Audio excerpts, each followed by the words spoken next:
can say I've raised this today. Now you can be able to follow, you can do anything on the internet. I'm going to put up, we have Wi-Fi.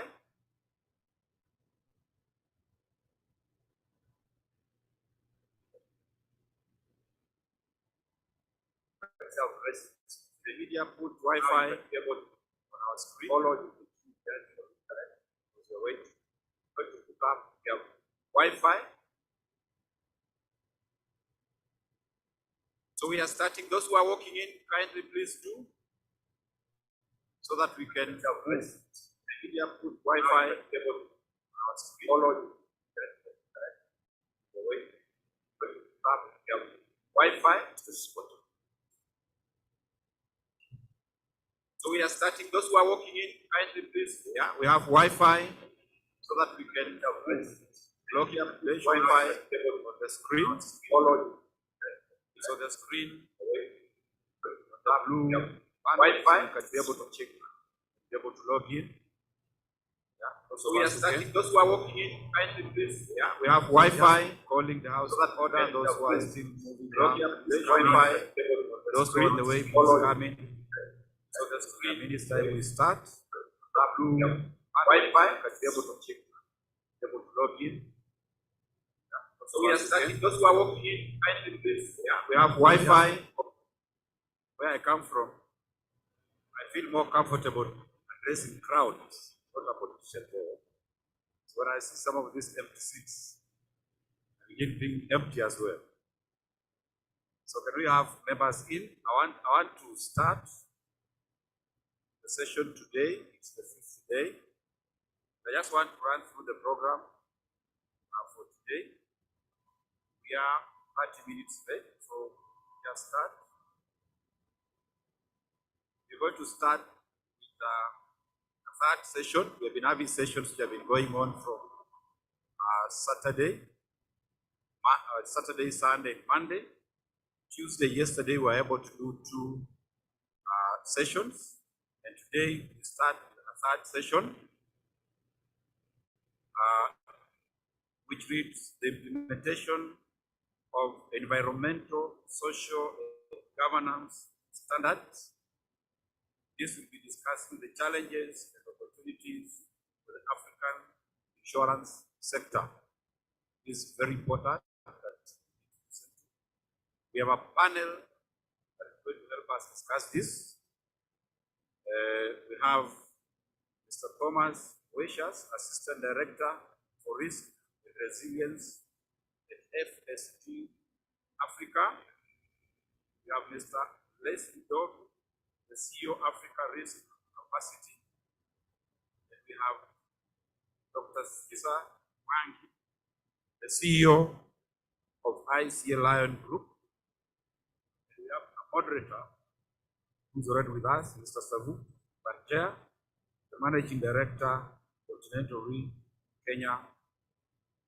They're all seated here. So members, let's come in. We have a small change in our program. If you look at our program, we are supposed to go to a 4th session from 10:30 to 11:30. Then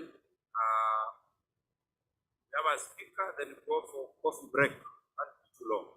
You can't go for a coffee break at 11:30 to 12. It means lunch will have no meal. So we have decided to make a small adjustment. That after the first session, we shall have a 15 minutes, in fact 10 minutes break for tea, now that we are late. So we go for 10 minutes break for tea, then come back to take on the 4th session, which will take us up to 11, up to 12. So we are changing. Our tea break will be immediately after the first session, so that we don't do 2 sessions and go for break. So we do 1 session, go for tea break, come to the 4th session and 5th session. So after the tea, we come back for a 4th session on agri-tech and insurance development. perspectives for the future in the face of climate change. I heard people talk about yesterday, the other day I heard people talk about climate change. We are talking about climate change in Africa like it began yesterday, yet we know it began more than 30 years ago. So climate change has been here. I'm happy that we're not saying climate damage, we're saying change. So it means to adopt, because change is constant. Change. So we're going to have a speaker on the same. She is MD. Then immediately we finish that, we are going to have a launch of African Insurance Pulse on climate change. We're going to have a launch of African Insurance Pulse on climate change. That will be after the break. Then we go to the fifth session, which is going to be creating opportunities for insurance penetration in Africa through improved consumer education. You know, several speakers were here, and we know Africa is very rich because, you know, other than the formal insurance that we do, we have so many forms of insurance. The speaker spoke about a brother paying school fees for a niece, an uncle paying medical fee for a nephew. All that's forms of insurance. So we need to know how to change what we have, the formal insurance legalized. So the speaker for this is going to be Mr. Joseph Fasi, CEO of Morocco, and Mr. Shinji Maramba, Head of Business Development, Microsoft Guinea. So 1:30 to 2 p.m. we're going to have lunch, but also we are going to have a lounge of Kenyan women in insurance. You know, in Kenya we normally say, we have a slogan, when we talk about women, we say, Wamama, hi, then you say, hi. We are recognizing women. So in this country, women want to be able to take affairs, they want to come together to be recognized doing things in insurance. So during lunchtime, all the ladies, all the women, about women, young girls, those who are married, those who are single, ladies will be the best. So we are going to have a launch for the women, Kenyan women in insurance. They have their things. We are going to discuss how to student their work in insurance. After that, we have got young insurance professional seminar, which is going to take place between 30. Then we have concurrent meeting. 6 p.m. We have a meeting that is going to take place of African insurance and insurance brokers that is going to take place in the boardroom 22 on second floor. So all insurance brokers, all the insurance and insurance will be having their meeting from 3 p.m. to 6 p.m. in our boardroom 22 on second floor. And then 2:30, 4 p.m. we're going to have management committee meeting of SCCR at our boardroom 26 on the second floor. 4 p.m. to 6 p.m. is going to be a meeting of Association of African Insurance Educators, Trainers. Notice this is going to be the same room because we'll have finished the one on management committee, boardroom number 26, second floor.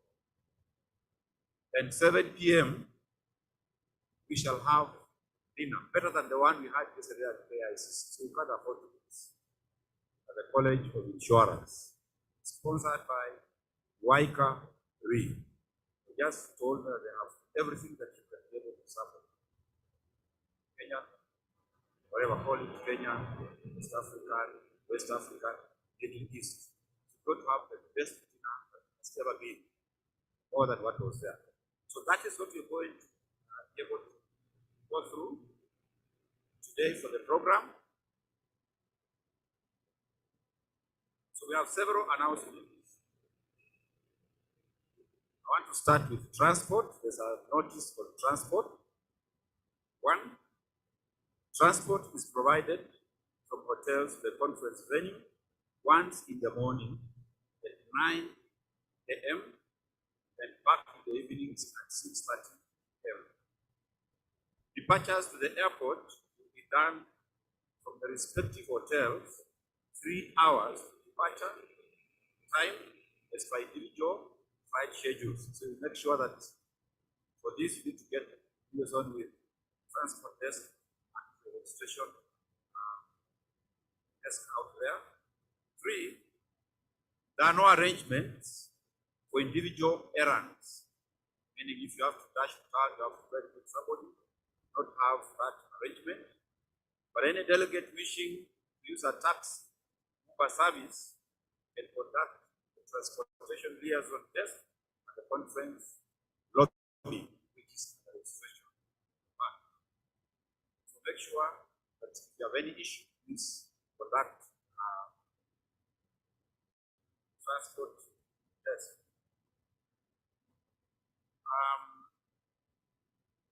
PCR tests. We are just coming out of COVID-19. For some of the delegates here, PCR tests before traveling, ranging between 72 hours and 6 hours. Others are free. So we've got PCR tests being done in 2 places here. We have PCR test conducted by the Ministry of Health using nasal swab. The results out in 6 hours. It's going to cost you $60. So it's going to cost you $60. It's going to be out in 6 hours. Then we have another booth from the Red Cross. Red Cross are using blood sample, and the results out immediately. Of course, now you know when that happens, you have to pay more. So you're going to be charged $100 for that. So feel free anytime you are there to be able to check.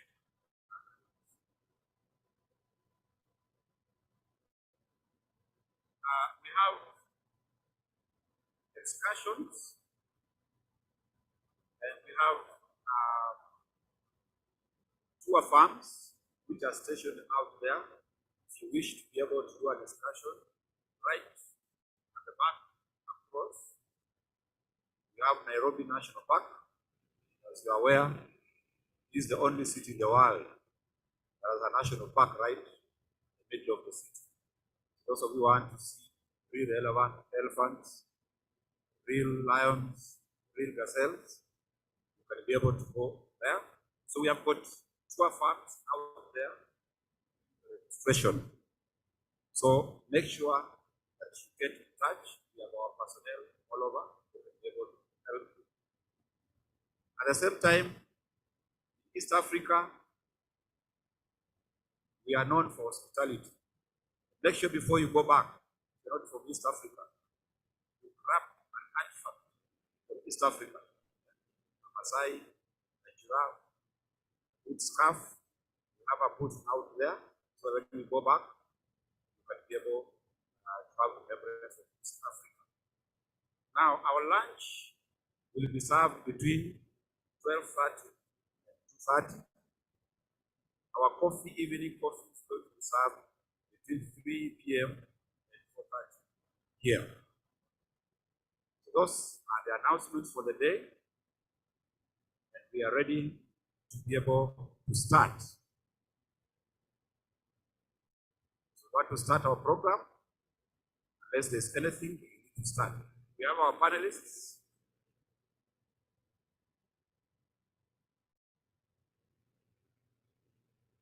So I want to introduce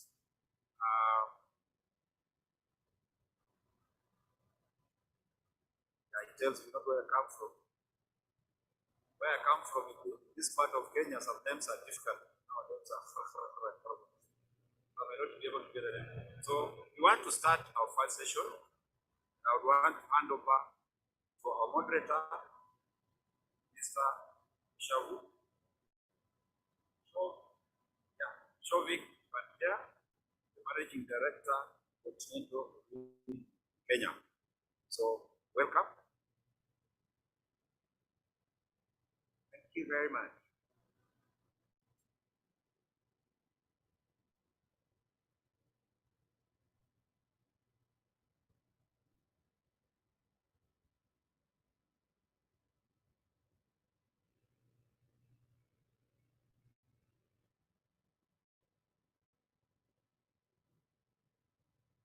Bonjour, Madame et Monsieur. Good morning, everybody. Today, after 2 days of serious discussions on climate change and other environmental concerns, we will take up a very interesting topic on environmental, social,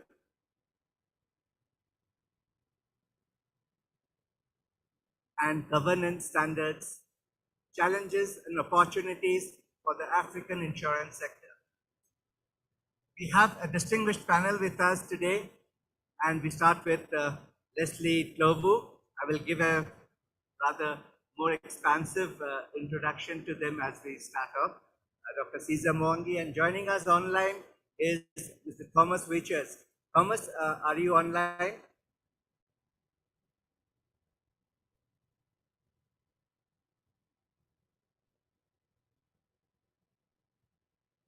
It's not. He mentioned that he was already online on the link that Coffee had sent.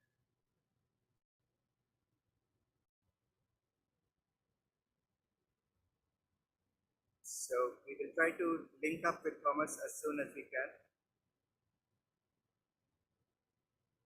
In the meantime, I'll give a short introduction to our topic, and maybe we can start the slides, please. Great. We can move on to the next, please. And just to introduce Leslie first. Leslie is currently the CEO of African Risk Capacity, ARC. It's a specialist insurance company that provides parametric insurance coverage to African countries against extreme weather events and natural disasters. Leslie has spent close to a decade in various senior management roles in insurance and asset management with the AXA Group in London, Paris, and Singapore, including as CEO of a Lloyd's of London Insurance Syndicate, Head of Corporate Development for AXA Global Asset Management, and Chief Investment Officer for AXA Singapore. Leslie is a graduate of Christchurch, University of Oxford in England, and INSEAD in France. There are very few people more qualified in our midst to talk about environmental, social, and governance standards. And we would start off the discussion with him. Immediately, I give a brief introduction to the topic. But before that, again, Dr. Cesar Mwangi is the Chief Executive Officer of ICA Lion Group, as well as the Director of ICA Lion Life Insurance Company, ICA Lion General Insurance, ICA Lion Asset Management Company, and the ICA Lion Trust Company. Dr. Cesar has had an illustrious career in various management and leadership roles spanning over 25 years in various locations in Africa. Prior to joining the ICA Lion Group, he served as the Managing Director of Sasini PLC. Those of you who are Kenyans would have had a taste of their tea. And those who are not Kenyans, I would really encourage you to try out the Kenyan tea. Kenyan tea is one of the best in the world, incidentally. He was also the Africa Regional Director of the Global Village Energy Partnership, which deals with renewable energy. The Chief Executive Officer of Trans-Africa Renewable Energy Enterprise called Sunny Money. Finance Director of the Independent Mediation Service of South Africa and Associate Director of the Consultative Group in International Agriculture Research, among other roles. He has also been a visiting lecturer at the Strathmore Business School, where he has facilitated various executive development programs. Dr. Cesar Mwangi has a PhD in organizational performance and change management from the University of Johannesburg, an MBA from the Wits Business School in Johannesburg, and a BA in economics from the University of Nairobi. He's also a certified public accountant, a certified internal auditor, and a certified executive leadership coach. What more can you ask from a person about his qualifications to handle such a topic as difficult as ESG standards? Thomas, I believe, is still not online, but I am. Good morning. Thomas, I don't know whether you can put his picture up on screen. Thomas is the Assistant Director for Risk and Resilience at FSD Africa, based in Nairobi. He oversees a portfolio of projects and strategic initiatives, mainly in the climate risk and health finance sectors. He advises and supports insurance companies, regulatory authorities, government departments, and non-profit organizations. His work aims at stimulating innovation, guiding market-oriented reforms, build technical capacity, and overall realizing the social and economic impact potential of better risk management in Africa. Previously, Thomas had worked with the agriculture insurance startup Pula, which has an enormous presence across Africa today. He launched their operations in Nigeria. He led several projects on insurance market development in Africa of the German Development Agency, GIZ. He lived in Zambia while working with the International Labour Organization on social security and microinsurance. Thomas holds an MSc in economics and a BA in business administration from the universities of Cologne and Marburg in Germany. So let us welcome our distinguished panel of speakers with a round of applause.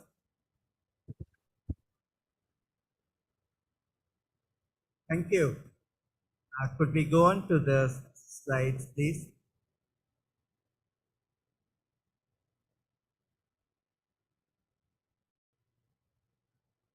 Go ahead. Go forward. Go forward. Go forward. Go forward. Yes, thank you. So what are we talking about this morning? Environmental, social, and governance profiles. Why are they important? What do we need to do to further them in the insurance industry? What are the opportunities for the African insurance sector?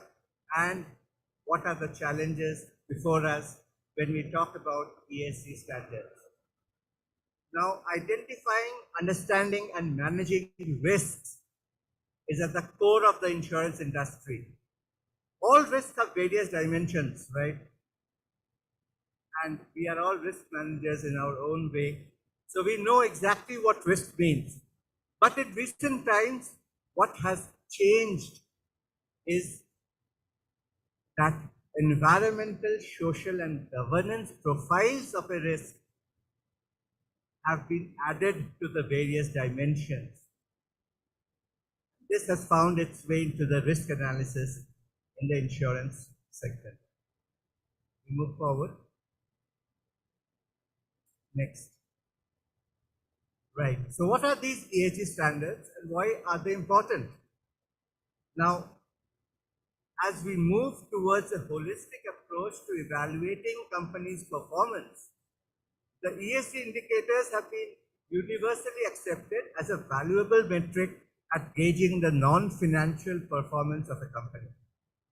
So, more than what the balance sheet tells us, what is also important is how has the company fared in other aspects. And what are these other aspects? Are they socially responsible? Have they managed to contribute to social and environmental standards? Are they providing a level of governance that is as good as the best possible, or what do they need to do? Now, there has been a global shift towards incorporating sustainability practices in business activity. Corporations have a larger responsibility in reducing the negative social and environmental effects of their businesses. There is, of course, a growing body of evidence that good ESG performance is positively correlated with higher returns and financial performance. And these are things we shall be talking of. Can we go forward, please? The next one. So what we see here are the 17 Sustainable Development Goals, and a lot of you would have already been exposed to them. I will not spend time over this, but this will form one of the focal points of our discussions today. What are these Sustainable Development Goals, and what are we able to do to manage the implementation of these goals? We go forward. So why should we concern ourselves with ESG matters? And as an insurance practitioner, a lot of you would be saying, within our markets, we hardly have occasion to technically underwrite, and now we are talking about ESG. So how does it help? And that is what we are going to talk about. Next, please. But basically, you need to understand, appreciate, and follow ESG standards. If we ignore, we can be party to contamination of the environment. We can be party to a social system which drives inequality. We can be party to a system which erodes the public trust in ourselves. And these are the reasons why ESG standards are so very important. And don't forget the power of the social media today. Yeah? You will all have seen how people have been demonstrating at the climate change conventions or at any gatherings which promote fossil fuel usage. The power of the social media can never be gainsaid in today's world. But let me stop here and invite Leslie to come up stage and talk about a larger approach to the whole concept of ESG standards. Leslie, would you like to stay there or?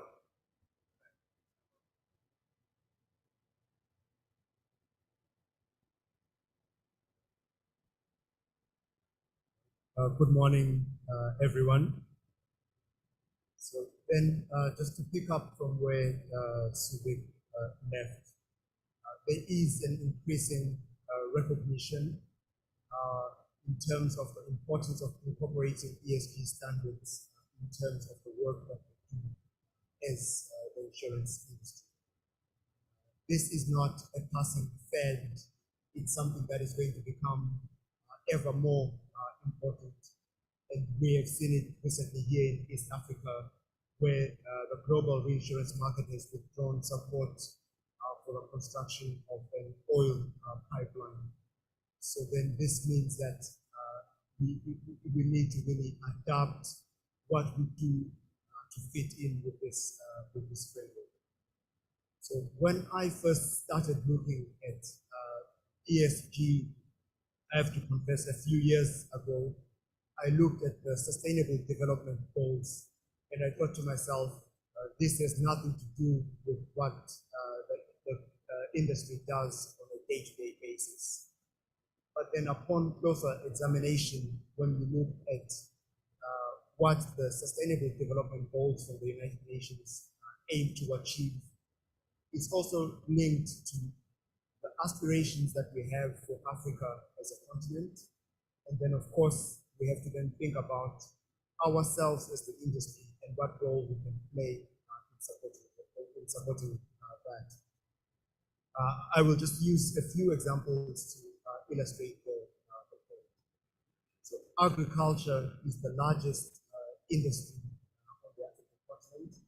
It employs directly and indirectly 2/3 of Africans, contributes roughly about 1/3 of the GDP. So then if we are thinking about increasing agricultural productivity, extracting more value from the value chain, then as the insurance industry, we need to be able to respond and to come up with solutions that are fit for purpose. When also you look at the coverage gap in terms of the people that need insurance versus the people that don't have it, the biggest gap is in fact within agriculture.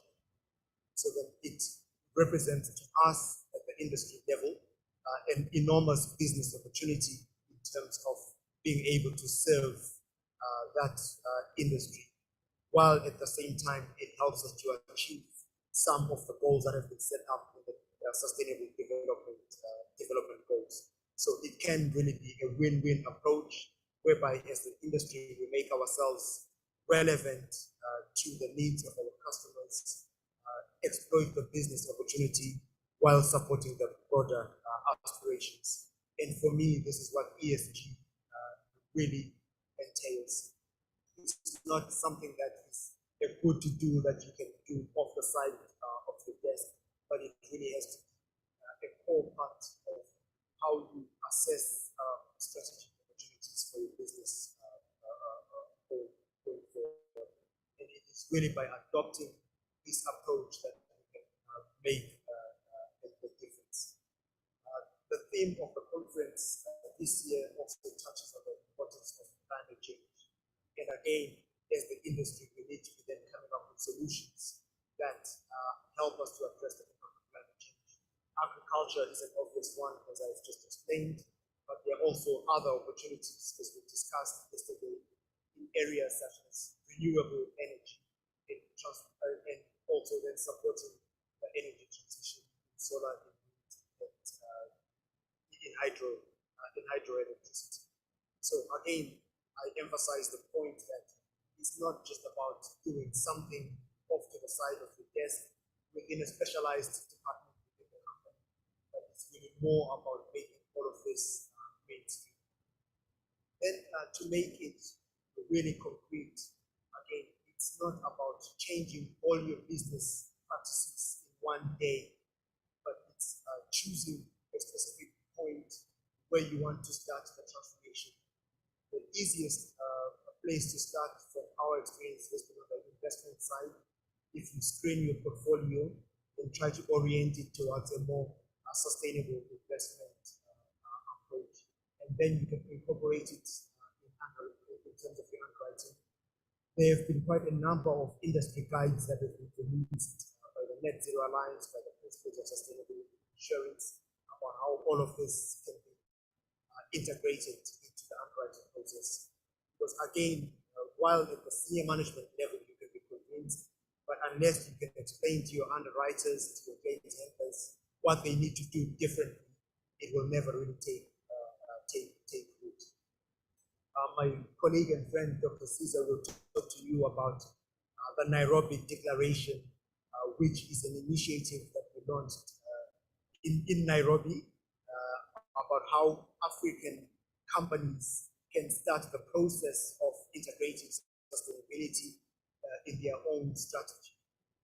We don't want to be followers of global trends, because within Africa we have our own unique circumstances and challenges. But then at the same time, if we sit back and we don't do anything, we will by default be forced to follow the global standards. So then we need to start thinking about how we address this and integrate it in the way that we do business going forward. And on this note, I will hand over to Dr. Caesar. Okay, thanks, Leslie, for that beautiful introduction. In view of some time constraints, I would request Thomas Weichers to talk on the subject before Dr. Caesar Mwangi takes over. Thomas, are you online? Yes, I'm there. Can you hear me and see me?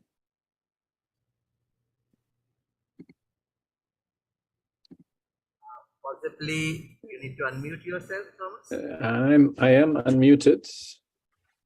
So maybe we let the technical team look into I'm this. afraid we can't hear you. Okay.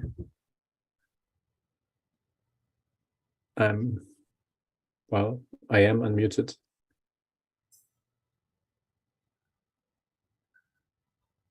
Perhaps the technical team.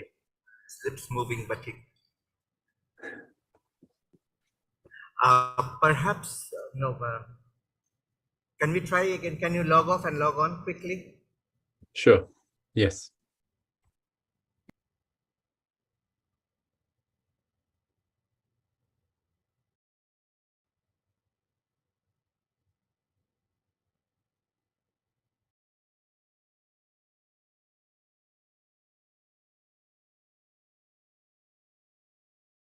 Let's do log on again.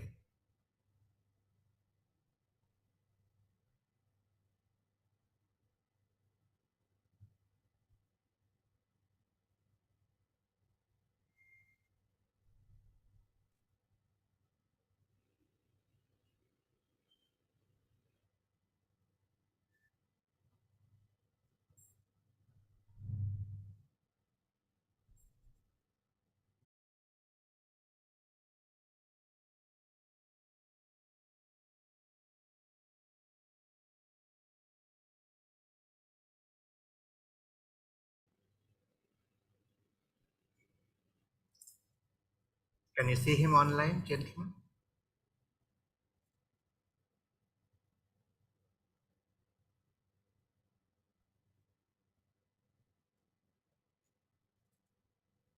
I'm sure tech support is one of the most important aspects of governance today.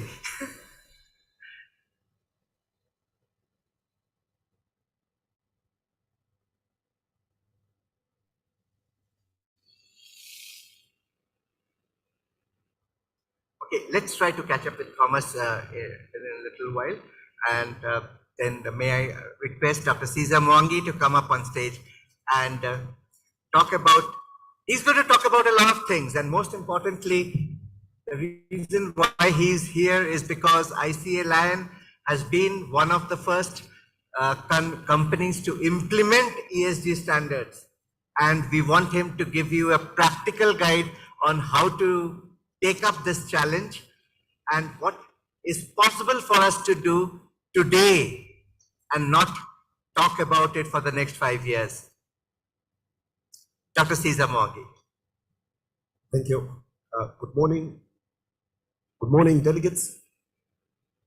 Subik, thank you very much for that wonderful introduction, and to my colleague Leslie for that very good introductory remark on what we're talking about today. That's implementation of ESG standards, challenges and opportunities. Now, I also realized that yesterday we had a very, very wonderful dinner prepared by Africa Re, and I noticed that people came in a little bit late after the serious dancing right there. And I congratulate all of you for being here this morning in this early session. Today's topic, I have a few minutes. I just want to present a few ideas around some of the practical issues, and especially to share our limited experience as ICA Lion Group. ICA Lion, ICA, somebody asked me, what does ICEA stand for? And I told them that it means Insurance Company of East Africa, which merged the company called Lion of Kenya to form the group called ICA Lion, which operates in East Africa. And we have been on this journey for quite a while. We don't say we know everything. It's a change, a bit of a change process, quite a bit of a learning process. And fortunately, I must say, what has helped us on this is that we have had individuals who are committed within the group. Within our group, we have our head of risk, who is a lady by the name of Dorothy Maseke. I'd like to acknowledge her because she's, I think, really on top of this issue because of a personal interest in the subject of ESG. And let's give her a clap. Dorothy, you could stand up for a second. Dorothy, please. Dorothy, please. Let's acknowledge her. She's one of the top 50 women insurers. I think she got that award recently, and we really congratulate her. But I want to tell you, without committed, passionate people, change is difficult, right? And it just takes one person to drive an agenda and to sell that agenda to others because it is important to that one person.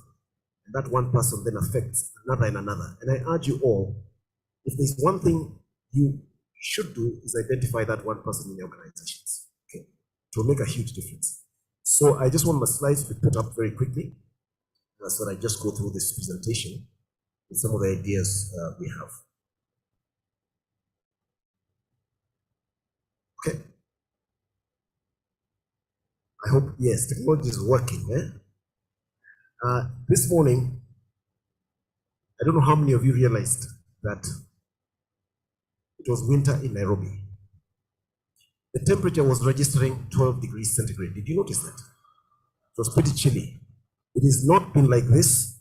This cold temperature has been increasing over the years. So as we talk about global warming, there's also global cooling. And we experienced it this morning. But when we talk about this topic, I think we should not say it is coming, it is actually happening to all of us in different ways. So next slide, please. The first thing I'd like to emphasize, next slide. 1, 2, 3. Yes, thank you. 1, 2, 3. The first thing I want to talk about is the issue of what is sustainability. And I think this slide is so important to us and to me personally. Because if we don't understand the why of what we are trying to do, we will not be able to address the what. But even more important, we will not be able to have the inner urge to strive for something that is a little bit inconvenient, a little bit challenging, is a little bit unclear, is a little bit outside what we call business as usual. And so it is very important that we understand what is sustainability all about. And it is captured in that particular slide. And I'd like to emphasize that we want to meet the needs of the present, our needs in the present, without compromising the ability of future generations to meet their own needs. I think this is so important because if we cannot grasp this particular concept, we will not have that inner energy to go for something that is not so clear, something that is inconvenient, something that is complicated. Now, I emphasize future generations there in that part of that slide. Africa is made up of 1.4 billion people, we're told. Out of those 1.4 billion people, 70%, at least 1 billion of them, are below the age of 30. Those are the future generations we're talking about. If you think about 1.4 billion people, if you just take 0.1% of those 1.4 billion people, 0.1% is about 1.4 million people. The pyramid is such that the people in this room today, distinguished ladies and gentlemen in the insurance industry, you make up that 0.1%. You are within that 0.1%, which is economically taken care of, which has enjoyed a lot of opportunities, which is in an industry which you know about, is thriving in its own way, and you're able to make a living. 0.1% of the population is where you sit. You are among the most privileged people in this African continent. The other are young. The others, many of them, don't have as opportunities you have had. And there are many others who are coming behind us. And those are the future generations we're talking about. There's a good book, which some of you may have read. It says, to those whom much has been given, much shall be expected. Some of you know that book, eh? And I want to say here, this gathering of very prominent, distinguished, successful Africans, much has been given to you. Mr. President, much has been given to you, and you're aware. Therefore, much is expected.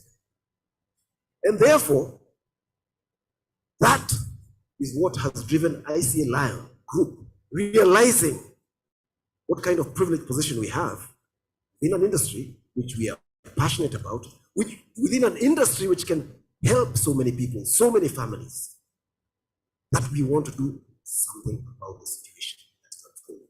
Okay. I just want to move on from that slide because it gives us the why of what we have been trying to do in all those years since 2017.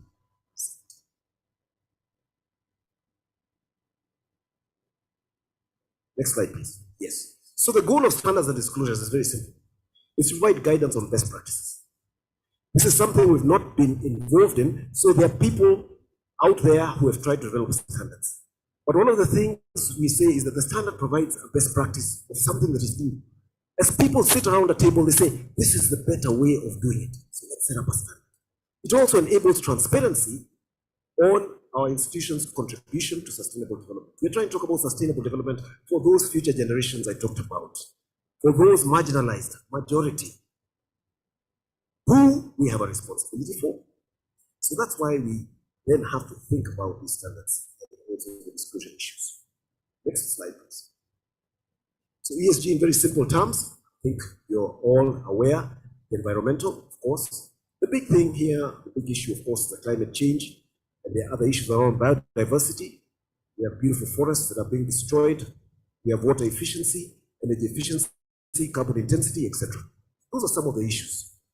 And all of us have something we can do about this, however small it is. We have issues around social aspects, equal opportunities, health and safety, human rights, etc.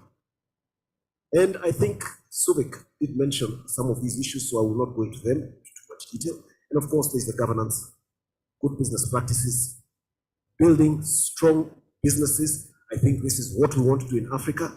Businesses that can provide solutions for others and provide excellent service, compliance issues, board independence, etc. So those are ESG issues. And these are issues which, in one way or another, we are addressing. But I want to say, let us focus on them, because if we address them in a wholesome way, they will be able to have a great impact. Next slide, please. Now, within the landscape that we operate in, remember we operate in what is sometimes referred to as a global village. So in this global village, various standards and frameworks have been developed over time. I will not go into all of them because there are many. I'll just mention a few. The first one I want to mention, and I want to mention it first because it is the one we have adopted in ICLM. Out of the many we chose to develop, to use this one. It's what we call the integrated reporting, which provides a principles-based framework for companies to describe how they create financial and non-financial value across the different forms of capital. And I will go into a bit of detail around this one, because it's a very practical one, which we find has helped us along the way. And there are others, such as the GRI.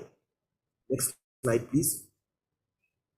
There's one we call the ASB, TCFD, CDP. I will not go into detail, but all these are out there. And I just want to share our practical experience because we have practically tried to apply integrated reporting. And we've aligned our activities to ensure that we're able to report on them using that particular framework. Now, if you're to go back to a practical level, whoever is in the organization who is interested in this particular area or who will be responsible needs to identify a reporting framework, okay, in practical terms. That's something you can do very practical. And then apply it. As I've said, we've used one which has worked for us. That's the integrated reporting framework. Let's go on, please. Next slide, please. Those are some of these standards. I want to also quickly mention the insurance ESG guides which apply to the insurance industry. These are very, very important. And they have come through what we call the principles of sustainable insurance. We have been signatories to the principles of sustainable insurance as a group since 2017. And that is what has helped us because we have plugged ourselves into a global mechanism that is able to give us knowledge and give us practical steps which we can apply. And through the PSI, we have had these very practical guidelines for insurance, which include the ESG guide for life and health insurers, right? We've had a ESG guide for non-life insurers. This was released in 2020. And the latest one, which was actually released in June this month, is by WWF, the Hydropower Guide for Insurance.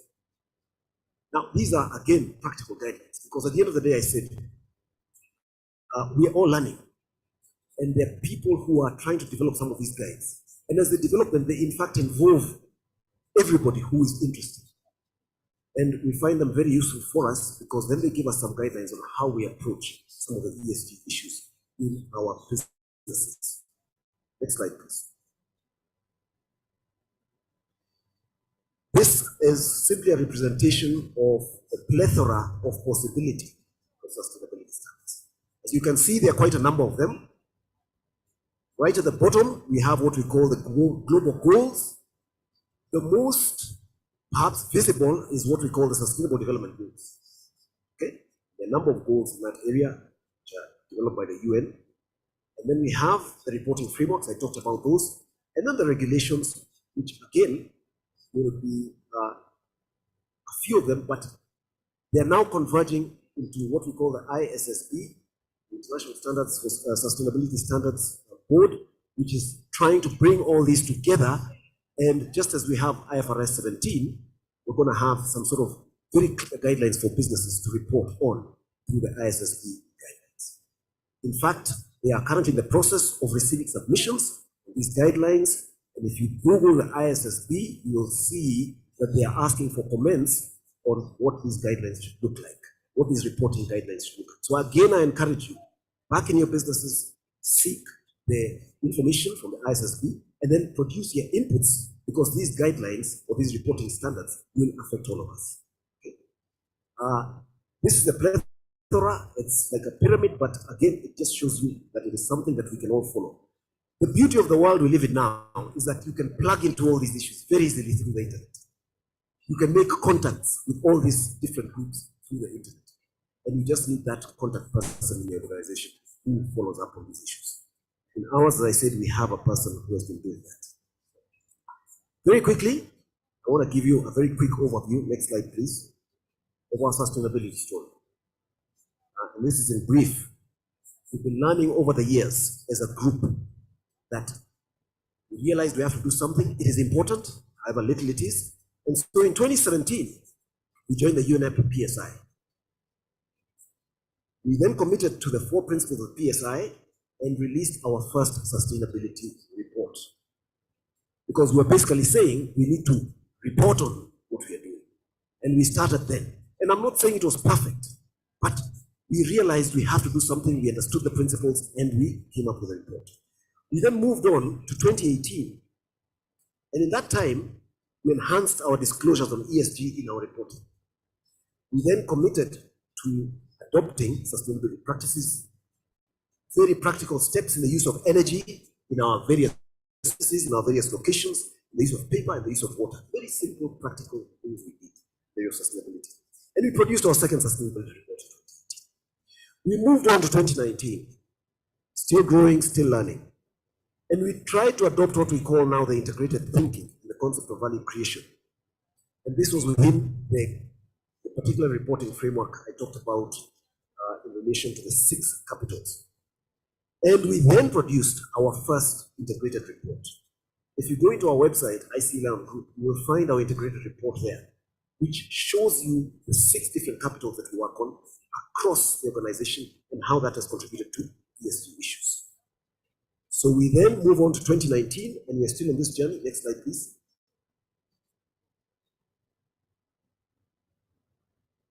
We then looked at a greater focus, which included looking at sustainable development goals within our business and how we're contributing to those.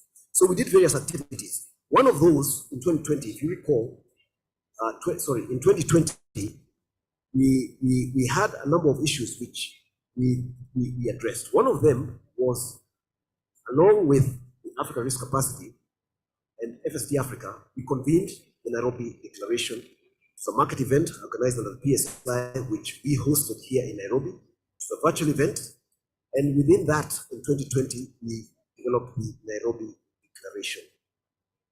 And part of that declaration is seeking a commitment from African insurers that we shall work towards the Sustainable Development Goals.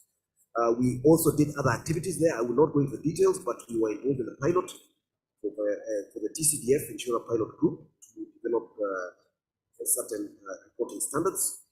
And we did various issues around realigning our strategies, product development initiatives, addition to sustainability. 2021, that was last year. Again, as I mentioned, sorry, the market event was in that year. We had the Nairobi Declaration, which we developed in 2021. Excuse me for that. And then we joined the Net Zero Insurance Alliance.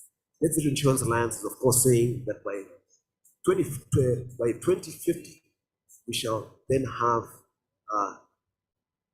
neutral carbon in our portfolios, and we are saying it is a journey towards that.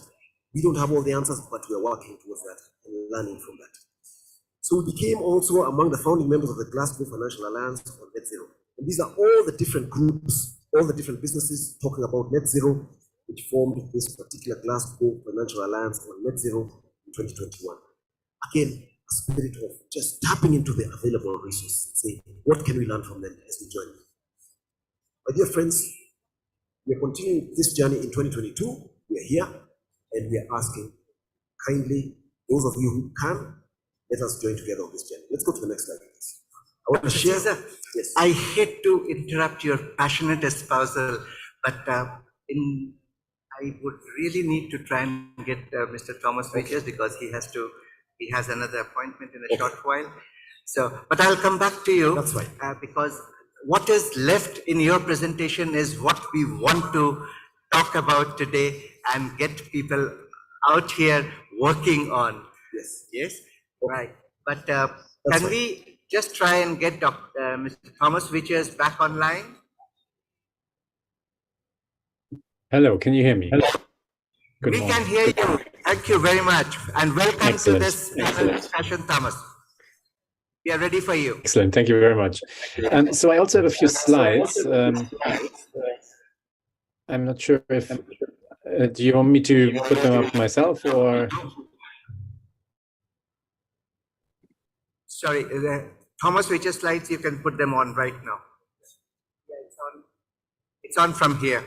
So you don't have to put them on, Thomas. Okay, so I can just start talking, okay. I hope, let's try to get it off.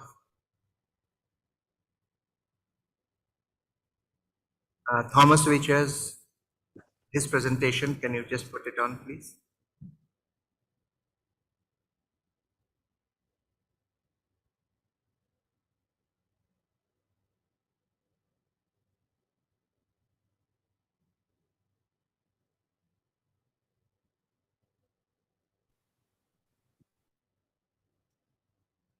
It should be coming up in an instant. Okay, so maybe while we do that, let me say, yeah, just a second.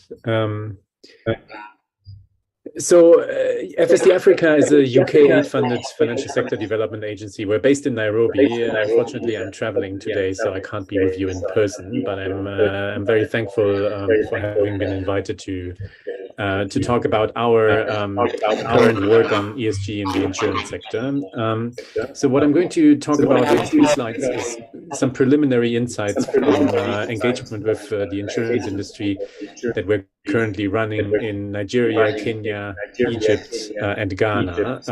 We're trying to understand what the perceptions and the considerations of ESG are across the industry. In particular, of course, within companies' decisions on what to underwrite and who to enter client relationships with, but also how, excuse me, also how ESG is reflected at the broader strategy level within companies. And Dr. Caesar already alluded to how ICA Line goes about this. So we're trying to understand this also for other companies in these markets. So that work is currently ongoing. It will conclude in July. So that's why I emphasized these are preliminary insights. We have conducted desktop research of publicly available information from regulators, from websites, etc., on practices within the industry, but we are also holding conversations, interviews actually with senior management of selected companies in these markets. Next slide, please. So the starting point of our work really is that, I mean, as you've heard before, ESG is a relatively established concept within the global insurance sector and, of course, the broader financial sector as well. And there are relatively detailed and comprehensive objectives and principles that we also were explained previously. So there's quite some clarity on the why and the what when it comes to the importance of ESG, and then also why the insurance industry has a key role to play here. The question, of course, is how is that feasible and perhaps even relevant to African insurance markets? So, and what we see not only in Africa, but also in Africa, is that in emerging markets, there's only very high level, you could also say very abstract steps to operationalize ESG. So there really is a question within the industry how to go about implementing or incorporating ESG principles and standards within their businesses. And as FSD Africa, our role is to provide technical assistance to, in this case, the insurance industry, to play a positive role when it comes to impacting social and environmental and, of course, governance issues in your respective countries. But that is only realistically feasible if it is also practical for the businesses that you run, and for, of course, for the issues that are being faced in your countries. So that's why our first step with this work that we're doing right now is to listen, to try to understand, or hopefully to actually understand what the considerations are and how further support and further implementation should look like. So that is something we would then offer afterwards, after we have concluded our initial, listening phase. We are looking for companies or perhaps entire markets to engage with in adapting ESG standards and actually implementing this. So I would also like to emphasize that there is, of course, hope that this can be done, because what we have seen in ESG standards for other financial institutions, for example, for the banking sector, is that as you know, these standards are implemented, not only in developed markets, but also in emerging markets. However, it's also important to consider that, at least for the emerging markets, it has very much been, or it still is to some extent, a catch-up game. Yeah? So these standards and practical steps to implement them are developed in, developed markets, and then they trickle down very often without much consideration of the specificities of markets in Africa, and you or your colleagues in other businesses are simply expected to adhere to them. So the question then, it's more of an opportunity right now, is to get ahead of this catch-up game in the insurance industry and really come up with an African understanding and, of course, practical implementation of ESG. And this is what FSD Africa is very keen to work on and to actually support. Next slide, please. So let me just highlight how we, at least currently, think about ESG aspects and the various aspects or steps, if you like, of the insurance business cycle. So we think ESG needs to be considered in strategy and business development. There's a positive and negative way to go about this. The negative way is to exclude certain harmful sectors or goods that we know are harmful to the environment or harmful to social aspects of the society. Perhaps to also exclude certain clients, for example, clients that have been associated with corruption or undue political influence. But then there's also a positive way, and that is to focus, or at least to give preference, or at least preferential treatment, if you like, to very impactful clients. So we do know, of course, that the health and the education sector, for example, is absolutely critical to social and economic development. Now, that, of course, could potentially raise the question to accommodate, well, to give better policy terms to clients in these sectors, so as to enable them to conduct their business in a profitable way, if these are profitable or for-profit clients, and through that enable them to better achieve their positive impact.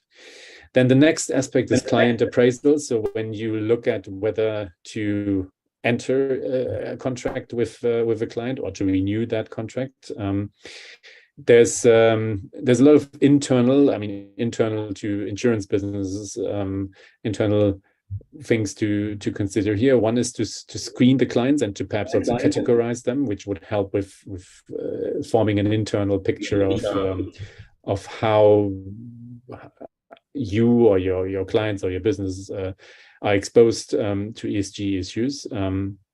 And then also to determine your appetite when it comes to ESG issues, and perhaps internally at the board level or the senior management level also take action on when and if the exposure exceeds your appetite for certain clients or for certain ESG issues. And then also to be the last point here, to discuss and monitor ESG issues, so to also then become active about how to manage and perhaps even address these issues with your clients or at the corporate level within your businesses, and go about finding ways to correct some imbalances that you might find in your exposure, or also in your client base, and proactively work with your clients to overcome or to address these issues. Then we also think and that's perhaps in underwriting and contracting, that's where the real potential impact of insurance lies, because your terms or the terms of an insurance policy can influence behavior. In extreme cases, it could influence whether a business or a project goes ahead or not. If a construction project does not get insurance, then in most cases it will simply not happen. So the policy terms could be adapted, for example, by limiting the maximum insured value in case some improper ESG considerations are being made by the clients. Policy terms could also include certain requests, conditions, if you like, to clients to follow certain ESG standards and report on them. But then also in a more positive framing, the risk advisory function of the insurer could be incorporated in policy. So a practical example of that would be, a very simple example, which is already happening, is fire safety practices that are required, are mandatory for fire policies to take effect. Of course, that principle could be expanded to also, for example, include certain social aspects, treatment of workers, worker safety and health, environmental protection of the operations that you are insuring, etc. Then I also would like to emphasize that brokers do have a role to play here. So this is not only about insurers and their underwriting and their exposure. And of course, we do know that brokers play a very important role, especially in certain corporate lines. So the insurer selection by brokers could and should include looking at ESG aspects in policy terms, and perhaps giving preference to insurers that are committed to taking not only the risk, but also taking an advisory function on how to address ESG issues within the business or within the project that is seeking insurance.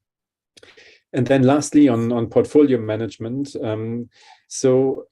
Obviously investments can and should, and in many cases are already incorporating at least some ESG issues and considerations, but also claims acceptance could be made conditional on having practiced or having followed relevant ESG practices. Of course, that needs to be reflected in policy terms, but it is a way for insurers to not only commit to ESG and talk about it, but to actually have this reflect in the way how business is being done.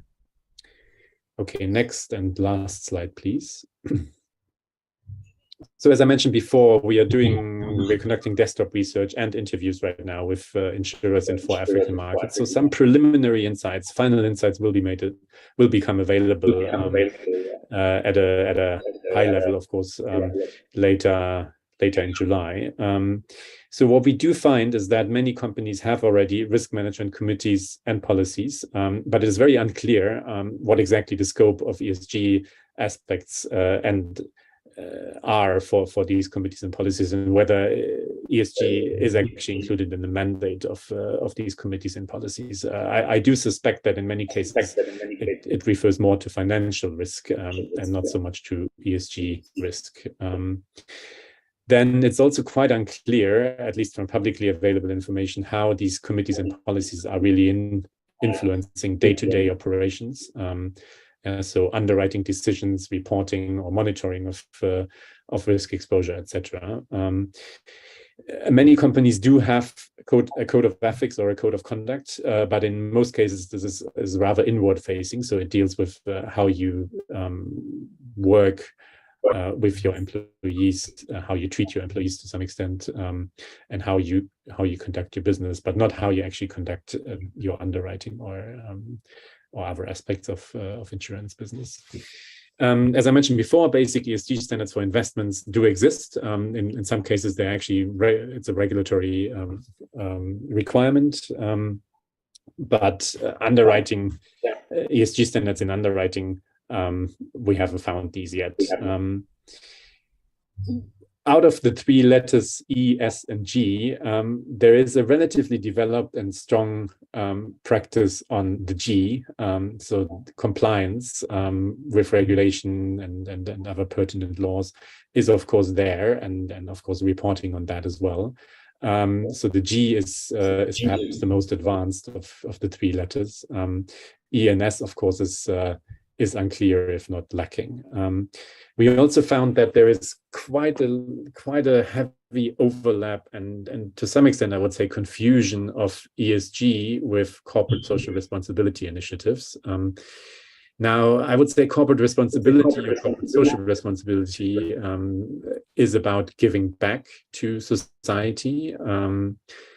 ESG deals more with how you behave within society as an entity or as a corporation, and how your business influences the society.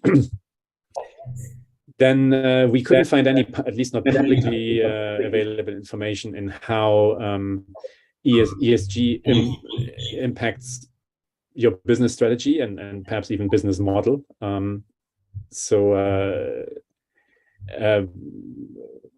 I mean, for example, exclusion lists, etc., aren't of course there. But at the same time, we do of course understand that there are external, commercial, and in some cases also political pressures, especially for publicly owned insurers or partly publicly owned insurers, to accept certain businesses or certain clients, despite ESG concerns. Now, let me conclude by emphasizing once again that this is us listening and trying to understand how you are exposed or how you are managing ESG. We're keen to hear more, but we're also very keen to provide assistance to move from, as I mentioned before, the why and what to the how, and especially how that very much reflects the African specificities, if you like, of insurance and the ESG risks in your societies and economies. Thank you very much.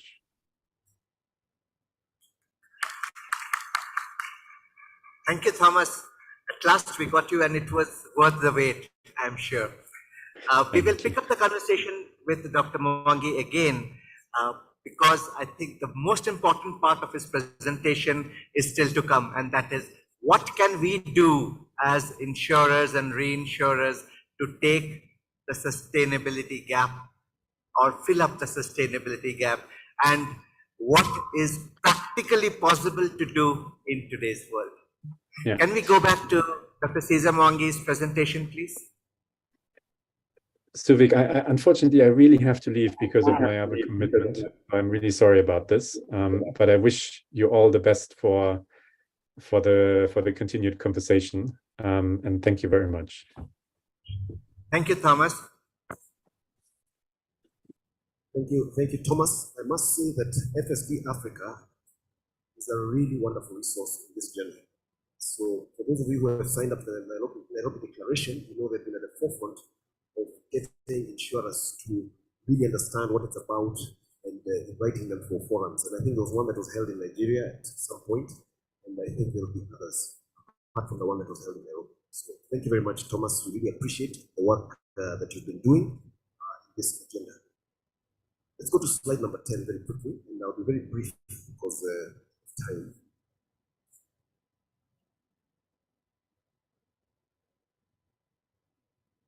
Yeah, so anyway, that is really just a very quick overview of how our integrated reports look.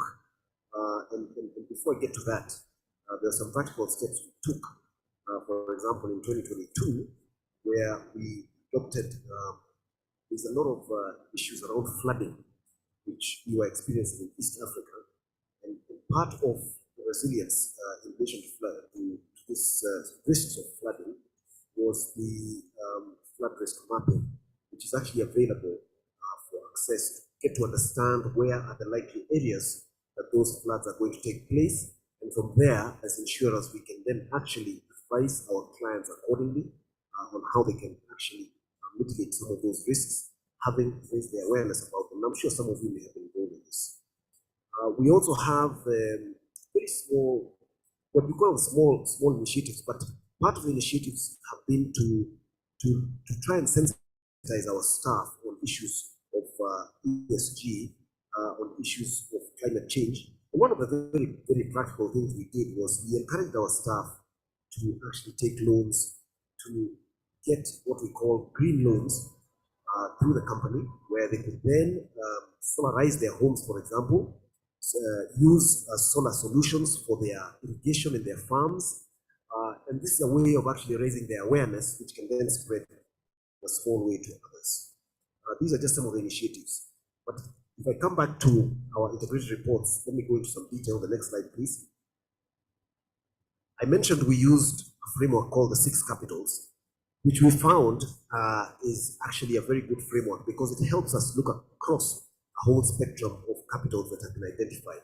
I won't go into all the details around these capitals, but we were able to do 2 things. Number one, we were able to match these capitals to the Sustainable Development Goals. So you look at that chart is available in our integrated reports. I encourage you to go to our website, you'll get it there. But it maps the capital to the Sustainability Development Goal that we are impacting. And then we have a few of the ideas or the issues that that are contributing to that particular financial capital. So we've got the financial capital, we've got social relationship capital, we've got natural capital, manufactured capital, intellectual capital, and human capital. And often we only focus, or we tend to focus on the financial capital, which is a good thing because even through the financial capital, we are actually contributing to a sustainable continent, a sustainable world. From the good business practices, we end up having profitability, increased business value, taxes are paid. We also play a big role in local procurement, which gives livelihoods to many people. And those are actually important issues which are captured in this framework. We have the social relationship capital, which again is very important. It involves the way we treat our customers. We have what we call the treating customers fairly. That is very important to us. And we look at our net promoter scores and our contribution to that aspect, customer satisfaction indexes.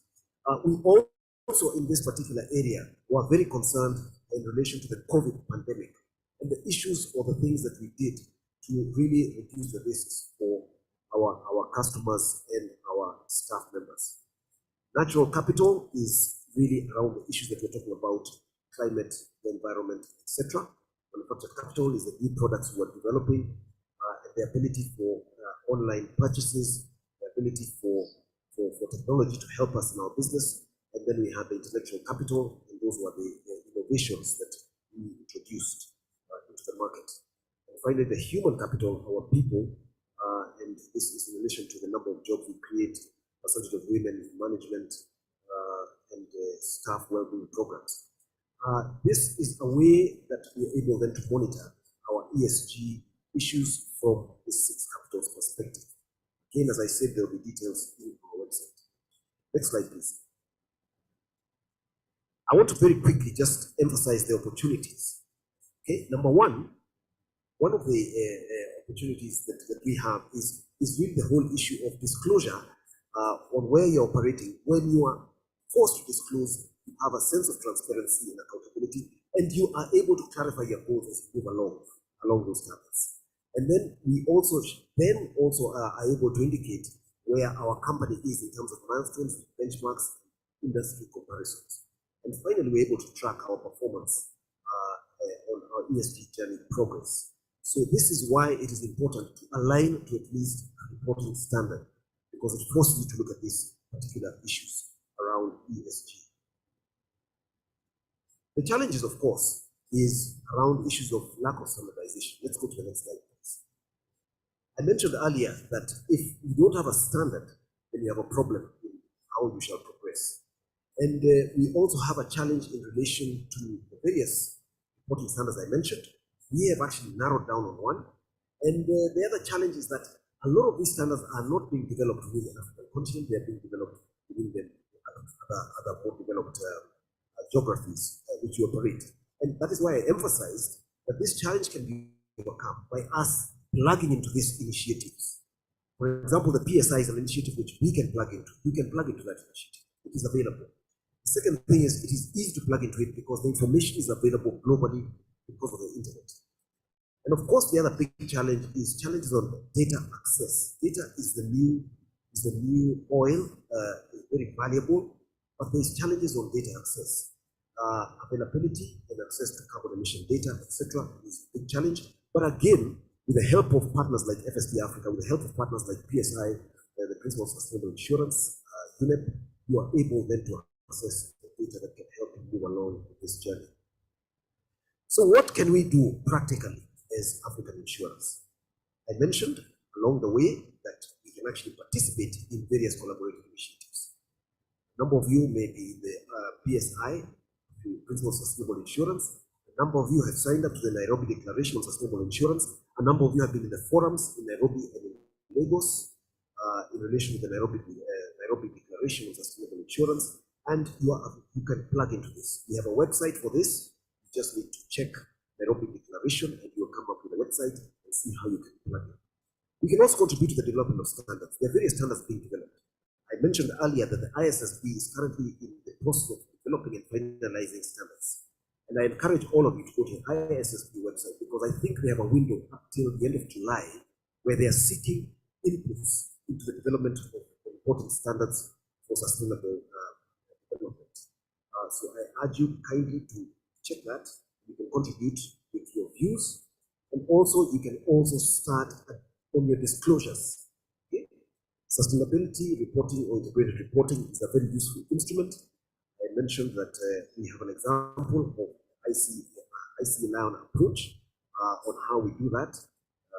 Next slide, please. Yes, this is the call to action, which I'm suggesting that practically participation in various collaborative forums, practically contributing to the development of standards. They are available on the internet websites, for example, of the ISSB and other standard setting bodies. And then we can also start the disclosure journey where you choose a standard which you shall use. And from there, you can then start your journey, monitoring, targeting, and trying to move forward one step at a time. I want to just also mention that as we take this action, one of the issues that we need to bear in mind is that we are not going to do this. It's not going to be easy to do it overnight. It's a step at a time. But one of the most important issues is to have a champion within the organization.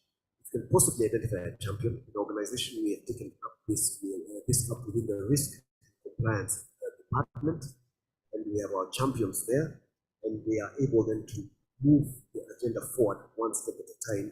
They are able to plug into the international initiatives going on, and that is a very good place to start. Next slide. I want to just point out to this website, sustainableinsuranceDeclaration.org. If there's one thing you need to take down, is this particular address, the web, which will tell you a little bit more about the Nairobi Declaration. This is really where we are trying to put together the African voice on this agenda. We often say we are being marginalized, but we have an opportunity here to raise our voices as we head towards COP27 in November.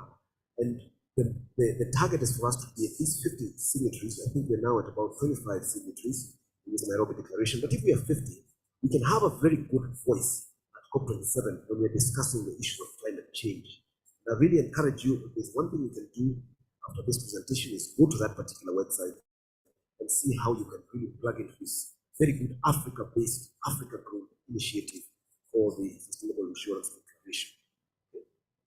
I have another slide here on some of the signatories. We have a number of signatories.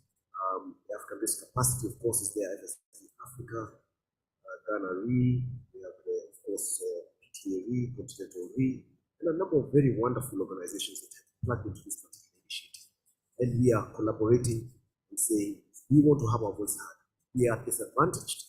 We don't contribute as much sometimes to these changes, but there's a lot of opportunity for dialogue and support, given if we have a united voice. Those few remarks, ladies and gentlemen, I want to close my presentation here. Thank you all very much for listening. Thank you very much, Dr. Caesar Mwangi, and that was amazing. And can you feel the passion? Yeah, and that is what is going to take you forward, ladies and gentlemen. This is not a subject for one day or 1 week. It's a subject that you have to live with. And the quicker you start the process of living with it, I think we will all be in a better place tomorrow. And like, for example, in Continental Re, we have started the campaign of planting 1 million trees. We cannot do it alone. We need the active participation of all of you. And that is why at the beginning of this AIO, you had the health and fitness walk with associated, followed by the ceremonial tree planting. We want to pass on the message that environmental challenges are everybody's challenges. It's not for one person to try and meet these challenges.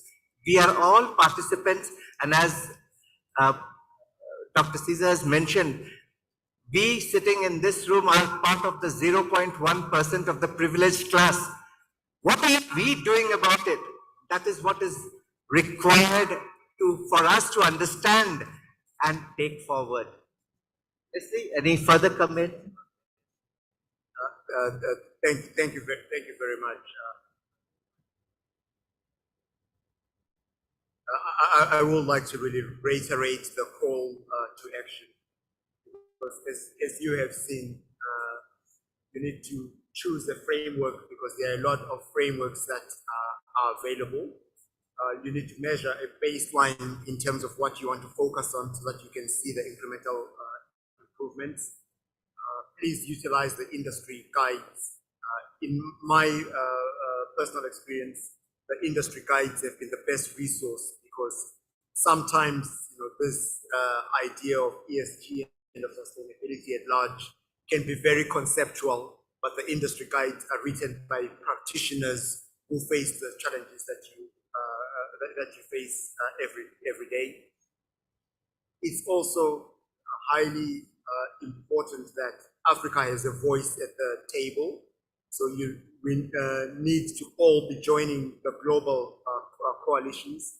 So Dr. Caesar and myself are on the board of the Principles of Sustainable Insurance, where again we make the contribution from the African perspective in terms of whether it works for us or doesn't. But there is a lot more that we need to do collectively in terms of being part of the conversation. This is going to happen whether or not we like it. So we need to be at the table to give our contribution. My head of business development would not be happy if I don't mention the fact that, in fact, ARC Limited is the #1 rated company for ESG globally, ahead of all the global names that are represented here, because we have made it. We've made a deliberate effort to put ESG really at the heart of our strategy and the way we operate things.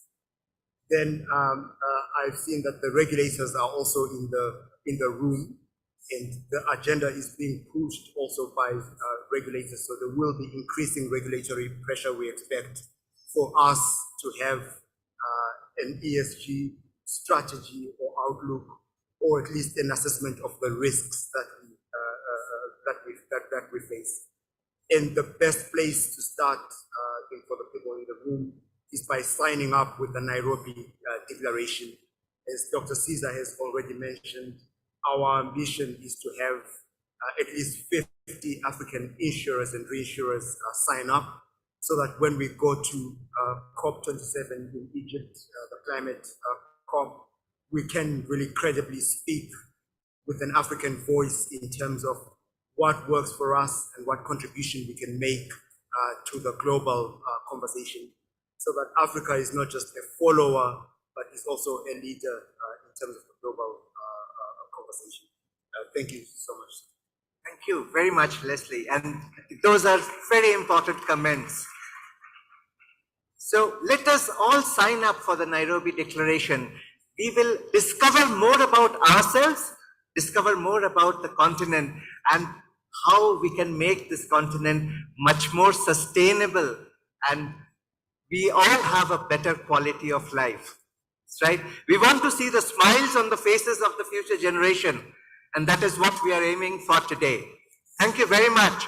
And look at the websites of ICA Lion, ARC, and FSD Africa. You will find lots of material on how to do what you have to do. And there is no option, as Leslie has said. Tomorrow, you will, if you are not doing it today, you will have to do it tomorrow. But let's start the journey today.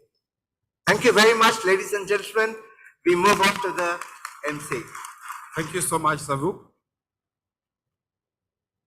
Are we able to ask any questions?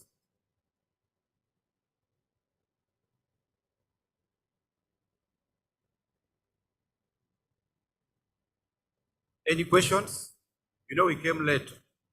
I used to think that coming late is a Kenyan problem, but I've discovered it's an African issue, not problem. Because I think we have some time to spare for Africa, so we should not be worried. We are the best continent, and everything shall be okay. So any questions, anything, yes. Any comment? Yes, please. Yes, please.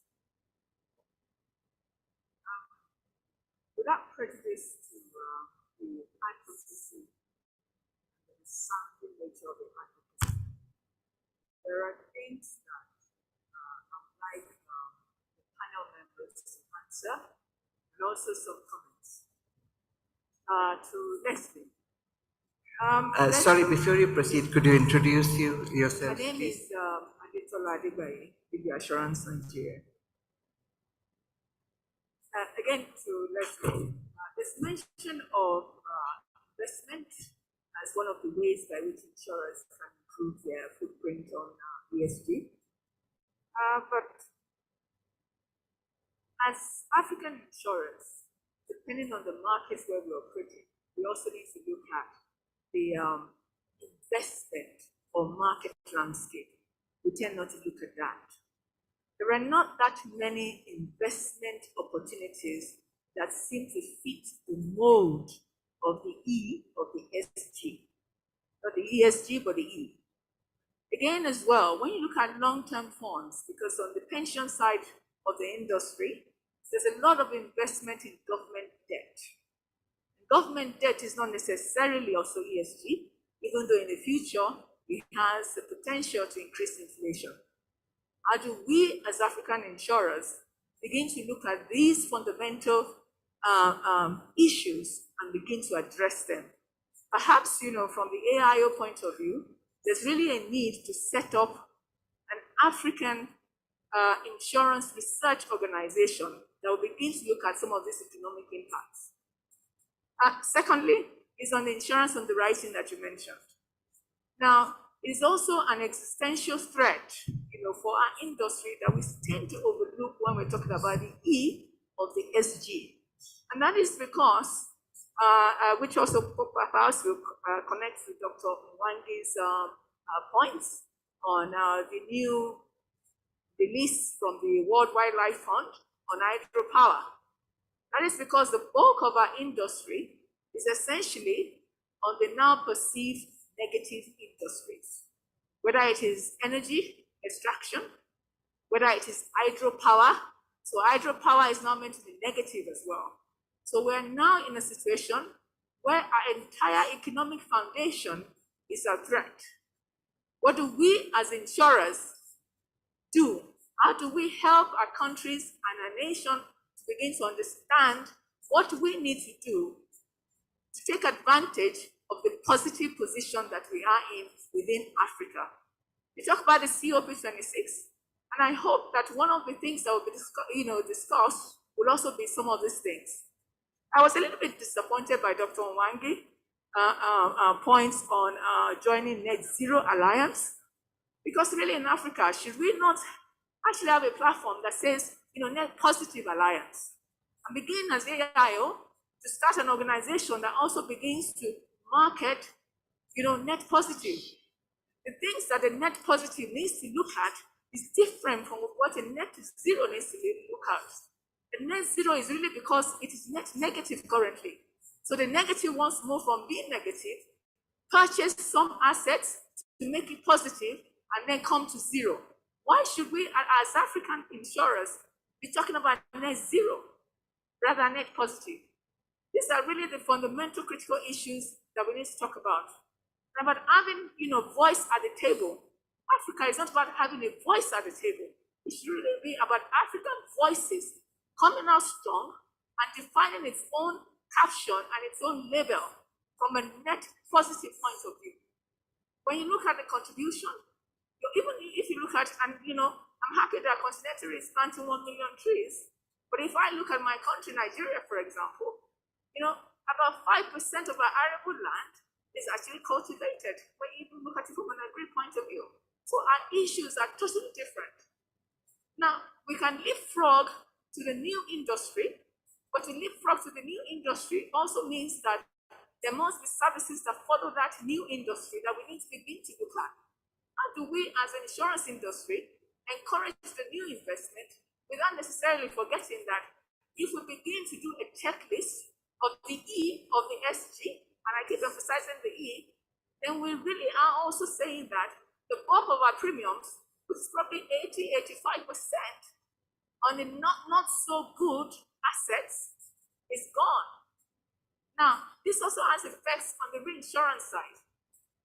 On the reinsurance side, because of the talk about the E of the SG, African insurers may begin to face expensive reinsurance costs. How do we, as AIO African insurers, begin to look at some of these practical things? I appreciate all the good things that we're talking about, and I join into the agenda from a collaborative point of view. But I believe that we keep dusting under the carpet some of the real fundamental issues that we really should talk to and come about points of how to address these things. Preaching to ourselves about coming to the table, ticking the boxes that have been created already is different from us saying that bring your own box, create your own framework, mark yourself within it, and see whether there are ties between your box and the other box. But to be fitting into a box is not something that as Africans we should continue to do, and we keep doing that. We say we want to have a voice. Yeah, we should have a voice, but is really that voice going to come within a box that does not really fit into our context? I think not. So for me, it is really important for the AIO or for African insurers to begin to define its own boxes and how it's going to operate within this global context that does not really fit, perfectly into what we should be doing. Thank you. Thank you very much for those comments. I think the issues that you have raised would be addressed in another forum in a very larger way, because you have raised very pertinent issues, and we would all need to, as I said, this is not a discussion for an hour or for a day or for a week, but we really need to start the ball rolling. But Leslie, maybe you could take something about the research organization. Thank you. If I can just make a few quick comments. I think the questions and the points that are raised are very pertinent, that everything we do needs to be context adapted. And as we indicated earlier, then as Africans, being part really of influencing and shaping the global agenda then becomes important. Because if we do not do this, then we will find ourselves exactly in the box that doesn't really work for us. On the investment side, you can look at the principles for responsible investment. And again, the idea is not to completely change from one day to the next, but really to understand where you are and have a roadmap for where you want to get to over time. And in fact, FSDA Africa has been doing a lot of work in terms of creating the market for green infrastructure and green bonds, and they have all this information already on their website. And then on the underwriting side, again, it's a similar response in terms of helping to shape what we do in make it relevant for the context under which we operate. And of course, all these points need to be taken into account. Thank you, Leslie. And in fact, as far as underwriting goes, a lot of insurers and reinsurers have taken cognizance of the fact that international reinsurance companies are trying to withdraw from certain projects which are important for Africa's growth, but they are not environmentally sustainable. But that is an area where we as Africans need to define what process we need to follow to achieve these goals. And perhaps Dr. Mongi, you would be able to better expound on some of these challenges which underwriters face today in the African market. Yeah, thank you very much. I think the comments are very apt in terms of what is facing the African insurance industry. And what was mentioned that we cannot change, otherwise we'll destroy our entire businesses if we suddenly change and go for clean green underwriting. That is very true, and of course nobody is going to make us do that. Part of this issue has been addressed very well in the Nairobi Declaration, statements of intent. And I have a statement here which says that we want to enhance sustainable insurance thinking and practices in Africa. And that means shaping the sustainable insurance agenda in Africa. And that talks to your point about not only plugging in, but shaping the insurance agenda in Africa and strengthening the global effort of ensuring for sustainable development. This is a global effort, but we have to shape based on our circumstances here. So we're not going to destroy our businesses because that is what is being asked and stop insuring many of the people who insure, but we will shape that agenda. And the Nairobi Declaration is the opportunity for us to discuss this. As Sobek has mentioned, these are not simple issues which you can discuss in a short time. But through the Nairobi Declaration, through the various forums that we have, we will be able to flesh these things out. And when we go to the global forum, we have very clear Africa-based positions. Let's say this is the situation in Africa, and therefore we cannot go along with those suggestions or guidelines. And this is what we are proposing as an African insurance industry. And that is why we're saying, let's come together. Thank you very much. So let's all come to the table, ladies and gentlemen, and build ourselves a better world, yeah? Thank you very much. And thank you to our wonderful panel. Thank you so much, Mr. Savu, and the panel. Thank you for the contribution. We want to move on to the next session. Thank you so much. Take seats. A simple announcement. You know, we had wonderful dinner last night. Dinner is the issue, this conference. So tonight we have dinner, and because of what happened last night, we are moving an hour ahead so that we have more time. You know, we realized guys were able to go late, and that's why we're late in our program. So our dinner begins today at the college, sponsored by Waikari at 6 p.m. So, and because of that, we are going to continue with our presentation. So I want to go to the next presentation, the fourth session, Agri-Tech and Insurance Development, Perspectives of the Future in the Face of Climate Change. That's the next session. And this is going to be presented by none other than our super lady. You know, today we have a Ladies' Day in Kenya. Wednesday is a Ladies' Day. And also, we are launching Women in Insurance in Kenya today. So we have a lady to take us through. We have Hope Murera.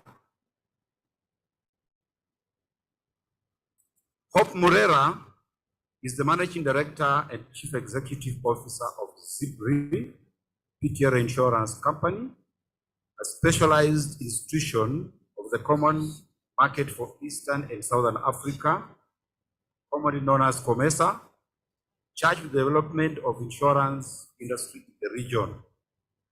She holds a Bachelor's of Law, honors degree from Makerere University, an MBA from IMD International, Lausanne, Switzerland, and an alumnus of Stanford Business School, where she majored in strategic leadership. Hope is over 20 years of working experience in the insurance industry in Africa. MS Murera is a Rwandese national. You know what has happened in Rwanda of late, eh? The president of that country is now the chairman of Commonwealth. I hope you know that. So she's a mother of two, passionate about culture, education, mentorship, and empowerment of women in the workplace. This has seen the ZIPRI's core CSR develop around supporting childcare education in several member states. She puts in place a young professionals program with a bias on girls. It's very serious. Through deliberate action such as this, ZIPRI has activated gender parity across its ranks, and currently 30% of the management team are ladies. So at this juncture, I want to welcome Hope. Put our hands together as we bring a super lady on stage.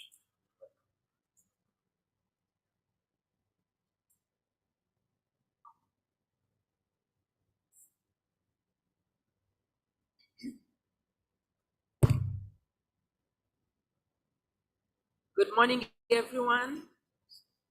Thank you for being here. It's not the easiest to present the last day, and I know that you've weathered long nights, long days, but thank you for being here. That's called sustainability. So my topic today is something that my organization is very passionate about, agriculture insurance and scaling it up. I'll talk briefly of who we are and why this is important for us and what we are doing about it. ZIPRI is number 2 in the African continent as the Atlas research, and that it puts us in a very privileged position.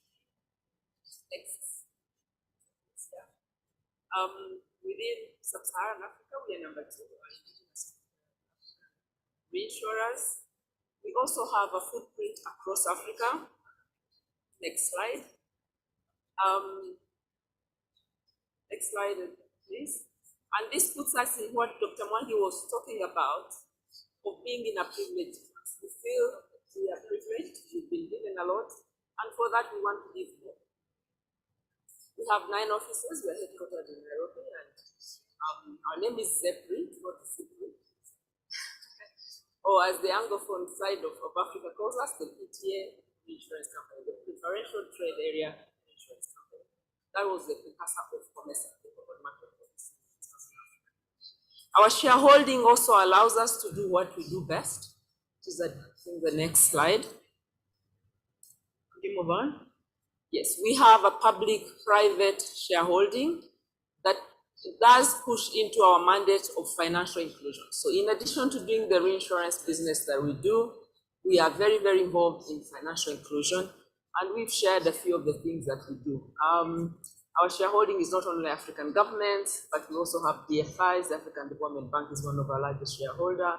We have COMESA as well as the Trade and Development Bank. Next slide. We've invested in the continent. We've invested in reinsurance company because one of our core objectives is to increase capability on the continent. So we've invested in 3, Tannery, Uganda Re, and Waika Re. But we are also progressively leading the way in insurtechs. For that reason, we have bought an insurtech company, an agri-tech, Eka Africa. We'll talk more about that. And we've just invested in MedBook Africa, which is a medical platform. And the idea is to bring transparency into the medical book business. We've also invested in the Trade and Development Bank, which is a premier African development institution, as well as African Trade and Insurance Organization. Next. The ZEPRI Academy, this is also part of our mandate. We're training across the continent.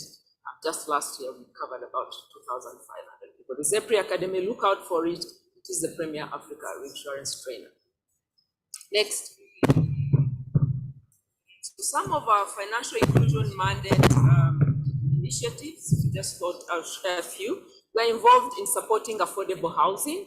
That is one of the pillars of most of our countries. This is what we do. We provide capability around banks loaning in this area. We're in agriculture. We engage with regulators to try and improve policy as well as the environment in which we operate. We are very strong in innovation and insurtech and in impact initiatives. Next, please. I like this. This was the president of the African Development Bank at the just concluded CHOGM in Kigali, and I rephrase it. Agriculture is what will transform Africa, not oil and gas. No one eats oil and no one smokes gas. It really resonated with me.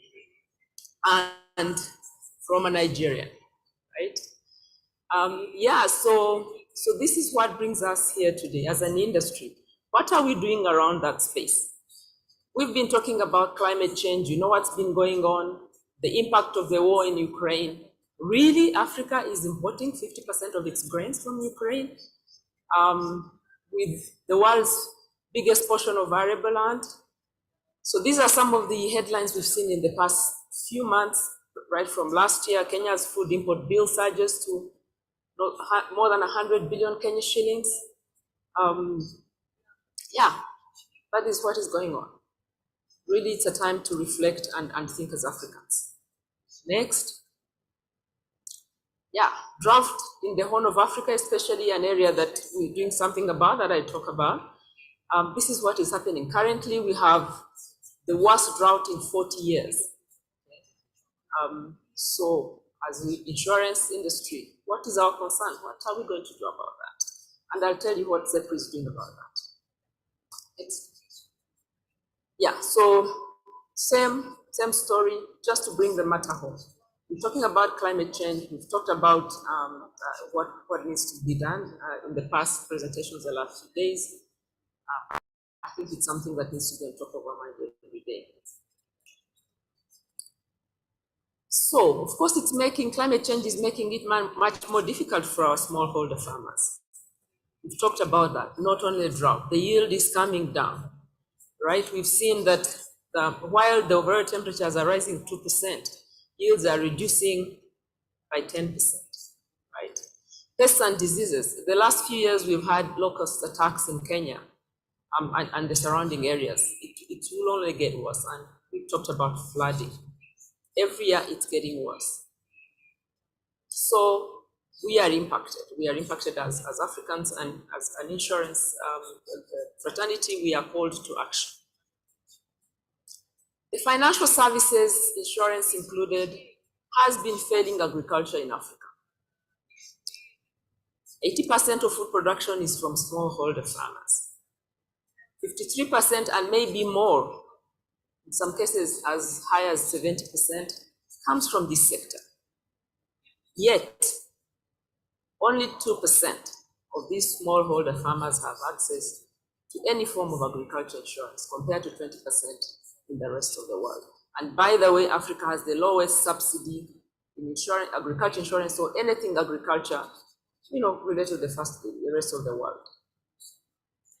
And 4% of private sector loans are going into agriculture.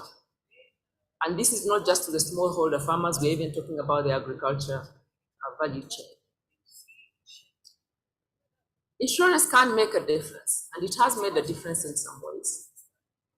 We can mitigate the risks, the extreme weather risks, if we are able to scale up and do it profitably and sustainably. Most important, we can protect the lenders to provide access to agriculture loans. Most of the banks in our countries have as a target up to 20% of their loans to go to the agriculture sector. However, we know that it's only 2% that's going out. Engaging with farmers can lead to better practices, risk management. Insurance subsidies are good. That's why I'm saying it's helped the West. But we need to think of longer term solutions. How do we move to self-sufficiency? There are issues with whatever is going on. Many of the costs around this are not going through, are being captured by non-risk carriers. But really something that is disturbing is that most of the premium is going through crop cuts, audits, agency fees, and is not paying the agriculture premiums or claims. Only as little as 25% of the gross premiums is going as claims to farmers. So are we really helping the problem? Or are we making the problem worse? So technology and innovation, this is what ZEPRI is investing in, is required to bridge the gap, to make it more affordable, to make it more scalable.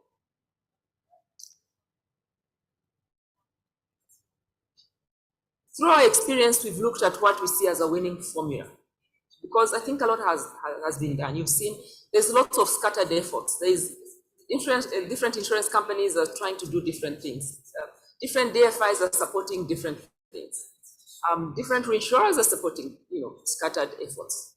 So in our experience, the years we've been in agriculture insurance, there are a few lessons we've learned that we would like to share. And this is what we see as the winning formula.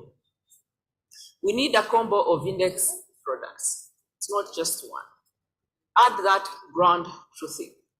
We have used what we call village champions on the ground to be able to look at what is the data available and what satellite solutions we're seeing and be able to ground truth it.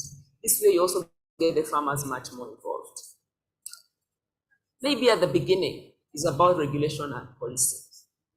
Are we bringing in all the stakeholders, the government agencies, the ministries, the regulators, to make sure that we have the right framework in place and it is supported? The distribution in agriculture, I always say that insurance, and especially agriculture insurance, is a push. How do we bundle it into the different products? How do we use aggregators that are already on the ground to make sure that this is scalable? The seed companies, the off-takers. And as we'll see when we talk about the livestock insurance that I come to, not only on the side of insurance, but also on the other value chains. Do these farmers have a market, right? Is there agriculture extension programs that support them? And of course, the risk carriers, us. We believe that what works best is a consortium based.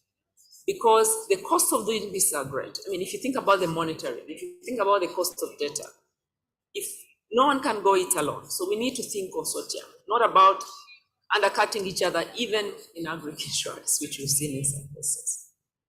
And that is not just on the underwriter side, but also on the reinsurance capacity that comes. And of course, efficient monitoring and paying out, and all this need to be built on a digital ecosystem. That way you're able to scale and you're able to run at cost. Next. So we're talking about two case studies today. One is crop insurance through technology, driven by technology. Like I told you, we're mandated for financial inclusion. So we've acquired a controlling stake in ECA Africa, together with other partners, Credit Agricole, a French bank, and Syngenta Foundation, to try and develop innovative products and technologies within agriculture to try and scale that up. We're also working with governments and regulators to try to make this scalable, as well as looking into premium subsidies. As I say, technology and innovation are the required bridge, and this is something that we all need to think about. We don't have to reinvent the wheel, and we don't have to develop scattered technologies. Just a single platform, an integrated platform does help. Next.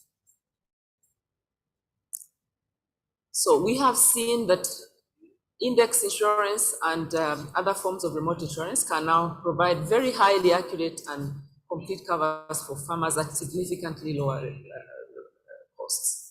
Of course, there's been an issue over the past around the data we have for the past is really not going to support us for the future.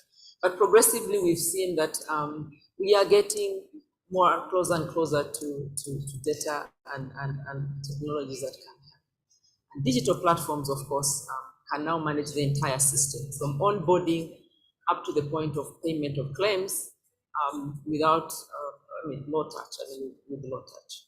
It reduces costs. And the regulators now have come up in most cases with the smart contracts, which means that you can really run this through platforms. Next.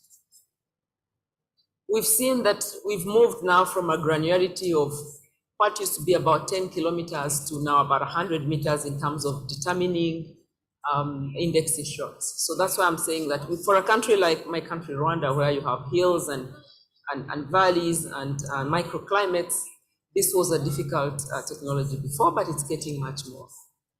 The products are also now able to, capable of capturing excess water and flooding. With the VI and soil moisture products, we can be able now to look at not only the crop cover, but also the health of the plants. And accuracy is getting closer. Next. So the other, as I told, we need a combo of various index products, and we've seen that picture-based insurance is also important. This is where on the ground, the village champions have their cameras and phones and are given digital smartphones to be able to take pictures. And this is very important, especially within the pest disease, because the index products, the other satellite imagery may not be able to capture this. And this is, in a way, another ground truthing to be able to allow live monitoring and advice to farmers as well through the SMSs to be able to move with them in terms of the better practices. Quicker. Yeah, so in terms of, I'm really talking about digital platforms here. This is critical. This is what is going to also change the scale at what we're able to. Imagine if you're talking about small scale farmers, reaching each one of them is impossible. So getting them, and technology now, the smartphones, the telephony penetration in Africa has made this possible. Okay, so we need to move into the index products, the crop cutting stories that we're going through, we know that are not scalable. And using all this then means that you have, through a blockchain system, able to integrate all this that you do. And we've done that. So it's not theory now. When I'm telling you a case study, it's stuff that we are doing today.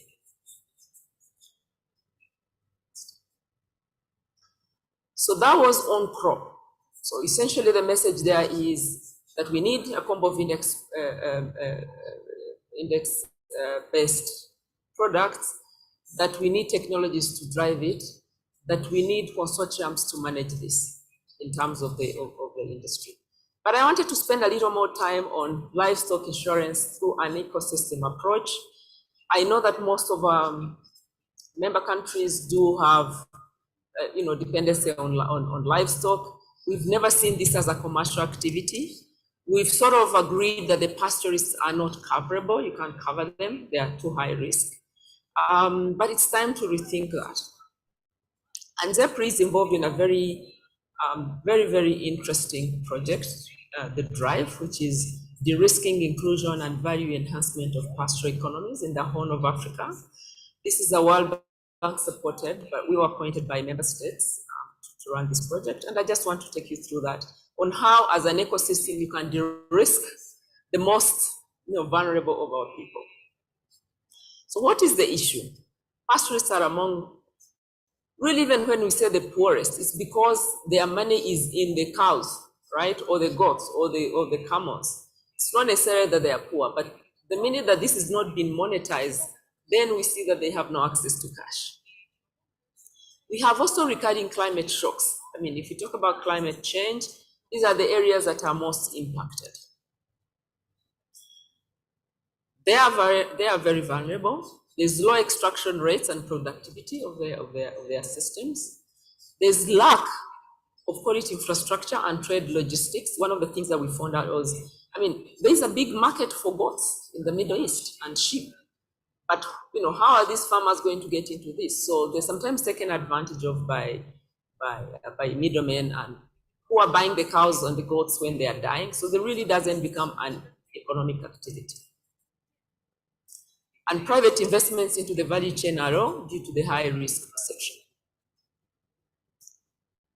And what is the opportunity? I think one of the previous discussants did talk about that where we see these problems means that there's an opportunity for all of us. If we really open our eyes and look at it and think differently. So DRIVE will build on regional strength and complement various interventions. There's been pilot studies in the various countries, especially Kenya and Ethiopia, but which were not able to scale. Okay? And so by bringing this as now a regional project, meaning not only are you able to do scaling and bringing in more people, more pastoralists, there is also diversification in this. So it is a regional project. It's a regional funded project. So the Horn of Africa is made up of 7 countries in the Horn of Africa. We are starting with 4, which is Kenya, Ethiopia, Somalia, and Djibouti. We've had successful drought insurance pilot projects, CLIP in Kenya, Sibe in Ethiopia. They have not been able to be scaled up. And livestock trade represents one of the few economic success stories in the Horn of Africa, and it is improving over the days. Next. So DRIVE in a nutshell is going to be in the 4 countries, like I told about. The total project over 5 years is close to about $360 million. And the idea is to protect pastoralists against drought with enhanced access to financial services and improvement in the value chain. So what it means is that there is 2 components. That is, the component 1 is where ZEPRI is the implementing agency. And we are putting together various products, financial insurance, as well as savings. So we are putting these pastoralists into groups using existing infrastructure. You have national governments that already have groupings. You have NGOs that already have groupings. You have World Food Program that has done an interesting job in most of these countries, bringing all this together into productive units, savings as well as insurance. So there is subsidy. Most of this money is going, about $180 million is going to be insurance subsidy, but we are not going to give 100% subsidy. So the idea is to progressively win the communities, the pastoral communities from these subsidies, but a good way to kickstart that.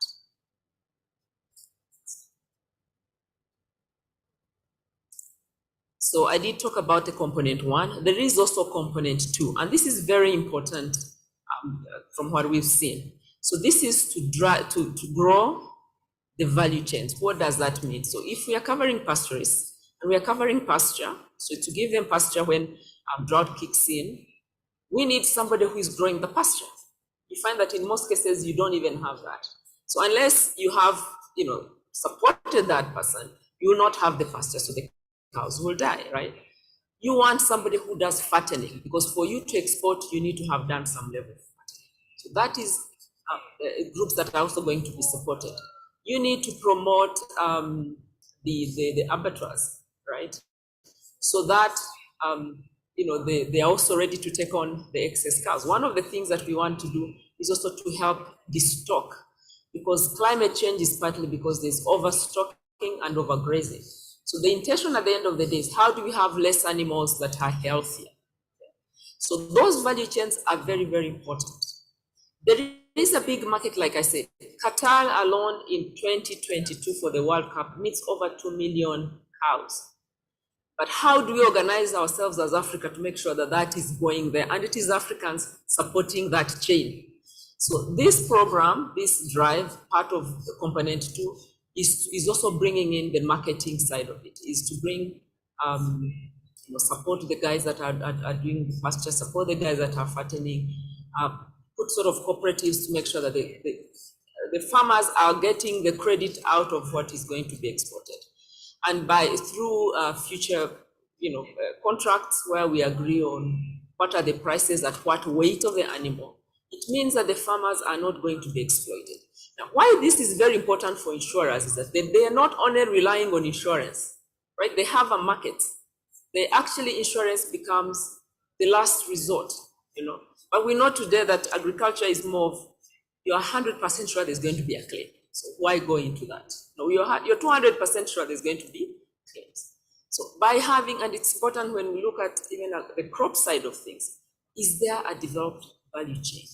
And we have to push that through advocacy, through lobbying, through engaging with the right policy holders.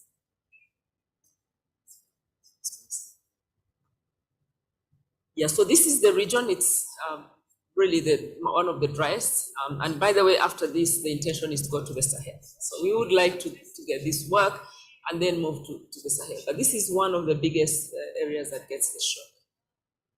And this is what this project drive will be sustaining.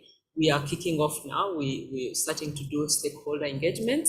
The money has been approved. It's in loans and grants to these governments. So ready to roll. The industry in these countries and everywhere else will get involved because, like I told you, it's about bringing everybody on deck.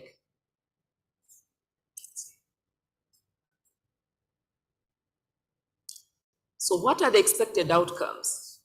That will build pastoral resilience.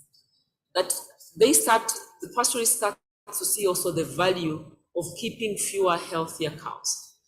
That they see the importance of belonging to these groups, because we are not going to ensure one they have to be sitting in a pasture.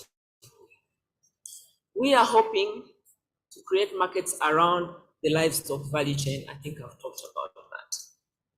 We are hoping to bring in cooperation and peace building. And you know that when there's drought, when there is, the people from Ethiopia, Uganda, and Kenya know that there is cattle rustling, there is, lots of wars and conflict based on that. We are hoping that we'll have an improved herd management and conservation. And closing the gender gap, as you heard, it's something I'm very passionate about. Part of these groupings, we want at least 50% to be involving women. The key results, this is really minimal. We think that we should be able to do more. We are looking at least covering within the next 2 to 3 years, at least 1.6 million pastoralists. This is the amount of capital we envisage coming in, because we are bringing in subsidy, but it's also going to attract lots of investments in the value chains, because we are now telling the investment, the private investors, that now we've de-risked pastoralism. Now it is organized. You can now invest in the other things of value chain. Invest in your fattening stock houses, invest, and banks are able to lend in this area, and of course trade facilitation.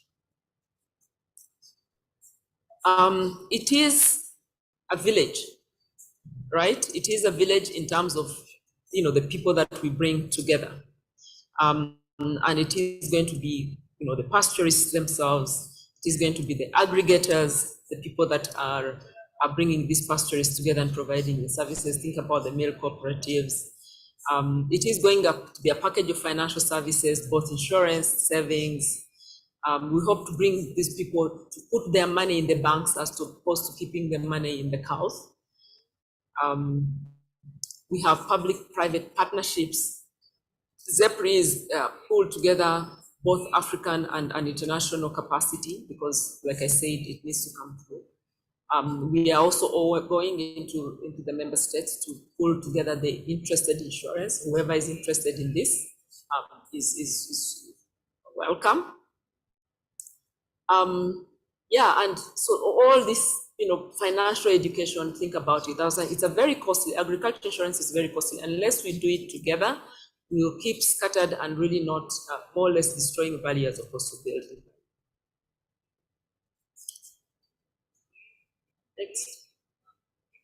Our role under component 1 is, pulling in resources and organizing the pastoralists. Of course, we are going to do it through partners, building platforms. We have already platforms. We are building them from all the way from onboarding of farmers. We are bringing in together product design, which is nearly complete. Now bringing in insurance capacity, mobilizing the industry, managing ESG. I don't have to repeat it. It was talked about. ZEPRI is a founding signatory of the Nairobi Declaration. It is very important, even as we find our own solutions. I do believe we need to find our own solutions.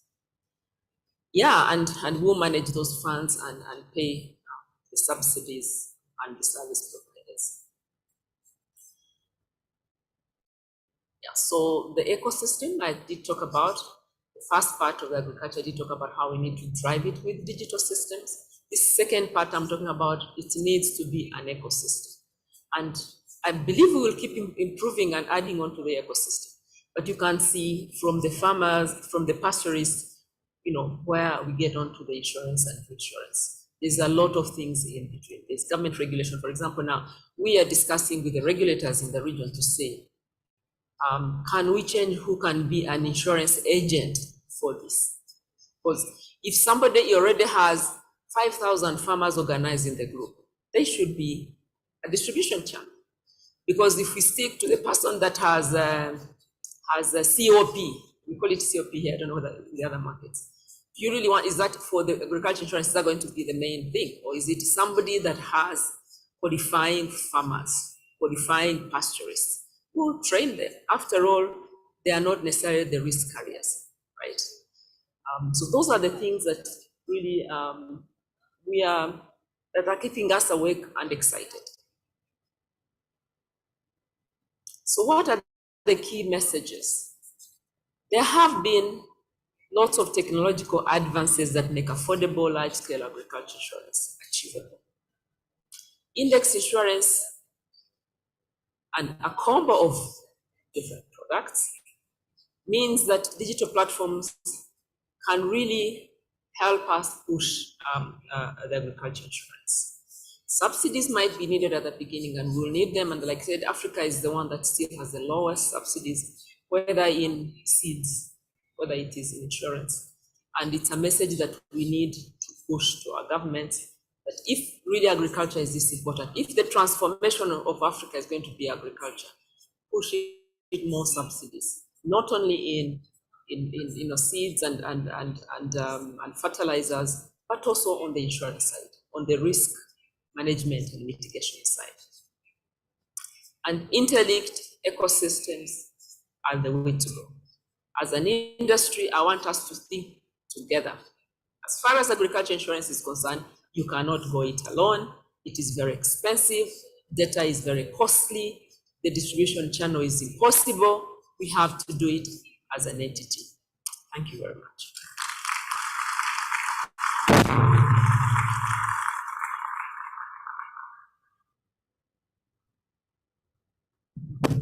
Thank you, Hope. I think indeed she's the name Hope sums it all. She has given us hope. You know me, I'm an insurance broker.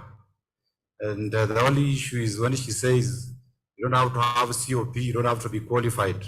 So I wonder, how do I talk about insurance with these people? But it's good, we'll organize them and we'll be there. I think we want to quickly be able to take any questions.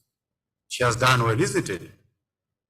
Agriculture insurance in Africa has been one of the biggest challenges we ever have, because you don't know who is going to do what. It goes into government policymakers, it goes wherever, but I think we have hope. So I want to quickly be able to get one or two questions. We are doing very well because we have an anticipation of special dinner tonight, and I'm sure with the experience of last night, we wouldn't want to miss this. Any questions? Anybody with a question? Mike, any Mike?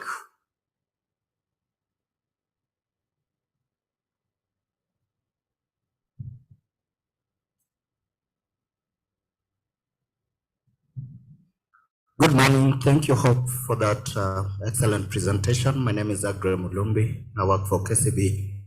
And just what I want to bring into perspective, I recently had some engagements with pastoralists, and they have challenges getting loans secured by their animals, because banks don't seem ready to take that as collateral to support them, and that disempowers them economically. So I'm very happy with the solutions that you are proposing, partnership with insurance to create a further protection and enhance the security collateral for the banks. However, I would just like to take it up on the distribution point, because from insurance, you need to get these pastoralists insured. How can we work together to enable the distribution? And I would like to see the reinsurance getting a little more involved in capacity building, so that this kind of product can reach the intended segments of the population, and also help to tap the economic potential from that area. So my quick question to you is, how do we partner banks for the lenders and reinsurers to just come in to give capacity building support to make sure that this works for the industry and for the end users? Thank you.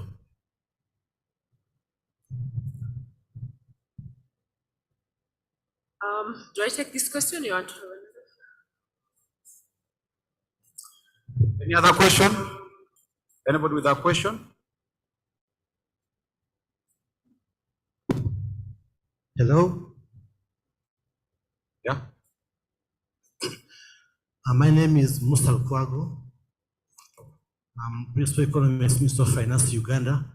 Also working with the Insurance Training College as a board member. In my country, we are also implementing agricultural insurance. We have a product, a scheme called Uganda Agricultural Insurance Scheme, where government provides a premium subsidy. Now I saw there's a project called Drive, where there are 4 countries. In my country, we have the cattle corridor, where the number of animals, and I think they can benefit from that project. How do we enroll onto that project? Thank you.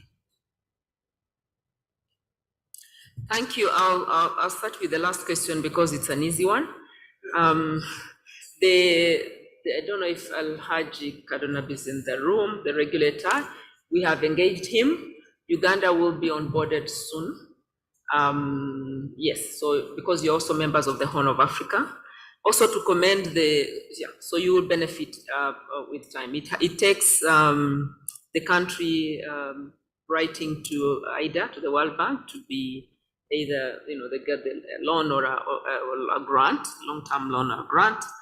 But that is in the pipeline, and we are looking to onboarding Uganda soon. Okay. But I also want to applaud the Uganda Agriculture Consortium. So it is one of those markets that have pulled together to be able to manage the subsidy and grow the agriculture insurance in Uganda very well. And I think there's lessons to be learned there. So going back to the question around distribution on, yes, so it's a challenge. I mean, if you think about pastoralists, these are guys that move from country to country, right? So even how do you track them? I know that under CLIP, this is the Kenya Livestock Program that has been running, which was very successful. Even paying them sometimes was not possible. You find he's already moved to Ethiopia and he's now moved to Somalia. So, so some of those challenges, that's why it needed to be a regional project. These guys don't know the borders. I mean, borders are imposed on them. So then who becomes the best aggregator for us? I think that's the question. Who becomes the best? When you talk about distribution channels, it's who brings you those people, isn't it? So who is the best aggregator? So if we think about it that way, then we find one, it could be the clans in some of these markets, could be the clan heads. They have, together 5,000 people or whoever they are, they're able to bring them. And that is why our product, this project is based on pastoral groups. It's not going to be an individual. They have to be qualifying, they have to have a certain number of animals, but they have to be in groups. So who is going to bring these groups together? And like I told you, some are NGOs, some are local governments. We found that one, I think it was in Wajir, in northern Kenya, they already have groups. They had already brought together women for savings. They had brought together, so you need to just click into that. You don't need to reinvent the wheel. Now, to answer the part of the bank. So once you have these guys, they are insured. They are now, they have now collateral, right? And we are hoping that together then we can open up that private sector funding. I know KCB is very positive and has put effort in improving agriculture insurance. And already on the crop side, you're doing quite a bit. So with this, I believe we also bring the pastoralists into groupings that can also, borrow. It does not mean that I'm saying people should not have insurance knowledge, but I'm saying let's find these people and let's impact the knowledge to them. Okay, the relevant knowledge. But what is also important is a very, very robust digital system, eco-digital system. So that, and now you can, everybody has a phone, you can do that with SSD,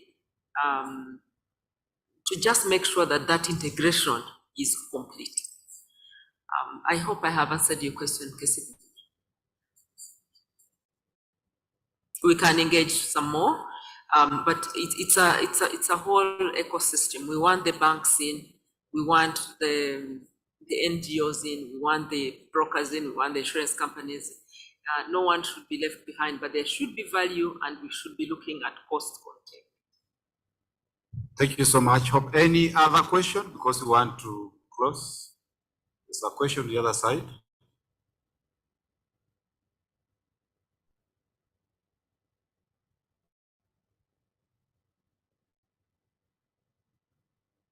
Good morning, everybody. I just want to thank Ms. Hope for such wonderful paper presentation.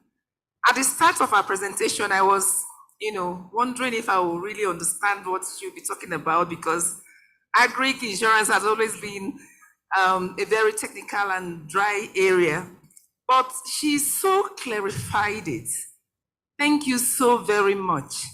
And I also want to, on behalf of the women in Africa, in insurance in Africa, so thank you for being intentional in including women in your management. Thank you so much, and I hope that every other organization will adopt, this initiative, because women are usually very dedicated when it comes to any given assignment. Thank you very much, Ms. Hope. I wish you success in your endeavors. Thank you. Yes, we need to lead by example. And by the way, 50% of my management and my team are women. So it's not just, just 30%, yeah. Yeah, and it's a challenge to women. Like, what are we doing ourselves so that we challenge the guys? So I am, and it is a human right, right? When we talk about Rwanda, I'm speaking about my country, so I'm biased. But one of the key ingredients of the success of Rwanda is that women were brought to the table. I'm telling you, you do that and you can go and sleep. So yeah, but that's part of sustainability, so it's not off. Thank you so much, Hope. When they have arrived, it means we are somewhere as men. It's a comment. It's a comment.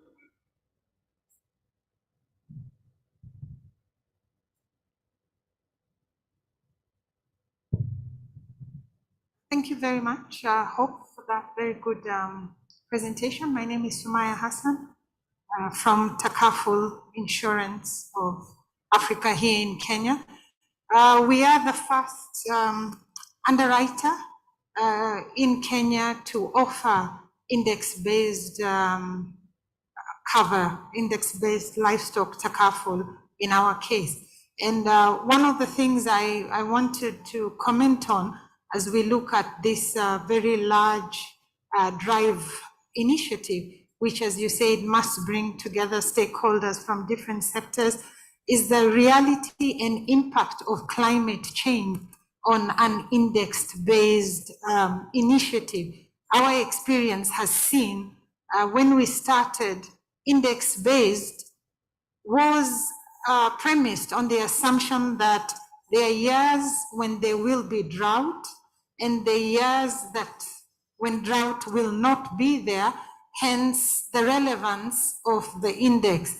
Increasingly, what we are finding is not whether drought will be there, but how severe will the drought be. And that then can create a lot of potential friction on the ground where you have pastoralists who are already experiencing the disproportionate effect of climate change in their areas, and yet what the trigger is looking at, perhaps measures that of course will take a lot of other parameters into account, but the reality is that climate change and drought, unfortunately, is now not an if, but how bad will it be? And so it ends up being not an insurance or takaful cover, but more of a cash transfer.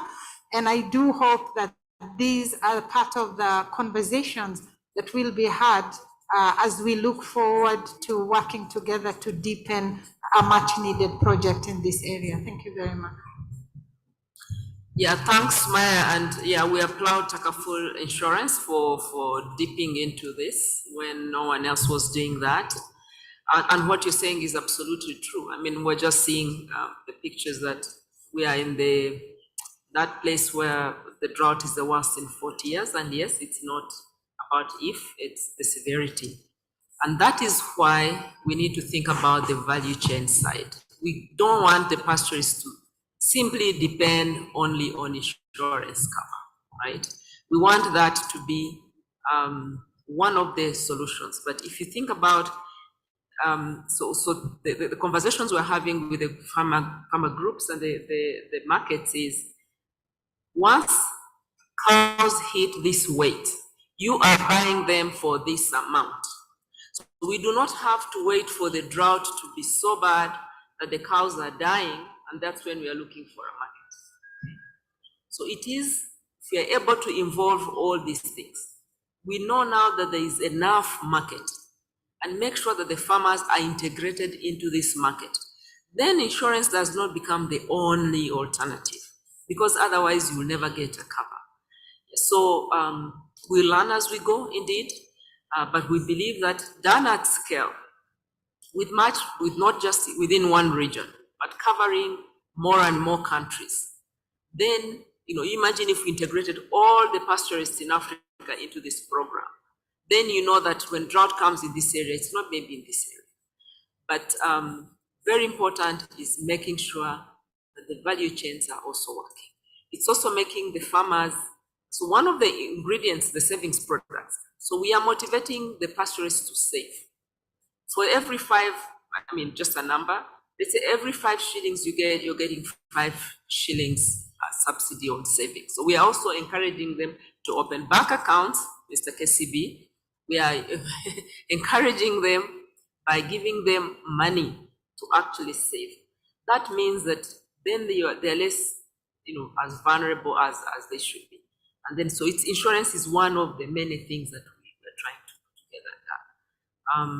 Yes, and Sumaya will work together with you and your experience to make sure that this is a success. Yes, failure is not an option for this project. Thank you so much, Hope. I think the ladies have taken over already. You can hear. But thank you so much. Because of time, we missed tea. So we're going to have tea because tea stopped serving at 11:30 and preparing for our lunch. So it would be unfair for us to go for tea and then miss lunch. So we can compensate that. So we'll arrange, as you take, where I come from, you can take lunch with tea. So you can have a cup of tea with lunch. So because of time, thank you, Madam Hope. Thank you so much. I think we need more time. Because of time, we have got 2 activities that we want to compress into 1 hour or so that we can then finish and do other things in the afternoon. And the most important thing is that we have a dinner.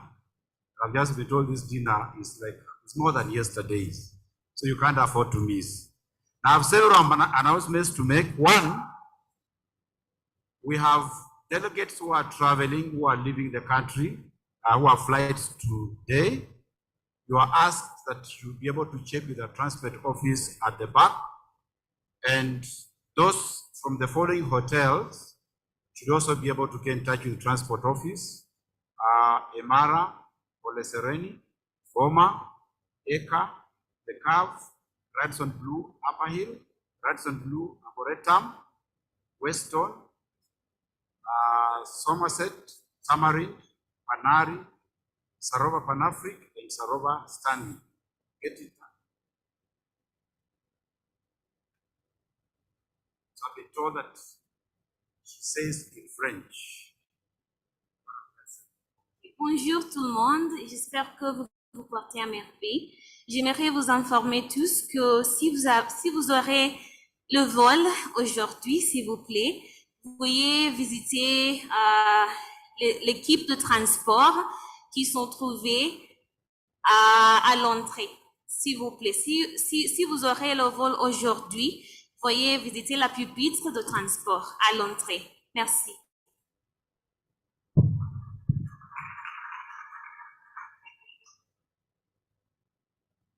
Thank you so much. That is French for us. We made this announcement in the morning. We have PCR tests being done at the College of Insurance. We have got 2 places.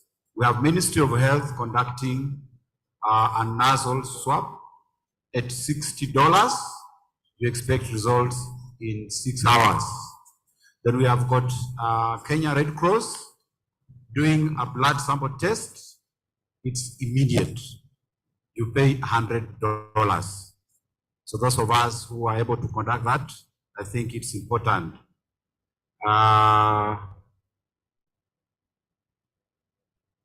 We want to go to the next session, and my prayer is that the next presenter takes less than 30 minutes so that we can finish and be free, those of us who are meeting in the afternoon. Normally when things get to the end, they become better. When you eat meat and you are next to the bone, it's more sweeter. You don't know that you're getting finished. So it's getting better, and maybe next time we'll improve on this. So we want to go to the next presentation. And we're doing launch of African Insurance Pulse on climate change. And we have none other than Heiner Alms. Where is Heiner Alms? I'm told he's a man of few words. So you can imagine, few words and short time. Mr. Arms is a partner with Fiber Consulting. Welcome.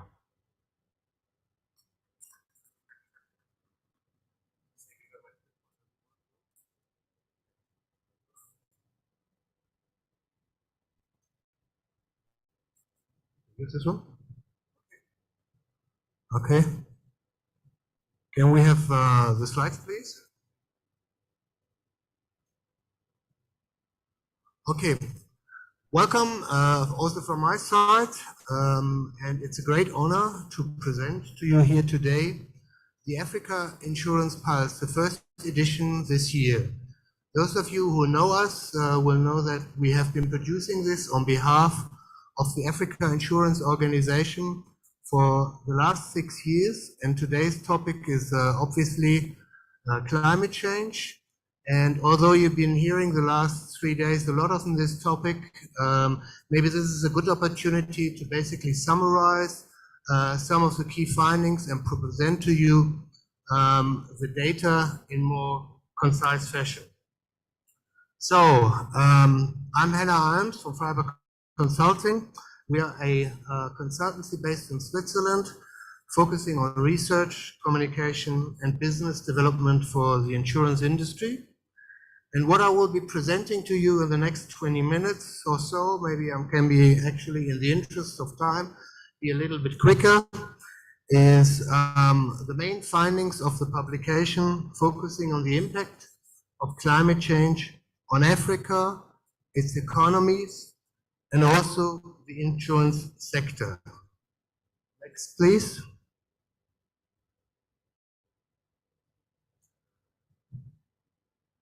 We've been producing this publication for the Africa Insurance Organization since 6 years, as I just said. Those of you who know us will actually know that the sujet, that the picture that we have chosen for this year's publication, we actually used before the Boab tree. Now, at that time, we actually thought it was a nice illustration for just the African continent, while in the meantime, it had actually become a sad symbol of climate change for Africa.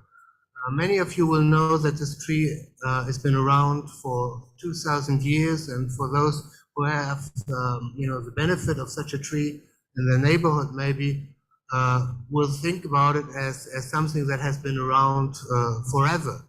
However, these beautiful trees are now crumbling, imploding, falling apart, dying, because basically the massive amount of water that their trunk used to hold has disappeared.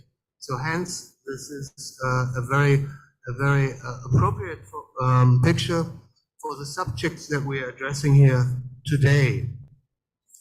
The findings of this report are based on the one hand side on desktop research, and on the other hand side on in-depth interviews that we have done with executives from insurers, reinsurers, and brokers operating in the African continent. Next, please. Most African countries are suffering widespread damage due to human-induced climate change, including loss of life, water scarcity, increased food insecurity, and lower economic growth.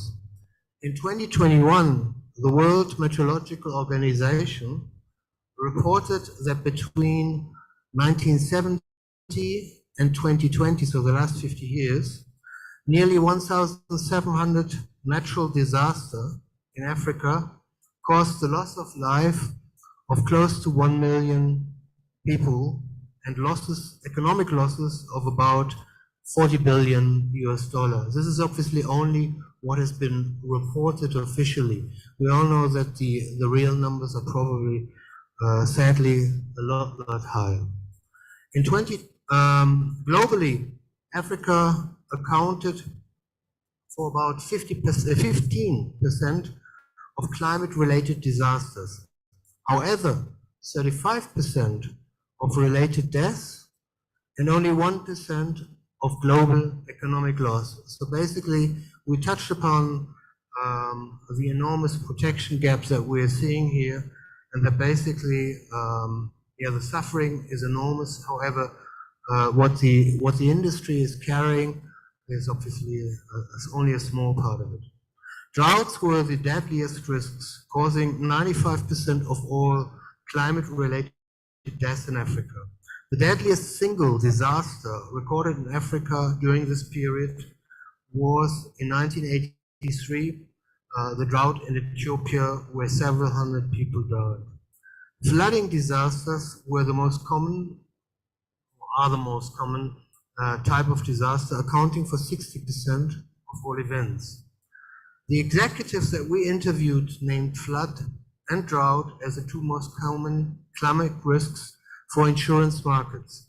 Increasing urbanization in Africa means that catastrophe risk profiles of the African countries are shifting from predominantly rural areas where drought and flood security are the main challenges to urban areas where flood and cyclones are the main risks. Next, please. When you look at this table, you simply have to, or need to understand, need to keep in mind that the darker the blue, the better, the darker the red, the worse. The World Risk Index 2021 assessed disaster risks for 181 countries, covering almost 99% of the world's population. That report, or that index, was based on two main factors. On the one hand side, exposure, meaning a population's exposure to natural hazards such as hurricanes, flood, drought, or sea level rise. And on the other hand side, vulnerability, the second most mentioned factor, which measures the vulnerability of infrastructure, food supply, economic conditions to natural hazards. Vulnerability is further defined by susceptibility, coping capacity, and adaptation capacities. Some of the high-level key findings of this index in 2021 are that in comparison, actually, Oceania has the highest disaster risks. This is increasingly due to its high exposure to extreme natural events such as rising sea levels.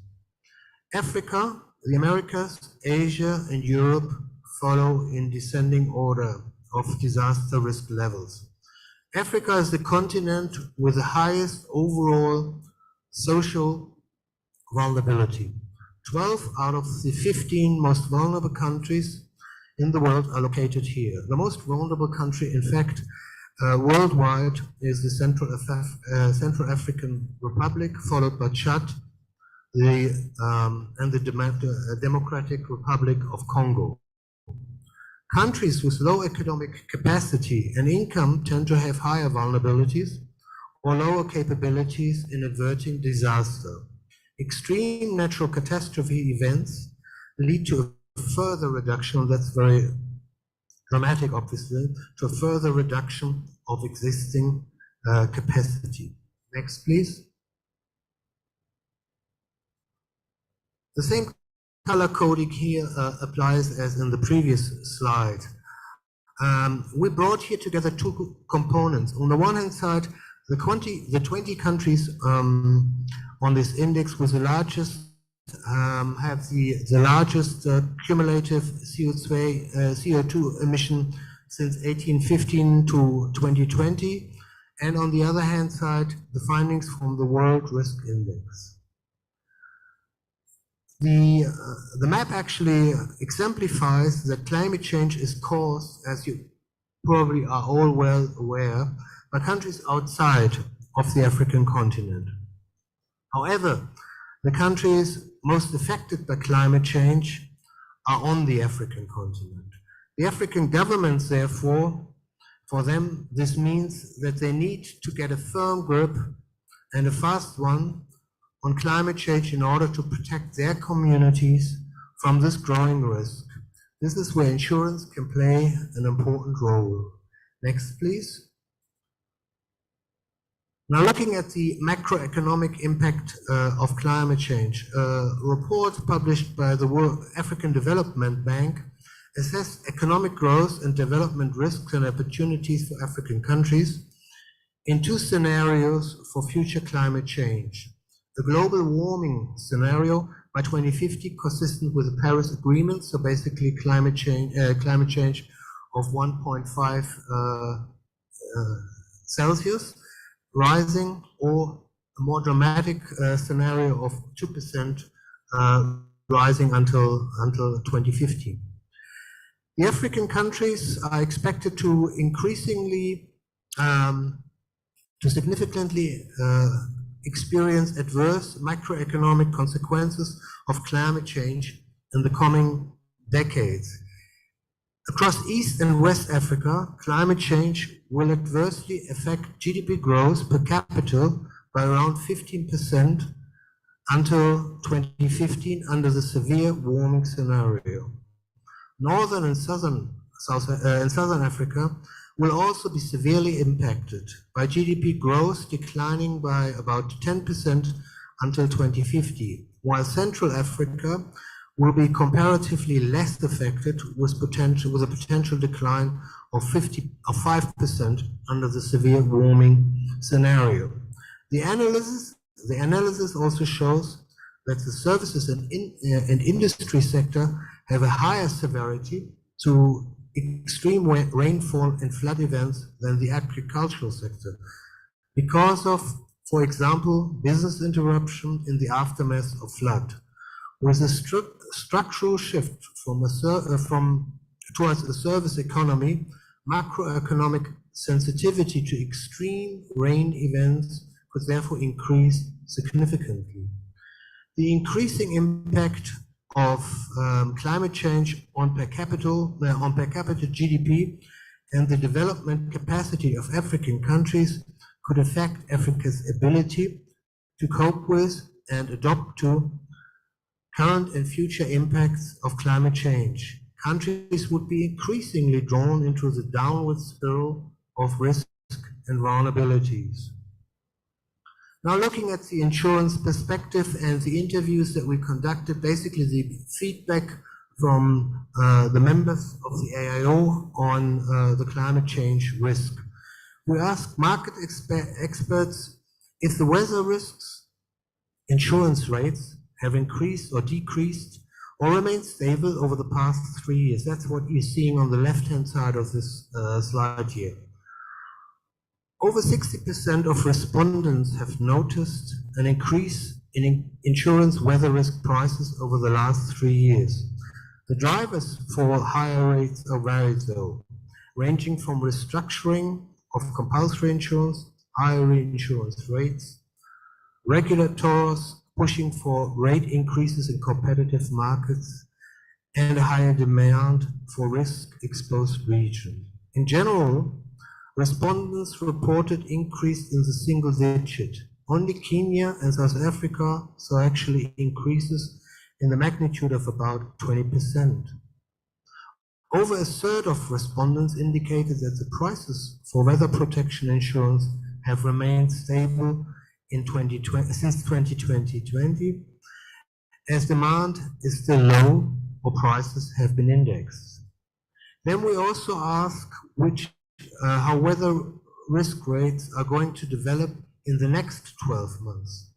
The results you see on the right-hand side of the chart. More than 60% of executives expect climate risk prices to rise. This is especially true for loss-affected natural catastrophe programs, but also for markets where prices have been stagnant for years. Inflation was cited as another factor behind increases in premium due to higher cost of replacements. Some participants also said prices might rise due to more accurate modeling capabilities that better capture the risk values. Finally, some argued that the simultaneous rising operation and claims costs will put insurers' income statements under severe pressure and require higher prices to compensate for these losses. 40% of respondents said prices will remain stable, as the decisive factors are still low risk and product awareness, and thus low capacity You should, next slide, please. Sorry, thank you very much. We're moving to the next one. 40% of respondents said prices will remain stable as a decisive factor are low risk and product awareness, in thus low capacity allocated to weather risks. Next one, please. Thank you. We also asked market experts if primary insurers decreased or kept capacity stable for weather risks in the past 3 years. The results again you see on the left-hand side. The caveat first, the overall insurance penetration remains very low in Africa, excluding South Africa, obviously. As a result, insurance capacity for weather risks is not an issue today. Demand is far from exhausting available capacity. For this reason, 60% of executives agree that insurance capacity for climate risk has generally remained stable, while 40% of interviewees reported an increase, mostly due to mandatory coverage. When we ask the reinsurers, so moving here to the right-hand side, if they have increased, decreased, or kept capacity stable for weather risks, the results you see on the right-hand side, the global reinsurers would be willing to increase capacity in African markets because, as we learned already yesterday, this would have a diversifying effect for their main natural catastrophe exposures in the Americas, Europe, and Asia.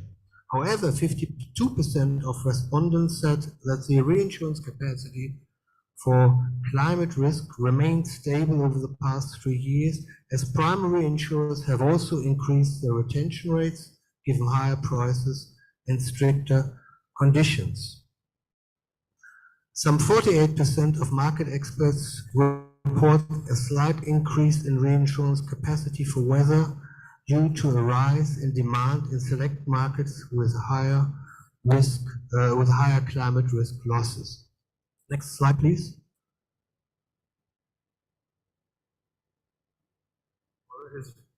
One too many. You skipped one, I'm afraid. Can you go back one, please? Yes. Regulation. More than 70% of respondents agreed that climate change is much discussed by regulators, but this has not yet led to many new and effective regulations. The biggest challenge, they said, are lack of data and capacity to set new guidelines and rules. This view is echoed by the African Development Bank in a study published in 2021. It finds that financial sector regulators and supervisors in Africa give climate risk a high or very high priority.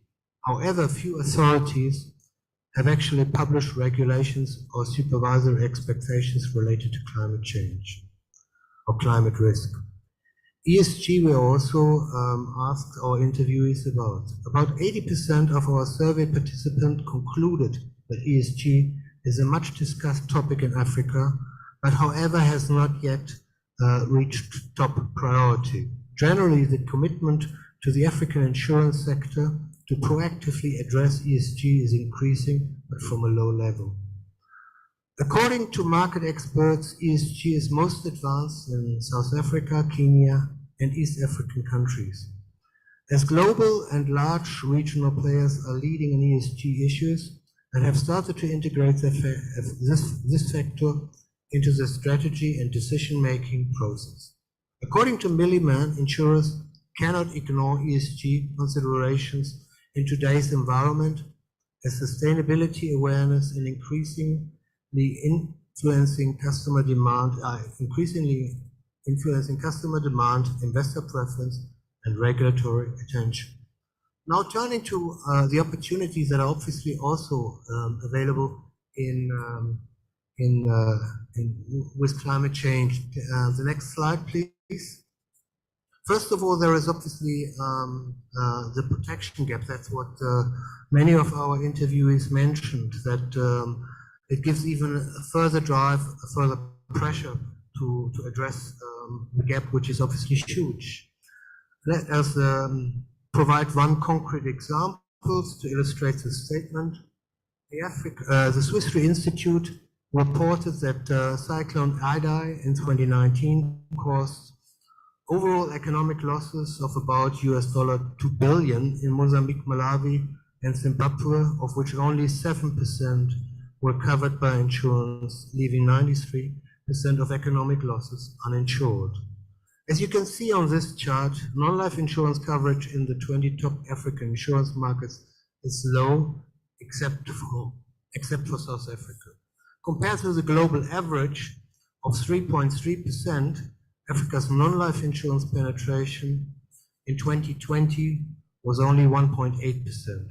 But even this low rate was largely driven by the continent's largest non-life insurance market, South Africa and Morocco, where the respective local market rate was well above the African average. Coming from a very low base, the theoretical potential for growth across the continent is immense. But as one survey participants summarized, our challenge is to turn this huge opportunity actually in concrete business opportunities.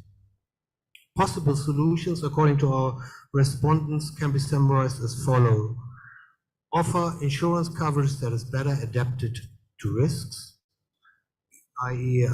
agricultural insurance, renewable energy, for instance, insurance, that promotes financial inclusion, for instance, parametric insurance or microinsurance, and continues to create awareness through targeted marketing and financially improving the distribution, and finally, improving the distribution of insurance solutions. Next, please. Another opportunity that our interviewees pointed out is actually renewable energy as a source of energy for the African insurance markets. And renewable energy here touches upon solar, wind, geothermal energy, and hydropower plants. Investments in renewable energy in Africa have risen steeply, as they have everywhere in the world.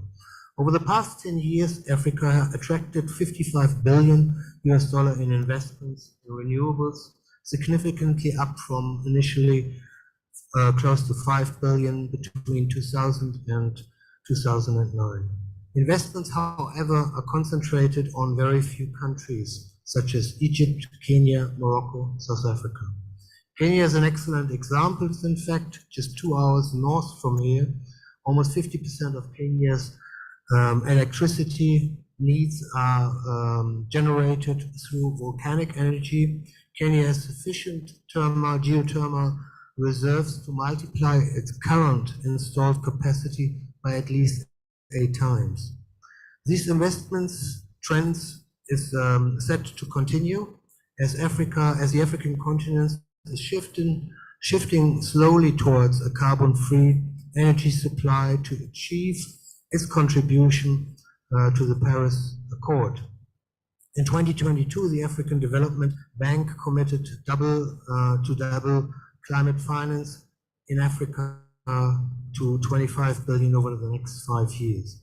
Insurance obviously will play an important role in de-risking investments in renewables, mobilizing capital. Credit and political risk can be covered by joint initiatives with regional liquidity support facilities, such as with the German Development Bank KfW and the African Trade Insurance Agency.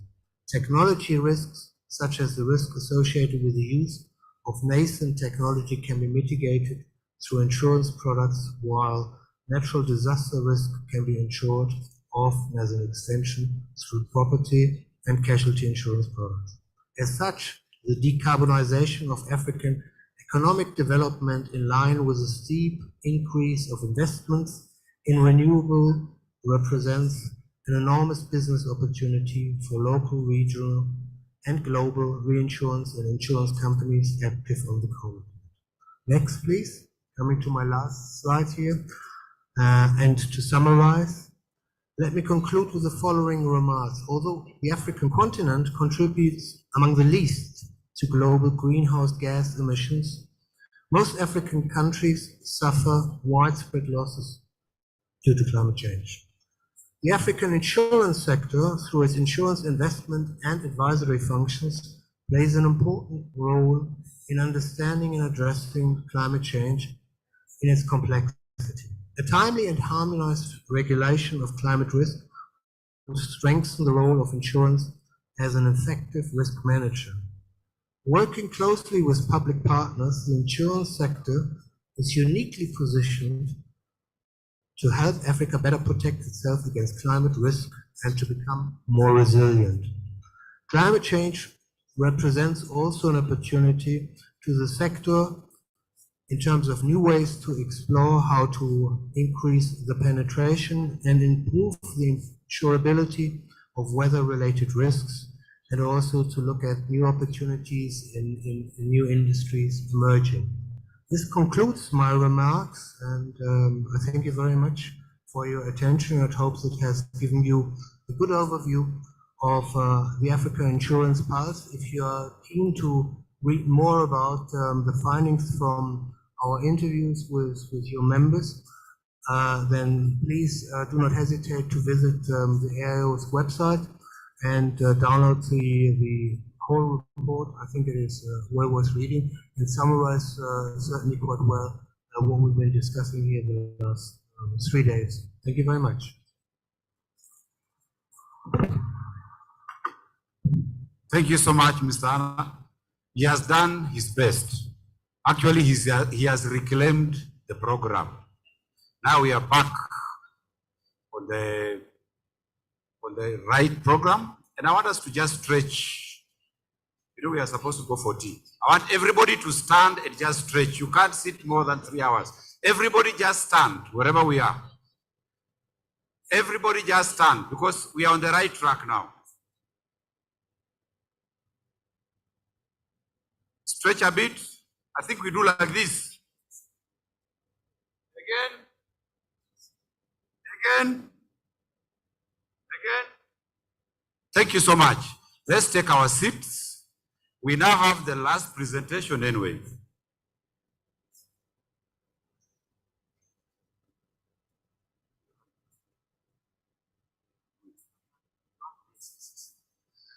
Special announcement.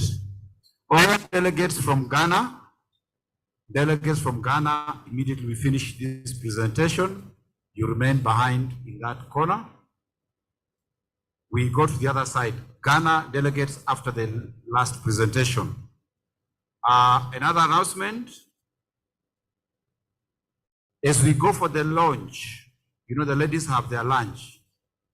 So ladies, you have your own lunch and lunch for women in insurance in Kenya.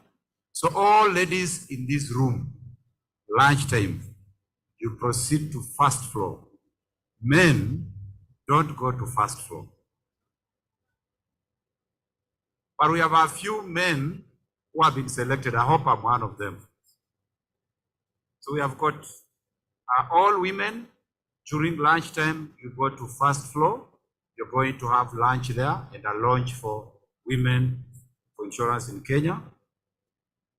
I think we do not have any other question for Mr. Alma, who has reclaimed our program.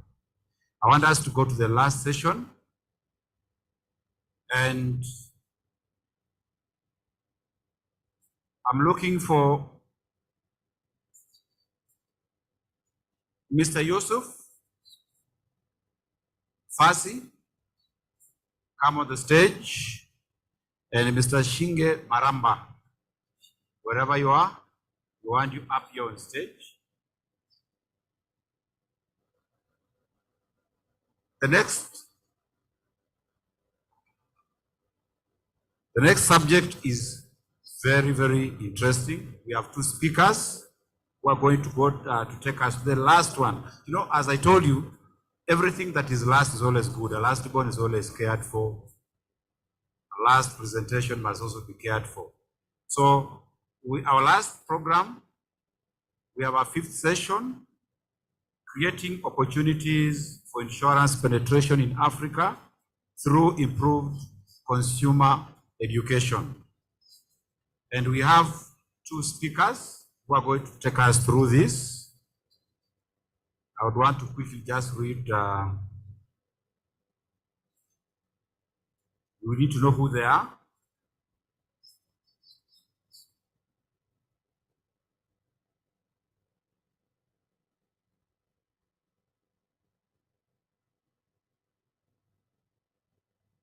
It's going to be quick. Don't be worried.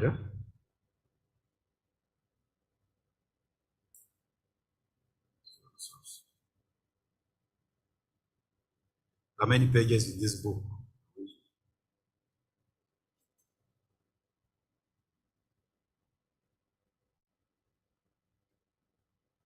I want to start with the one that I can easily find. Shinge Maramba? Oh no.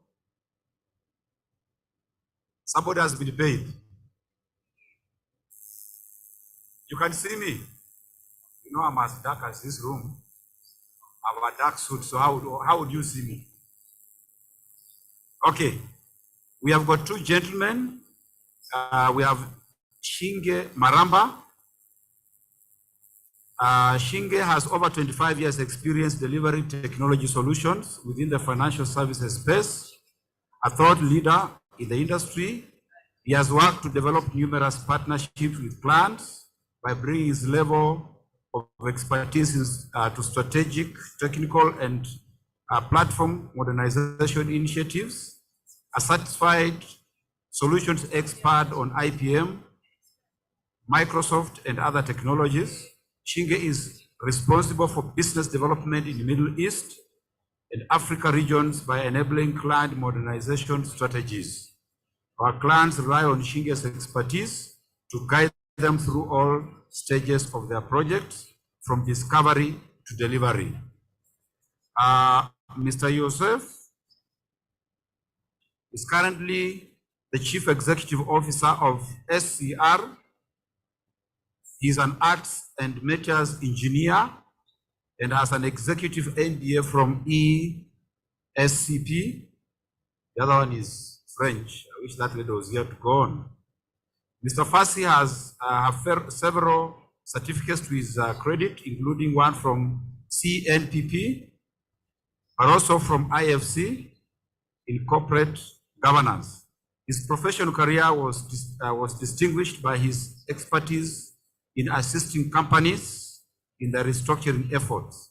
He headed Texa, the first damage assessment firm in France, before joining the company Papelera, wherever, stuff. On the Casablanca Stock Exchange, production of printing and writing paper. In 2005, as a CEO, where he carried out merger absorption with another company in the area. In 2008, Mr. Fassi was appointed the president of Services Division of CDG Development, where he repositioned three companies, Exprom Facilities with Fins Group, CG Park, and Morocco Tourist Residence. In 2014, Mr. Fassi joined SCR as the Chief Operating Officer before being appointed as the CEO in 2016. Mr. Fassi Yosef occupies, in parallel of his responsibilities in SCR, the post of President of FAIR, as well as President of CGM, Commission of Morocco-Singapore Business, and was the former President of African Asian Insurer and Reinsurer, and actual President of the African Center for Catastrophic Risks. This is a lot, eh? No wonder why Morocco is taking over everywhere in Africa. You know, they're in Kenya, they're taking everything. I'm also ready to be taken, Mr. Yusuf. So, welcome. Thank you for the presentation.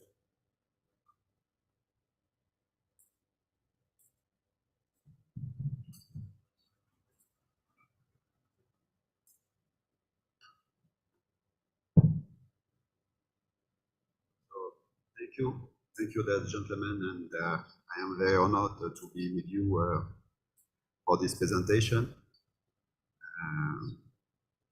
And I would like firstly to present the company. SCR is the oldest reinsurer established here in Africa. We started in 1960. And our workforce are around 150 people, but our solvency margin in S2 European standard is 180.9%. Of course, we work with in Africa, but also on the Middle East and in Asian markets. And very key figures for the company. So we write in premium around 281 billion US dollar, and our return on equity is 11.7%. Next slide, please. And our total balance is 1.7 billion US dollar.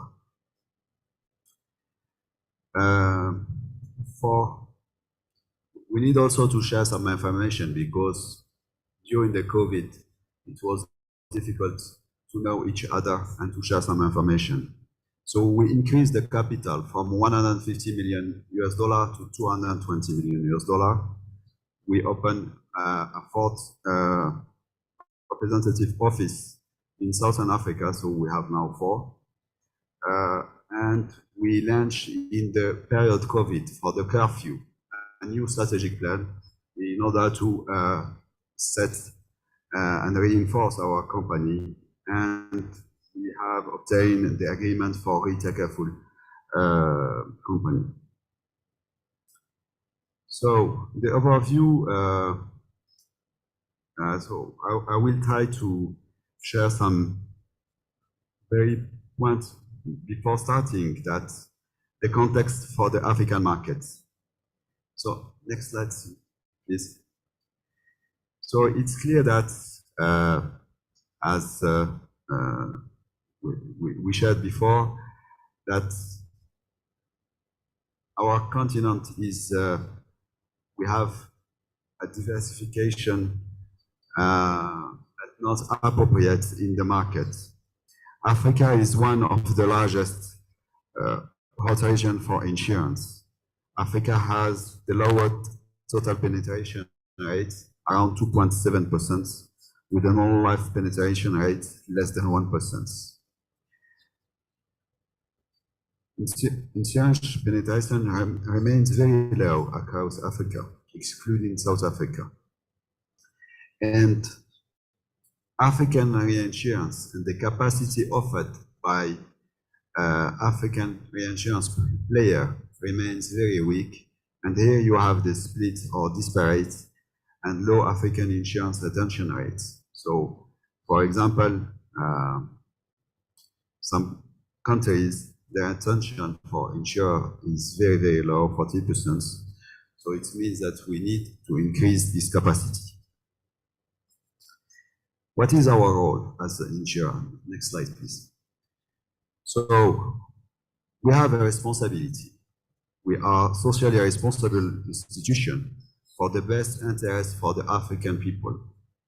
So we are an institutional investor, mobilization, saving, the attention of currency, of foreign currency, and the risk of payment defense is the main point. So insurance companies in Africa are playing a key role to develop the economies throughout the continent, protect the industries from foreign turbulence, save more financial assets internally, and provide technical expertise. So what is exactly the risk that we need to support for our industry? So, of course, we have political risk, we have drought, pandemic, flood, earthquake, and the big risk for the industrial fire or cybersecurity. So, but pandemic and politics have always had a prominent place in our galaxy of emerging risks that most reinsurance need to face. And particularly for this period after what happened for the COVID and the Ukraine war, we have a very stress in all our economy, and inflation is here, and we need to be sure that all our countries can be sustainable. So the major risk that happened, you have a very big losses in some industrial fires, like in Cameroon from Sonara or an NPC in Nigeria, or riots in South Africa that cost around $1.7 billion US. Flooding, you have more than 6 million people in West Africa, then migration, and its drought also in Morocco. We just paid $86 million US this year. And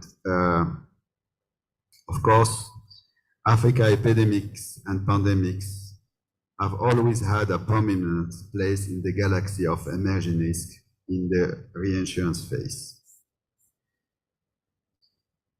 So we have opportunities. We need to consider that we need to be optimistic. So we have a growing middle class. We need to serve this middle class and to provide an agile and new product, adaptable. We are discussing how we can set up the African Continental Free Trade Agreement. So it's another option that we can develop our continent. We have an increasing urbanization, so it means that we can have more and more demand of insurance. And for the risk, of course, we have commodity price, political stability, global tensions. So discussing the macroeconomic stance, the report noted that the emerging market growth has moderated in the recent years as economies mature and more exposed to external cyclical factors. Nevertheless, projections still indicate that emerging economy, and particularly Africa, will account for 60% of the global growth in the 10 years time. So this is an extract from Deloitte. So really, we have an opportunity and we need to catch, all of us, this opportunity. So this is my favorite slide. Next, please. We need to consider that insurance need to be very connected with our strategic approach by all the African governments. So we have an issue about agriculture. We have one issue about how we can increase our industrial economy. We have a very big and huge potential for the greener electrification. And of course, digitalization, it's an avenue for us. So when you are looking for all the strategy of all the governments, it seems that you need for the agriculture, for example, developing parametric insurance. It's not a need, it's a necessity. Implementing a coverage on a national scale, and you need to have a government that they need to subvention this type of program, otherwise it's not working. And we need also modelization. So we need to improve more data in order to can assess this type of risk. And this is a huge barrier for us. For the impact for the industry, that strengthening the African entrepreneurial spirit and call for the transfer of know-how from the foreign investor to strengthen the upstream integration of our mineral wealth. So for that reason, we need to building African and energy and mining capacity for coal, oil, and gas, because the capacity, for example, for coal or mining is completely shrinking, diminishing around the world. And we need to face and to tackle for this issue. For the electrification, obtaining performance contracts acquired by investors. So we need to have this knowledge how we can offer a performance contract in insurance for the investor. It's very important. For digitalization, it's clear that fostering the digital economy in order to impact and provoke a restructuration of many sectors of the economy around new economic and organizational models that will be as the core and innovative sectors. So for that reason, how we can provide, how we can develop the cyber risk. And it's clear that it's a big issue for the modelization for how we can set up this specific risk that many non-insured people are not sharing when you have a claim.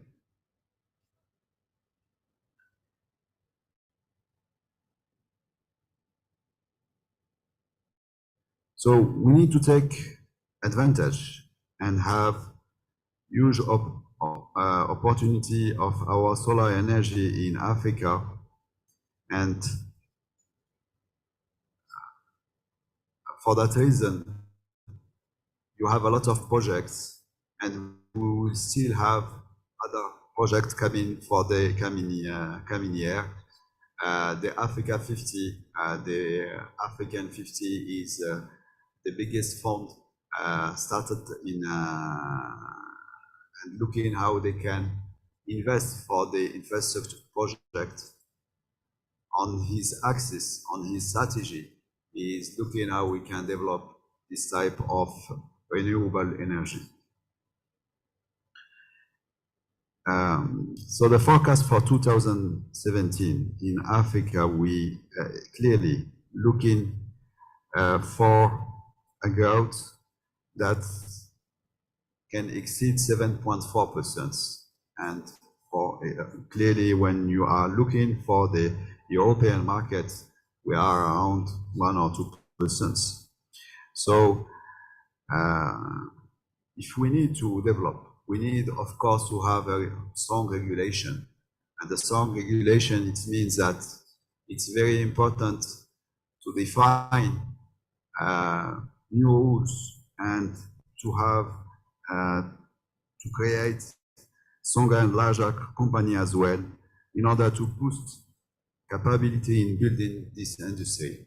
So it means that you need to have a specific approach in solvency or in risk capital in order to be sure that you have the appropriate capital when you are underwriting.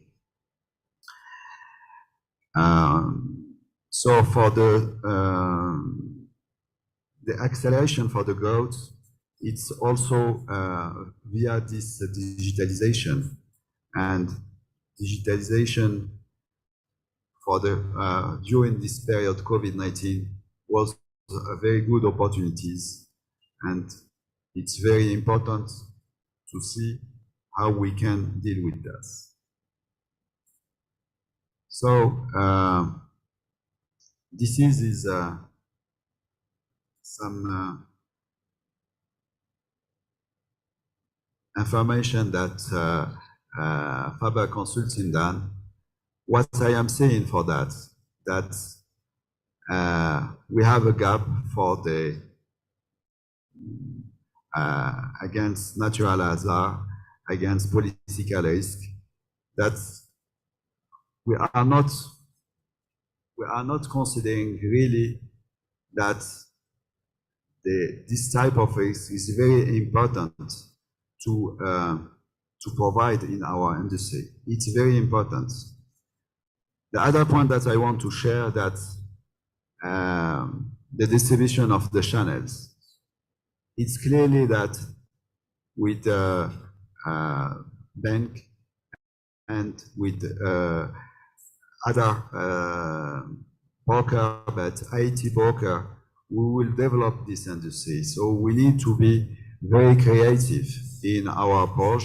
And of course, one of the points that we need to be, the gap protection is very important.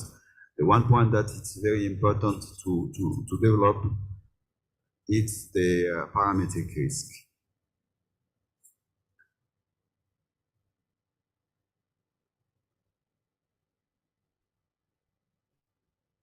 Okay, so next slide, please.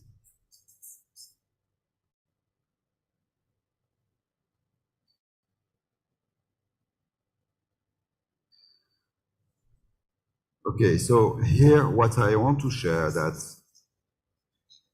you have clearly two industries growing very fast. And for us, it's not our case in insurance. So you have bank and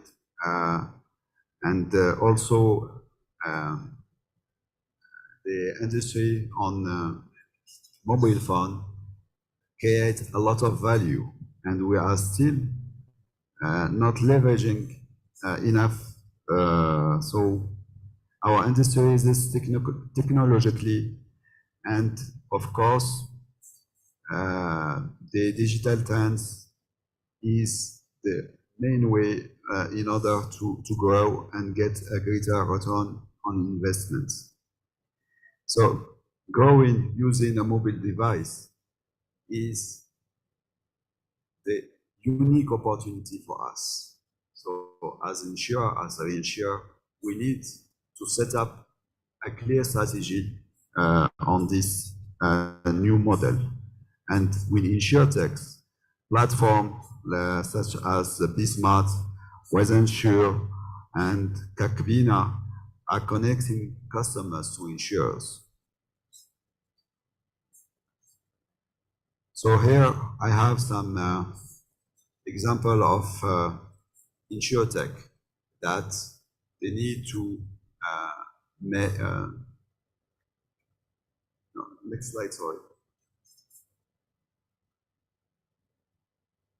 Yes, here I want to share some African InsurTech that they need to develop and to push in all other regions, but in agriculture side, you have a model that's developed by Hello Tractor that they are sharing, okay, using this the tractor.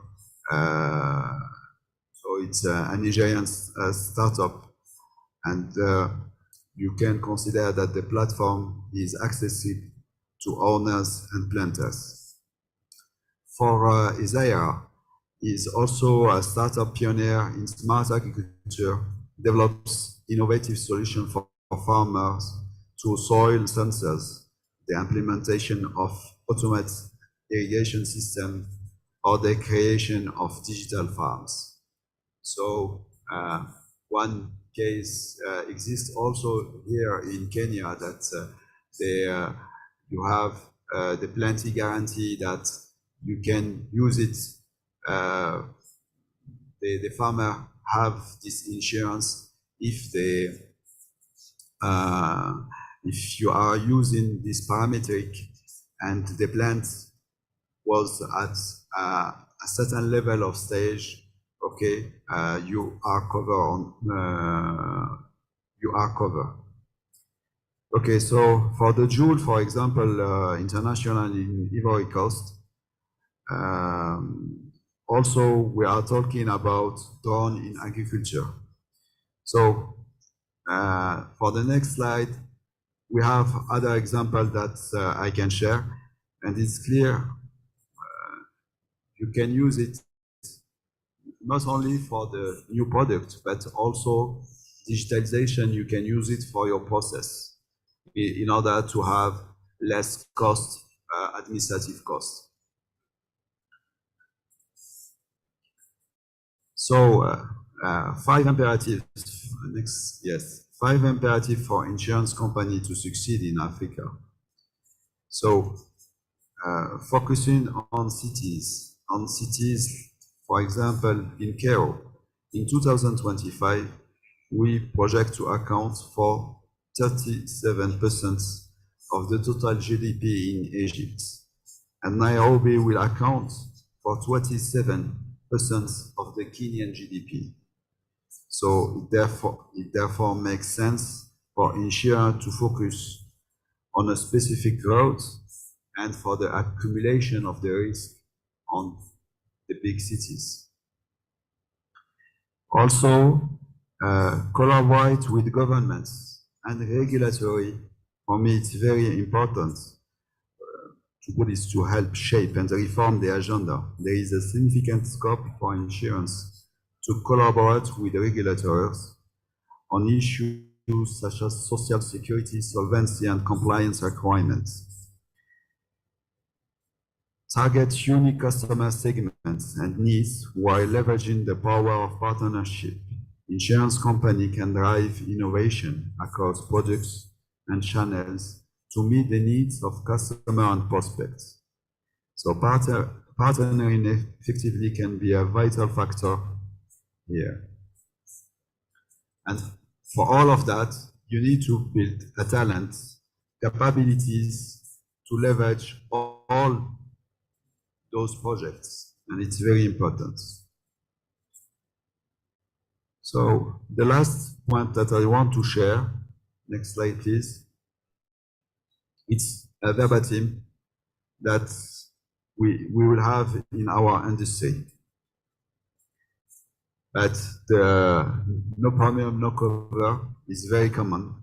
Okay, strong supervisory authority to protect the local insurance markets and increase the minimum capital required for insurance and reinsurance company, and maybe set up more compulsory insurance. So it's,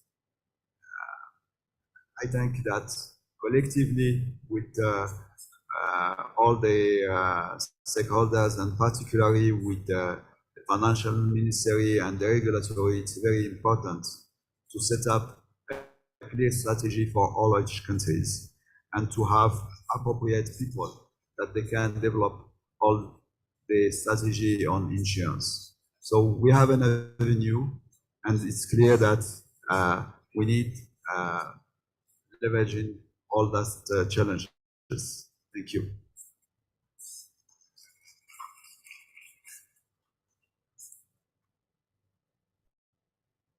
Thank you, Yusuf. I think we'll get questions. If you have any questions, the presentation is done. You can put down as we have the last presentation, then we can get questions at once. And then we have nothing left but go for lunch. Women go to first floor, I'll accompany you. Then the men go elsewhere.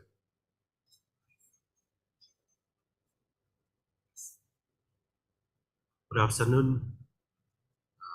Habari zenyu. I'm a tech person. I'm not an insurance person. So what I'm going to share is not something very common. But the information that I'm going to share is analyst information that we gathered from a company based out of Cape Town, South Africa called Senfree. So my biggest challenge that I've seen within the insurance sector in Africa is educating the customer. The customer, most of the time, we've seen they don't like buying insurance because insurance is seen as a grudge. Next slide, please. The main reason being that there's always something more important to buy for the customer, like food or medicine, or the economic hardships that are being brought with the change of climate. And, you know, when the climate discussion was here, it was very depressing to me because, yeah, this is where we're going. And also just to add on to that, there are other things that make life much easier for insurance companies if they utilize technology. Next slide, please. So I represent a company called Equisoft. Equisoft is a company from Canada. It operates in 15 countries across the globe. It has got 900 functional developers and actuarial people within the organization. So what they've discovered across Africa, especially, is engaging today's customers. You can see from the illustration on the slide, you can see the traditional customer is one which is above that picture, and today's customer is one which is beneath. The traditional customer is what Africa is, insurers are still doing today. They want to go and sit down with the current customer and speak to them about insurance. Whereas the current customer or today's customer is not interested in talking to people. They will rather stick onto their devices. They want to explore things. They buy very quickly if they like what they see. So it's something that I help customers to leverage technology to realize their dreams. So on this, as you can see, the first thing that Semfree brought to us is the law of trust. Why do African customers don't trust insurance? It's something that is quite challenging, or it's worrying to most businesses within Africa, because the 1% penetration discussion has been around for quite a while. So there are many things that we can approach this problem. The first one is to empower the person who is facing the customer all the time, which is the insurance agent. Or should we put the blame on the insurance agents? They are not educating our customers, or the underwriter? Because within the Africa space, the insurance agent tend to own the customer, or they know the customer better than the underwriter. So I think from our investigation or from our discovery, we found that if we empower the insurance agent or advisor, you are likely to have more insurance penetration within the African market. Next slide, please. So this is the key considerations that I'm going to share today with regards to the penetration problems that we have in Africa. So my colleague has alluded to the fact of embracing digital technology or digital transformation. If you're not moving into this space, I find that life is going to be very difficult for you, because as I explained earlier on, 1 billion of your future customers are now using technology to do everything. And with technology, it also enhances or helps you to streamline your businesses. It cut off costs and necessary things within your business, and it also embraces certain challenges within your business, from fraud to everything. Next slide, please.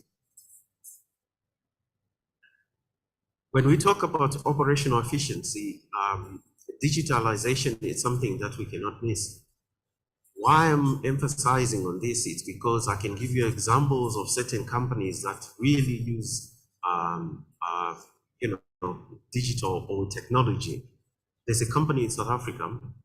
I use it. I'm not an insurance person. I'm a techie person. It's called Discovery. Discovery, they make it a point to sell 2 or 3 products to their customers. How do they do it?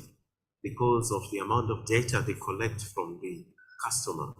So it's not just only collecting data. What you do with that data is very important.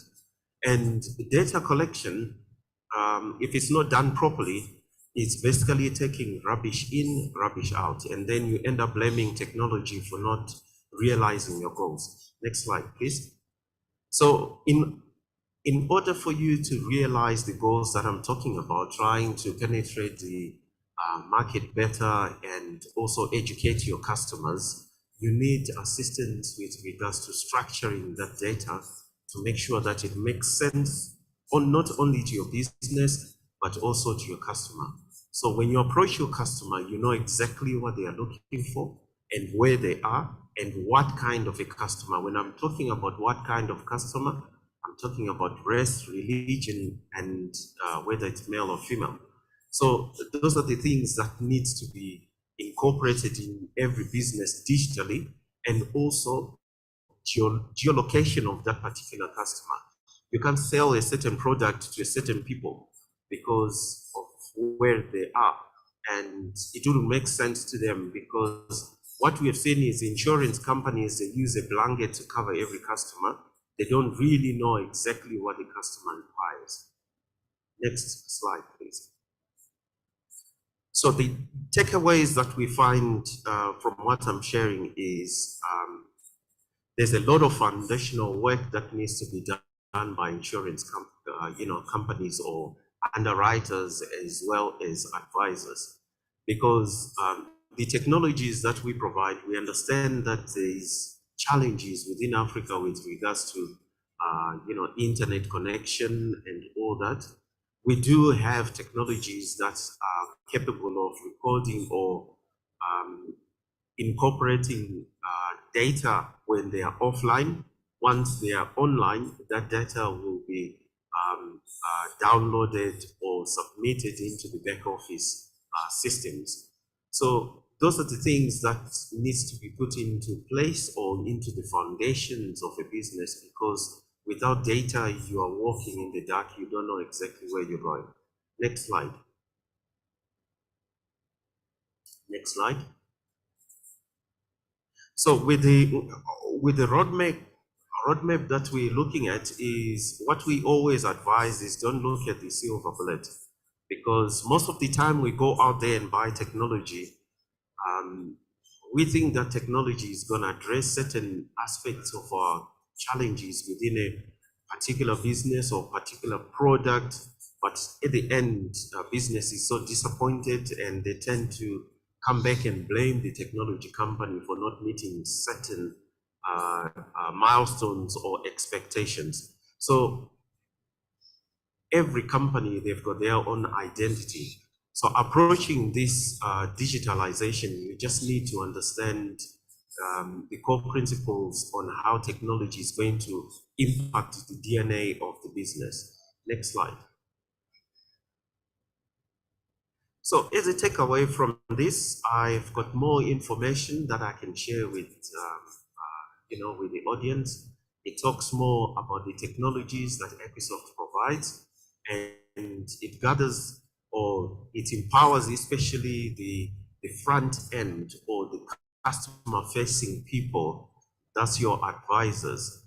And I can give you an example from a Kenya perspective. We're working with Akpia, where we find it's a challenge for most insurance agents when they go out there to gather important information on what the customer is looking at. It's not a needs analysis that I'm talking about. It's just a basic customer relations management that needs to be done upfront. And at the end of the day, how is that data utilized to make sure that it becomes relevant to the insurance company? Final slide. As I explained before, I'm from a tech business. I understand very little about insurance, but if you're willing to have my slides, you can reach out on my email or WhatsApp on the number which is shared with you. One last thing is, it's good to be in Kenya, and the weather, everybody is complaining, but for us, it's quite accommodating, because where we're coming from, it's in the single digits, 4 or 5 degrees. And also, you're privileged, there's power here.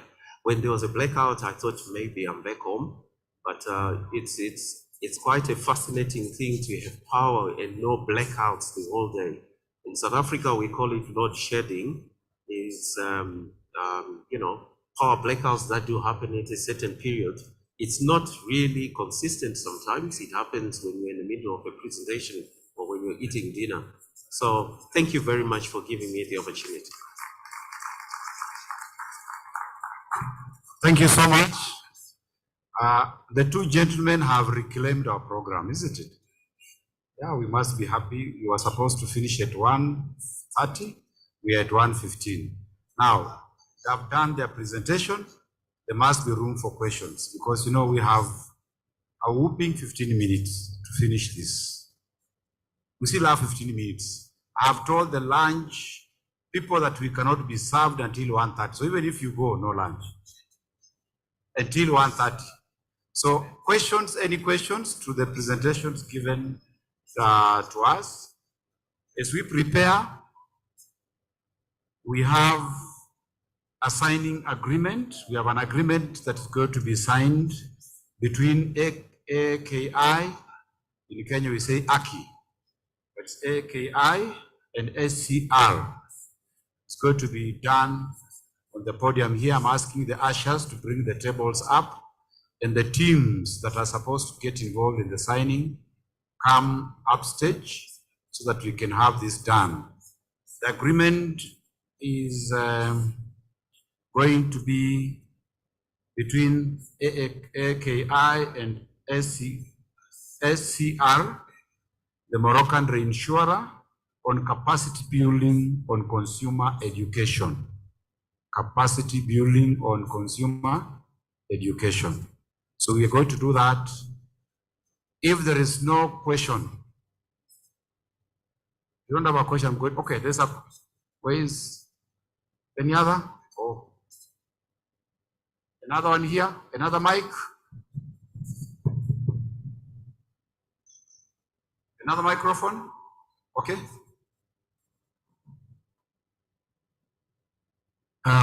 Thank you very much.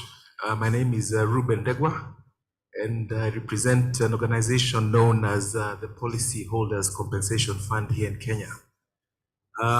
Mine is just an observation, it's not a question.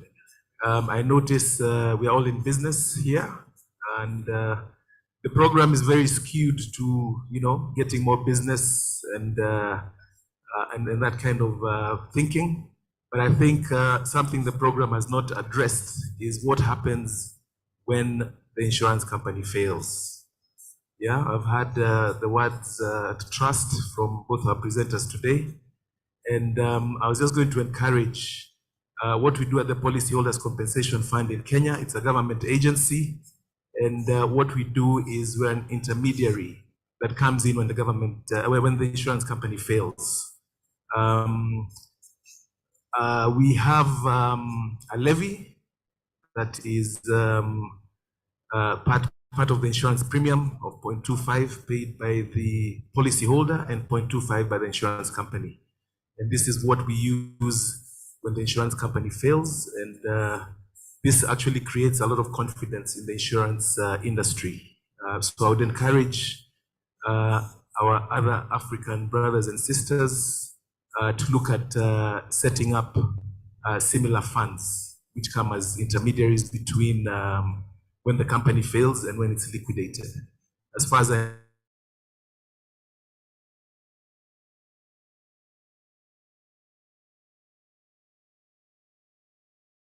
to assist our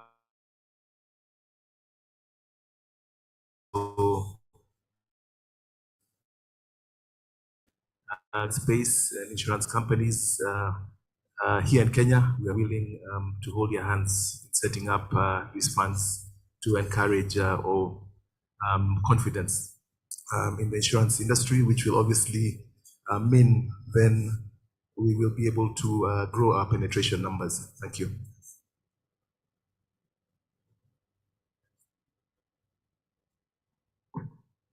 As the last observation or question. Thank you. I just want to refer to two key slides from the two presenters, from the key considerations and then the 5 imperatives by Fuzzy. And one thing that I'm not picking out from the discussion is around customer being at the center of this business. We're focusing on consumer education, creating awareness and understanding, and we're also clear that insurance has been technical for customers and is distributed. We have a layered service culture with so many people along the value stream delivering the same product.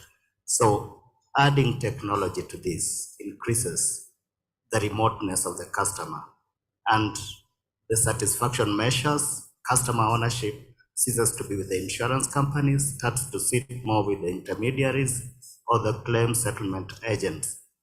My question then is,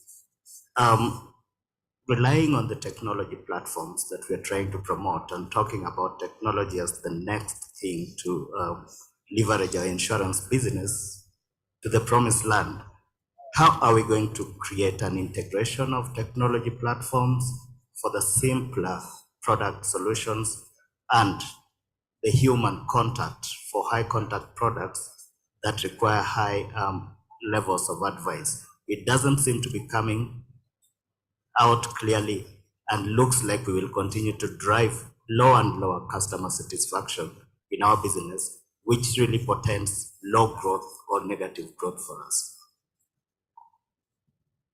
Thank you. Is that a comment? You did a question? You did a comment? How is the customer at the center of the business?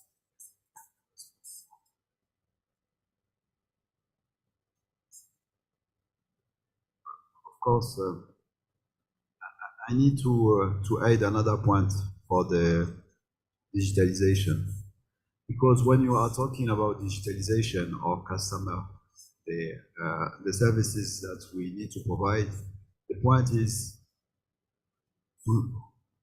in our company, do you have a good data quality? And it's a huge project that you need to set up. And data quality, it means not only for what you underwrite, but what is your environment, what is your ecosystem that you have. And for the client, on that, it's very important to know exactly what is the habit, what is the owner, what is the type of risk, the localization, the number of risks that they can have in a system, in the digital system information, geographical system. So it means that the satisfaction of the client, it's a point that you include on the system. But I want to add another point, that the data quality is the first step when you set up a digital transformation. And in SR, for instance, we invest more than $20 million just for these 2 years in order to be sure that we can leverage these challenges. Thank you. Just want to add on to that, as I explained earlier on, the amount of data that you collect from a customer, it's very important, because customer engagement or customer experience is actually determined by the amount of data that you collected. So if you want the customer to be engaged all along, or as long as the policy or the agreement is in place, you need to put very specific kind of data into your digitalization process. So it's to make sure that in the process, the customer is updated with regards to the product that they have. They don't need to call you any new things with regards to the trends in the market pertaining to that product. They get that notification or any development that are affecting their market or their product in other regions, not particularly their market. They get to be told exactly what's going on. So it's very important to collect the data the right way. Thank you so much. I hope. Another question? Mike, please. Observation, question.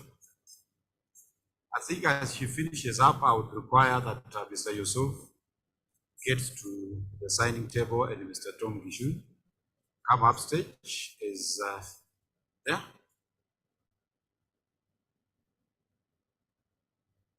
We are going to the end, tailor end of the program. Okay, thank you so much. My name is Hajat Seriala from Uganda. I'm actually Mama Insurance Africa. Yes, maybe you clap for Mama Insurance Africa.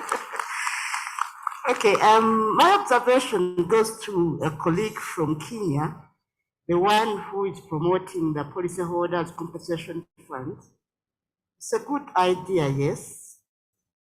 However, the regulator is supposed to be there to oversee the insurance companies to ensure that they operate well and they do not go under. Isn't the policyholders compensation fund, isn't it a vote of no confidence in the regulator? That's what I wanted to find out from our colleague who is from the policyholders compensation fund. And I also want to confirm, is it 0.25% contribution or is it 2.5%? You can help answer those. Where was he? Where are you, policyholder? Come here.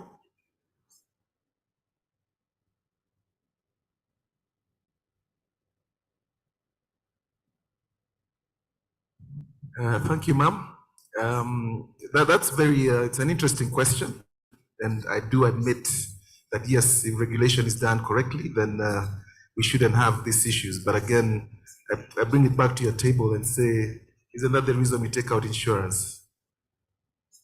Yeah. So at the end of the day, we are insurance against collapse. At the end of the day, nobody wants any organization to collapse, but these things do happen, and that's why we're set up. It's actually 0.5%, 0.5 with 0.25% paid by the policyholder and 0.25 paid by the insurance company. Yes. Yeah, so, but I do agree. If regulation is done correctly, then we wouldn't be having these issues. But again, that's why we take out insurance, because they do happen. Thank you very much, ma'am.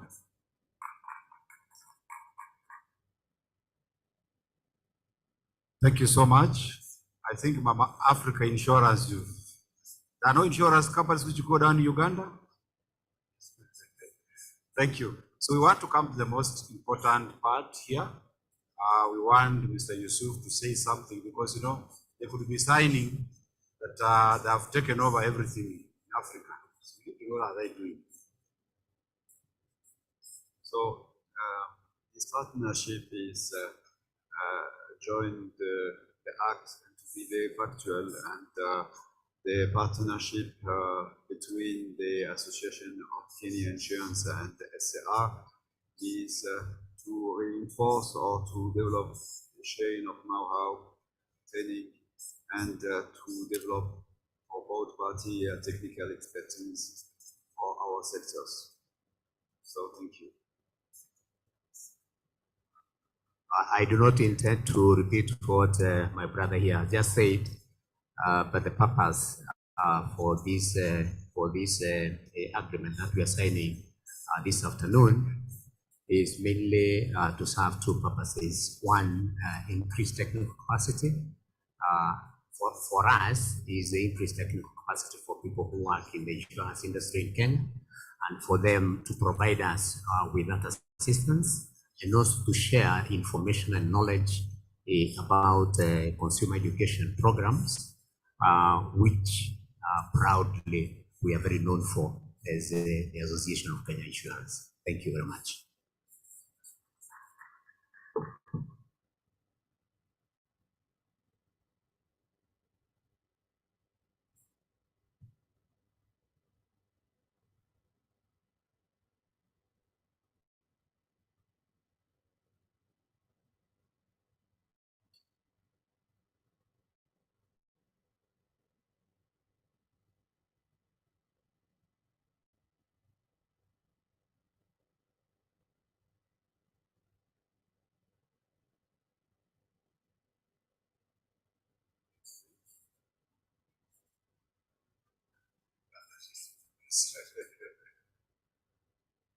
So thank you so much.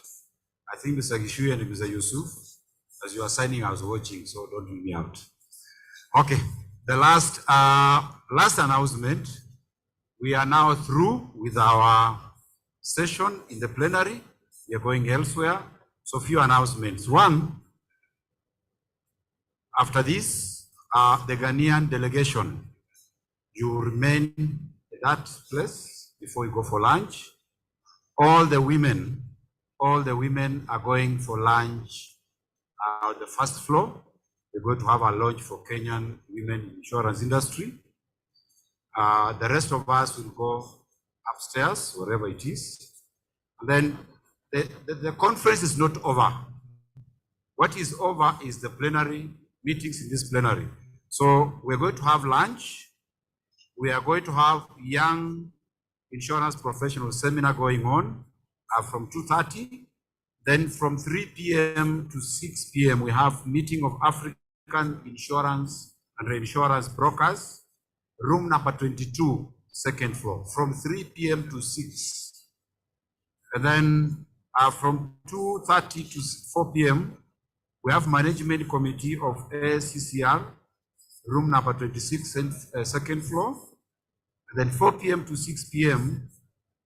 we have a meeting of the Association of African Insurance Educators and Trainers, room number 26. That's after the management committee meeting. And now the last for the day, where nobody should miss. It's going to be at the college. Dinner courtesy of Waika Re is going to be at the College of Insurance. So everybody, if you enjoyed KICC, this is going to be more than that. So 6 p.m., not 7. So wherever you are going, make sure that at 6 p.m. You are able to be there. Last but not least, PCR tests are going on at the College of Insurance. One at Ministry of Health, nasal swab at $60 US, results after 6 hours. Then we have Red Cross who are doing blood sample. It's going to be immediate, cost $100 US. So with those few remarks, thank you so much for having been patient with me from 9 o'clock until now, and nobody can do anything about it. We have to go for lunch. Thank you so much. Goodbye. See you in our meetings and see you at the dinner at 6 p.m.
Safe Reinsurance Limited is a global company that provides clients with primary capacity for general and life insurance. W-Safe was envisaged in 2018 and was established in 2021 by industry veterans. Backed by a reputed business house with varied investment interests. We are ambitious about becoming a company with diversified profiles which provides clients with appropriate reinsurance solutions. We support Green World Initiative and children welfare. We don't support tobacco and related activities. Our abilities are demonstrated by our name, which is derived from the key elements of nature, which include water, space, air, fire and earth to make W-Safe. Our global territorial scope guides our presence in Caribbean islands and our reach in Ghana, Mauritius and Middle East markets further.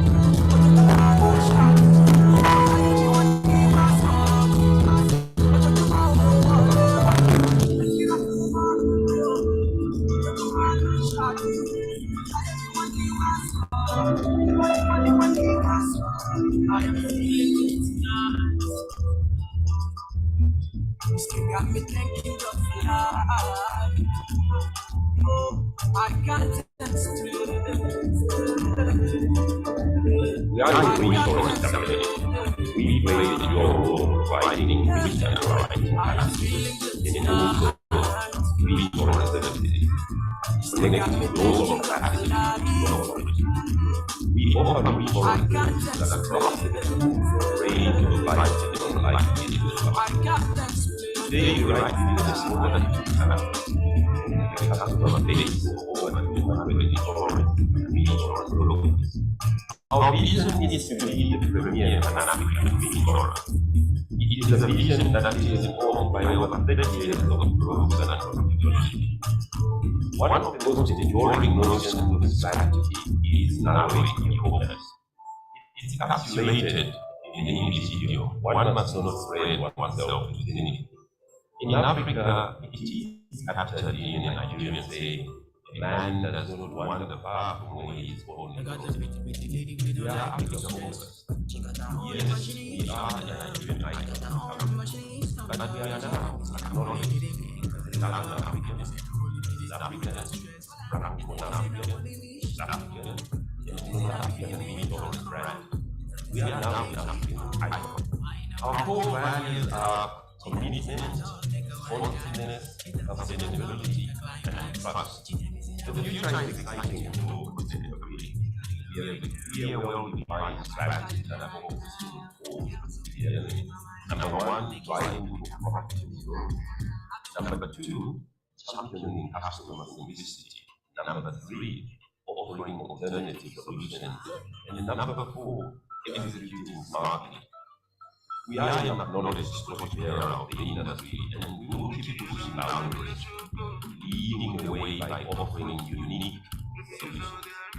The answer to the most pressing challenges will always be having space. We are people focused, and we will do whatever must be done to promote those we energize our workforce to be adaptable, so that we can build the momentum needed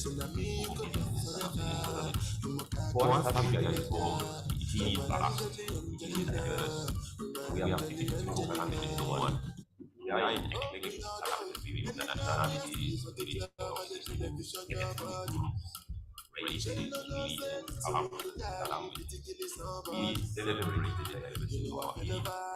Like being insurance, engineers, accountants, lawyers, agronomists, we are the gender balance and races of diversity. And we are passionate about what we do.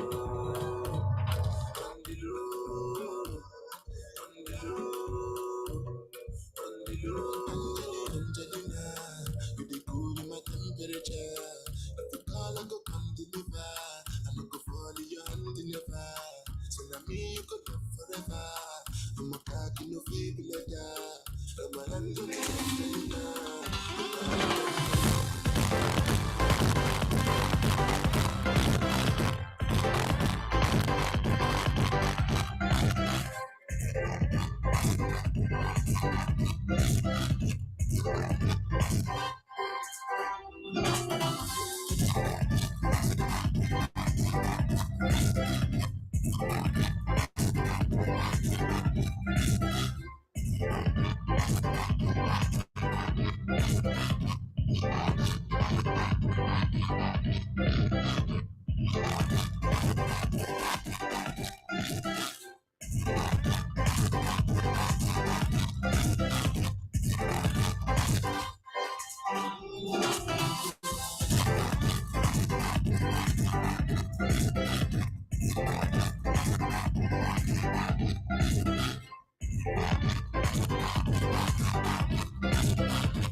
Kilometers. I don't come kilometers. I don't walk that many kilometers. Learn from the teachers. I don't take for the game, she no pitas. I decide bad mind from a distance. This is the legend of the great Indian pioneers.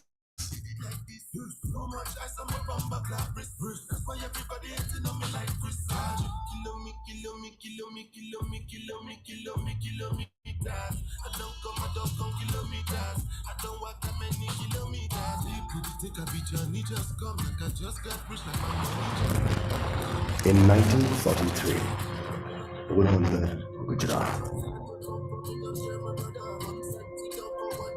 two brothers started their journey to create a difference in society.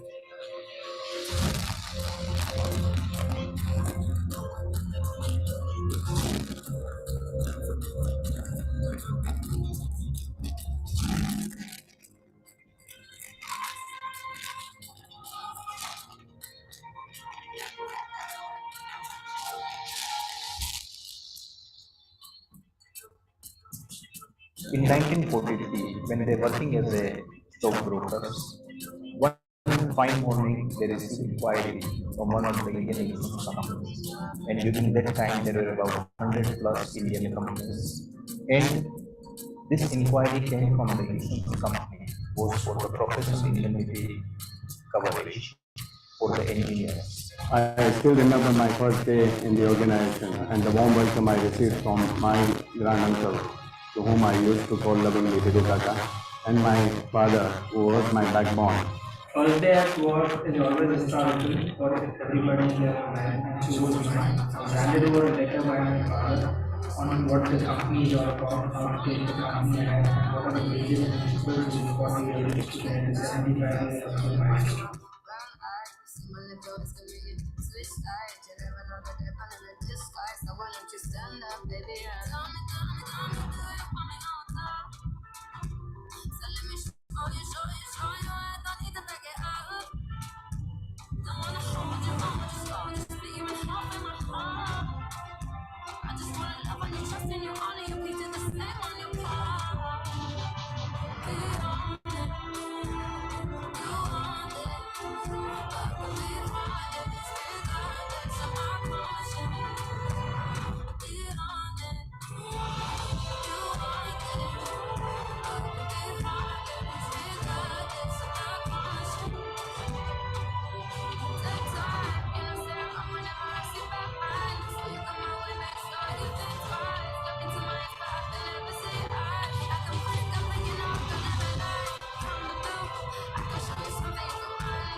The fundamentals of Jelly Boda is to work with transparency, integrity, sincerity, self-discipline, and ensuring that people believe in themselves and look very confident when they sit with their customers, where customers get comfortable to hand over their business to Jelly Boda. We take pride in saying that today Jelly Boda is the only group in India providing all insurance and related services under one.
What do you want to do tomorrow?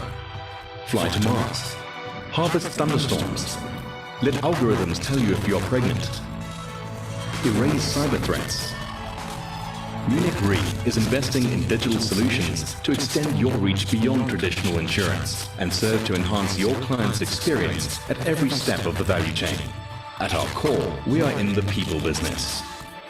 When the worst happens, our job is to help alleviate human suffering. Because I didn't know any better, I thought I was walking into an almost normal situation, but there was nothing normal about it. I called Sue on the phone, and she said she heard her home was a total loss. If you have any humanity, there's no way you could not be affected by that amount of devastation. As we continue to expand our digital capabilities, imagine a world where Sue won't even have to file a claim. A world where you have the information about a loss at the same time as your customers notice them and immediately offer them support.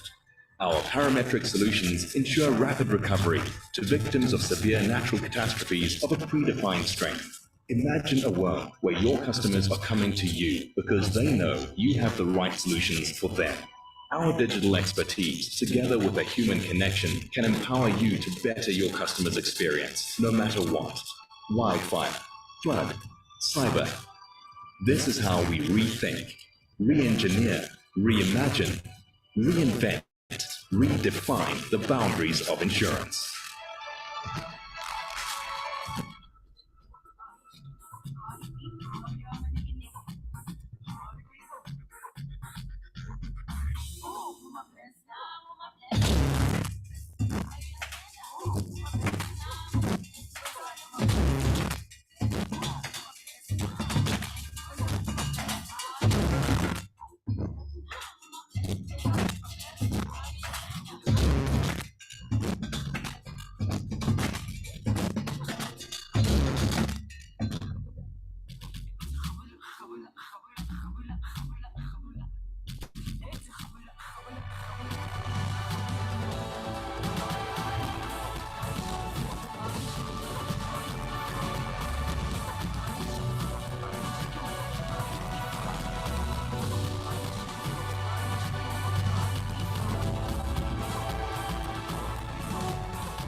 WSafe Reinsurance Limited is a global company that provides clients with primary capacity for general and life insurance. WSafe was envisaged in 2018 and was established in 2021 by industry veterans. Backed by a reputed business house with varied investment interests. We are ambitious about becoming a company with diversified profiles which provides clients with appropriate reinsurance solutions. We support Green World Initiative and children welfare. We don't support tobacco and related activities. Our abilities are demonstrated by our name, which is derived from the key elements of nature, which include water, space, air, fire, and earth to make WSafe. Our global territorial scope guides our presence in Caribbean islands and our reach in Ghana, Mauritius, and Middle East markets further.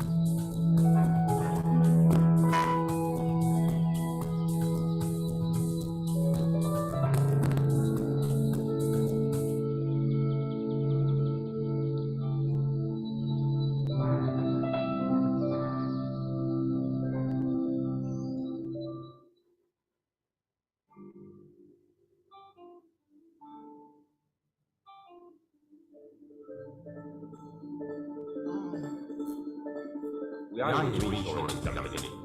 We play the dual role of providing risk and underwriting capacity and also reinsurance services, connecting global capacity to local risk. We offer reinsurance services across the full range of life and non-life business classes. Today, life business is more than 50 countries, and the customer base is over 200 insurance and reinsurance products.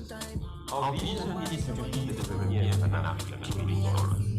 It is a vision that is informed by over 30 years of growth and profitability. One of the most enduring notions of strategy is narrowing the focus. It is capsulated in the initiative, one must not spread oneself too thin. In Africa, it is capsulated in the Nigerian say, man does not want the bar for his own velocity. We are African focused. Yes, we are a Nigerian icon champion, but we are now acknowledged. Southern African, East African, Francophone African, South African, and even African reinsurance brand. We are now an African icon. Our core values are commitment, responsiveness, sustainability, and trust. The future is exciting for continental Green. We have a clear, well-defined strategy that focuses on four strategic elements. Number one, driving for profitable growth. Number two, championing customer centricity. Number three, offering alternative solutions. And number four, executing marketing. We are an acknowledged tortilla of the industry, and we will keep pushing boundaries, leading the way by offering unique solutions. The answer to the most pressing challenges will always be talent base. We are people focused, and we do whatever must be done to remove or revitalize our industry capital, so that we can build the momentum needed for business. For us, Africans, these are because we are beautiful and we are in eclectic capacity with the nationalities, political systems, ethnic races, religions, cultures, languages. We celebrate our people. As being tourists, deep down, baby girl, I know you wanna deep ride from it. Every night she says she just want to climb on it. See her skin spoon with it for design on it. Wow, why? Baby girl, I know you wanna deep ride from it. Every night she says she just want to climb on it. See her skin spoon with it for design on it. Wow, I'm a one time now. And so you did, I'm a two times. So I'm a do it one time, oh, I'm a give about me do it two times.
This is the legend of the great Indian pioneers.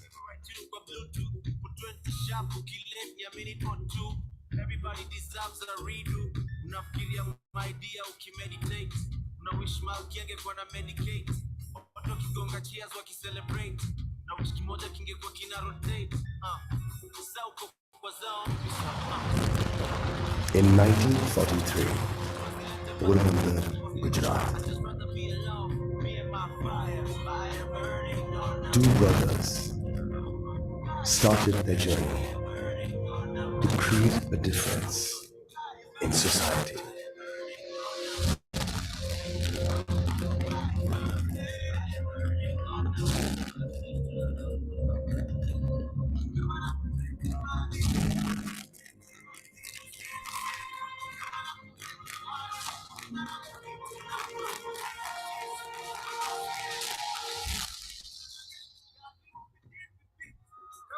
In 1943, when they were working as a stockbrokers, one fine morning they received inquiry from one of the Indian investment companies.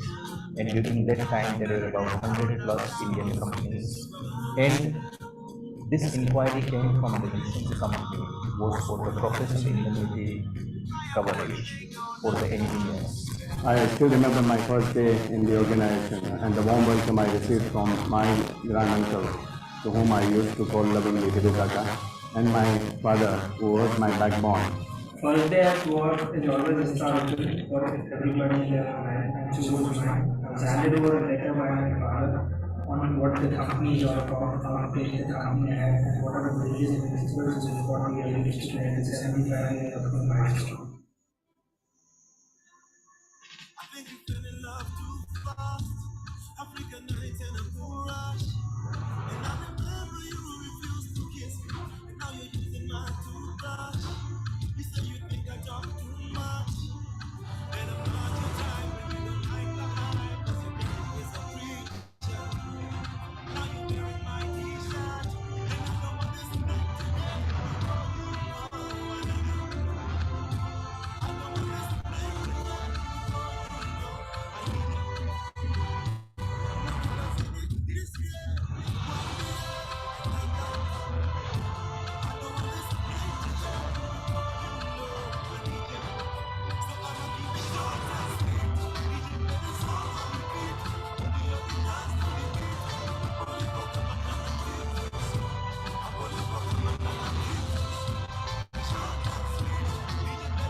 fundamentals of Jelibola is to work with transparency, integrity, sincerity, self-discipline, and ensuring that people believe in themselves and look very confident when they sit with their customers, where customers get comfortable to hand over their business to Jelibola. We take pride in saying that today Jelibola is the only group in India providing all insurance and related services under one umbrella.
What do you want to do tomorrow? Fly to Mars? Harvest thunderstorms? Let algorithms tell you if you're pregnant? Erase cyber threats? Munich Re is investing in digital solutions to extend your reach beyond traditional insurance and serve to enhance your client's experience at every step of the value chain. At our core, we are in the people business. When the worst happens, our job is to help alleviate human suffering. Because I didn't know any better, I thought I was walking into an almost normal situation, but there was nothing normal about it. I called Sue on the phone, and she said she heard her home was a total loss. If you have any humanity, there's no way you could not be affected by that amount of devastation. As we continue to expand our digital capabilities, imagine a world where Sue won't even have to file a claim. A world where you have the information about a loss at the same time as your customers notice them and immediately offer them support. Our parametric solutions ensure rapid recovery to victims of severe natural catastrophes of a predefined strength. Imagine a world where your customers are coming to you because they know you have the right solutions for them. Our digital expertise, together with a human connection, can empower you to better your customers' experience, no matter what. Wildfire, flood, cyber. This is how we rethink, re-engineer, reimagine, reinvent, redefine the boundaries of insurance.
WSafe Reinsurance Limited is a global company that provides clients with primary capacity for general and life insurance. WSafe was envisaged in 2018 and was established in 2021 by industry veterans, backed by a reputed business house with varied investment interests. We are ambitious about becoming a company with diversified profiles which provides clients with appropriate reinsurance solutions. We support Green World Initiative and children welfare. We don't support tobacco and related activities. Our abilities are demonstrated by our name, which is derived from the key elements of nature, which includes water, space, air, fire, and earth to make WSafe. Our global territorial scope guides our presence in Caribbean islands and our reach in Ghana, Mauritius, and Middle East markets further.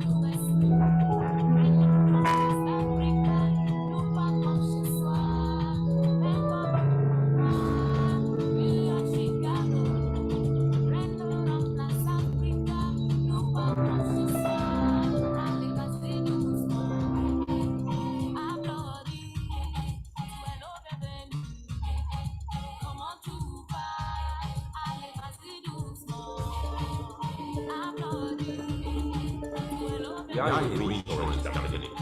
We play the role of providing risk underwriting capacity and also reinsurance services, connecting global capacity to local risk.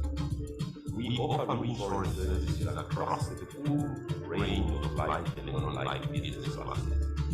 Today, we write business in more than 50 countries and have a customer base of over 200 insurance and reinsurance brokers. Our vision is to be the premier Pan-African reinsurer. It is a vision that is informed by over 30 years of growth and profitability. One of the most enduring notions of strategy is narrowing the focus. It's calculated in industry. One must not spread oneself too thin. In Africa, we have in Nigeria say, man does not want the far from we are African. Yes, we are a Nigerian icon, but we are now acknowledged as Southern African, East African, Francophone African, West African, and North African reinsurance brand. We are now an African icon. Our core values are commitment, responsiveness, sustainability, and trust. The future is exciting for women and children. We have a clear, well-defined strategy that is together. Number one, driving for profitable growth. Number two, championing customer service. Number three, offering alternative solutions. And number four, educating marketing. We are an acknowledged portfolio around the industry and we will keep pushing boundaries, leading the way by offering unique solutions. The answer to democracy challenges will always be your talent base. We are people focused and we will do whatever must be done to promote and re-energize our workforce to be adaptable so that we can build the momentum needed for business sustainability. For us, Africa is home, it is vast, it is diverse. We are 54 countries in one.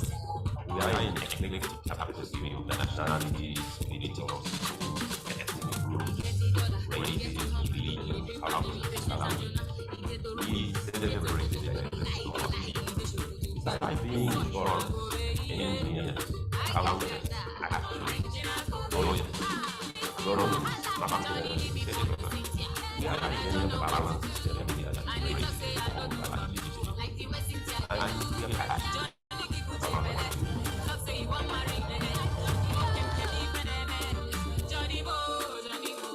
I'm looking for my Johnny. Where is my Johnny? Johnny do you know Johnny? Question. If I know see my Johnny, again, Canada.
This is a legend of the great Indian pioneers.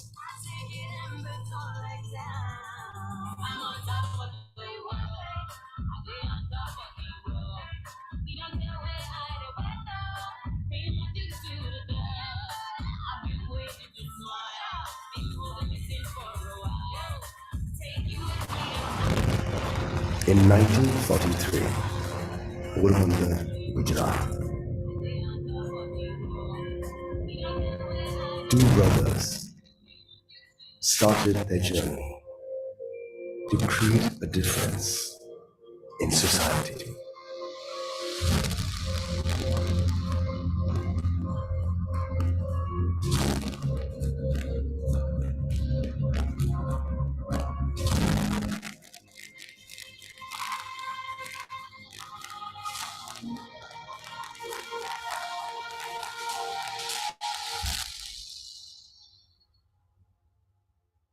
In 1943, when they were working as a stockbrokers, one fine morning they received inquiry from one of the Indian insurance companies, and during that time there were about 100 plus Indian companies, and this inquiry came from the insurance company was for the professional indemnity coverage for the engineers. I still remember my first day in the organization and the warm welcome I received from my granduncle, to whom I used to call lovingly Hidu Kaka, and my father, who was my backbone.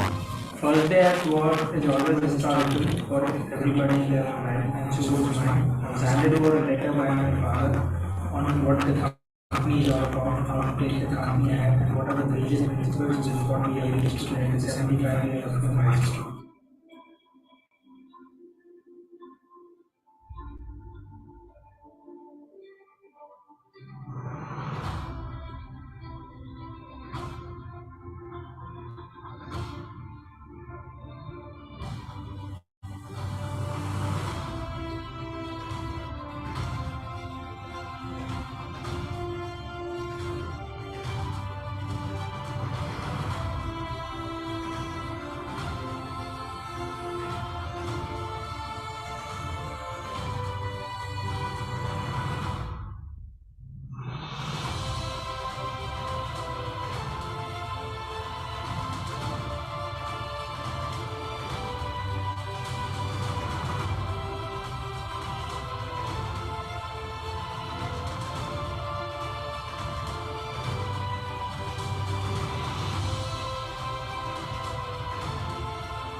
The fundamentals of JB Boda is to work with transparency, integrity, sincerity, self-discipline, and ensuring that people believe in themselves and look very confident when they sit with their customers, where customers get comfortable to hand over their business to JB Boda.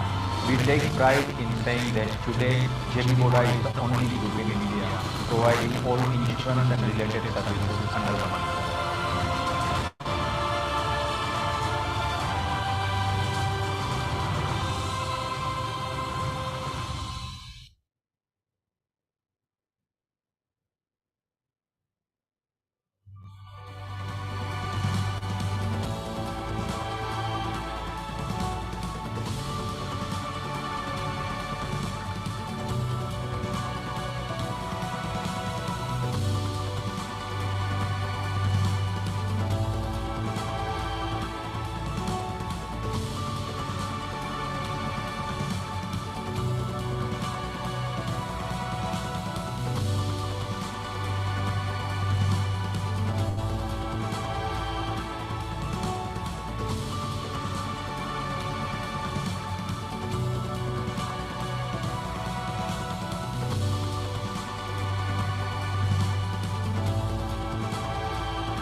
What do you want to do tomorrow?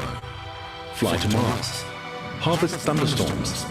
Let algorithms tell you if you're pregnant? Erase cyber threats?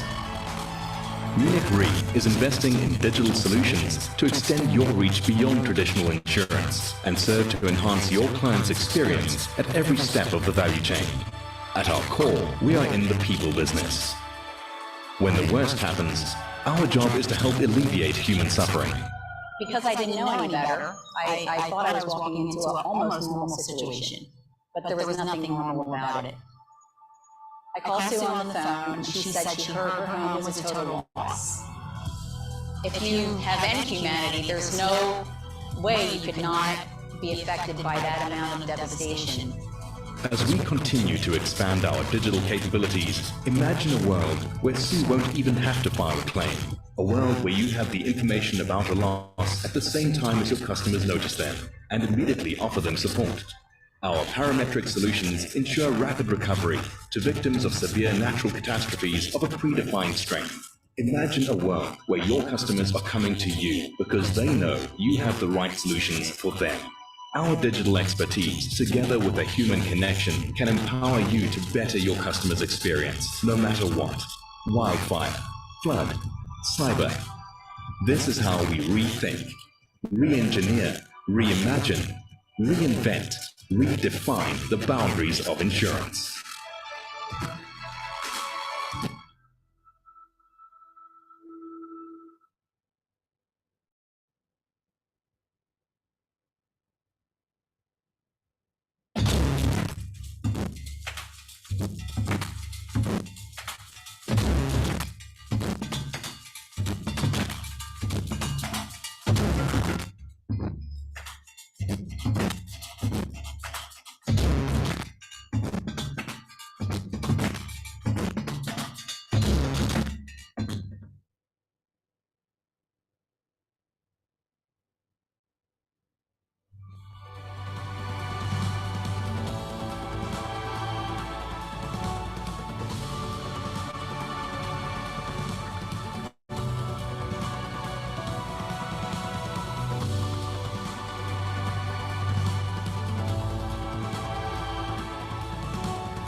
WSafe Reinsurance Limited is a global company that provides clients with primary capacity for general and life insurance. WSafe was envisaged in 2018 and was established in 2021 by industry veterans, backed by a reputed business house with varied investment interests. We are ambitious about becoming a company with diversified profiles which provides clients with appropriate reinsurance solutions. We support Green World Initiative and children welfare. We don't support tobacco and related activities. Our abilities are demonstrated by our name, which is derived from the key elements of nature, which includes water, space, air, fire, and earth to make WSafe. Our global territorial scope guides our presence in Caribbean islands and our reach in Ghana, Mauritius, and Middle East markets further.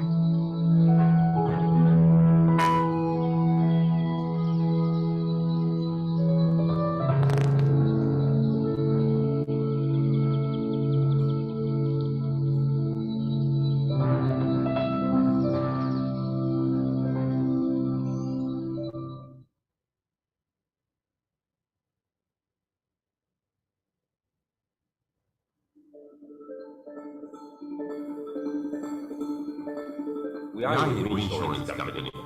We play the dual role of providing risk underwriting capacity and also reinsurance services, connecting global capacity to local risk.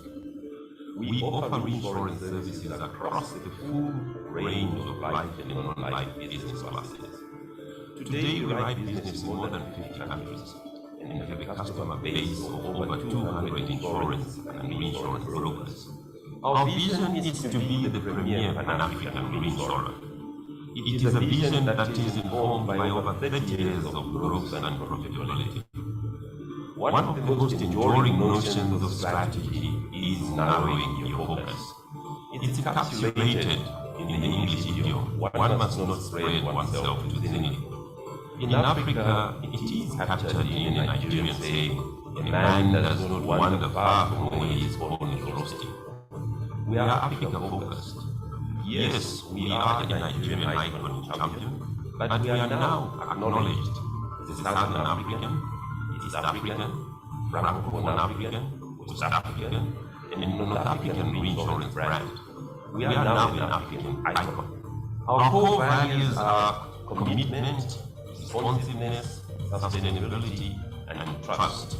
The future is exciting for Continental Re. We have a clear, well-defined strategy that focuses on 4 strategic elements. Number 1, driving for profitable growth. Number 2, championing customer centricity. Number 3, offering alternative solutions. And number 4, executing smartly. We are an acknowledged torch-bearer of the industry, and we will keep pushing boundaries, leading the way by offering unique solutions. The answer to the most pressing challenges will always be your talent base. We are people-focused, and we will do whatever must be done to remodel and re-energize our workforce to be adaptable, so that they can build the momentum needed for business sustainability. For us, Africa is home. It is vast. It is diverse. We are 54 countries in one. We are an eclectic tapestry of nationalities, political systems, ethnic groups, races, religions, cultures, and languages. We celebrate the diversity of our team. Besides being insurers, engineers, accountants, actuaries, lawyers, agronomists, marketers, etc., we are a gender-balanced family that embraces the common value system. And we are passionate about what we do.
WSafe Reinsurance Limited is a global company that provides clients with primary capacity for general and life insurance.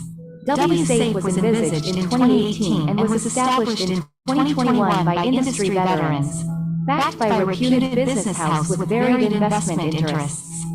We are ambitious about becoming a company with diversified profiles which provides clients with appropriate reinsurance solutions. We support Green World Initiative and children welfare. We don't support tobacco and related activities. Our abilities are demonstrated by our name, which is derived from the key elements of nature, which includes water, space, air, fire, and earth to make WSafe. Our global territorial scope guides our presence in Caribbean islands and our reach in Ghana, Mauritius, and Middle East markets further.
Ladies and gentlemen, your attention please. Kindly take your seats here in the middle.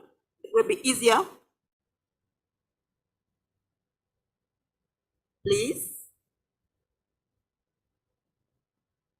By the white chairs.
Ladies and gentlemen, I would like to request you kindly to sit here in the middle by the white chairs, please.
Very good afternoon to you all. Welcome to the first Young Insurance Professional Day. I'm Yara Souza, and on behalf of the Young Insurance Professional, extending our appreciation to our sponsors, respectively, Munekri Africa, Name Insurance PLS, our gold sponsors, Mukoma Financial Service, Namib Re, and iRisk Management as our general sponsors. Thank you for taking the time and energy to invest in our vision in our event. We now move to the speech segment that is going to be started with a welcome address. Please be invited, Mr. Tarby, President of Young Insurance Professional.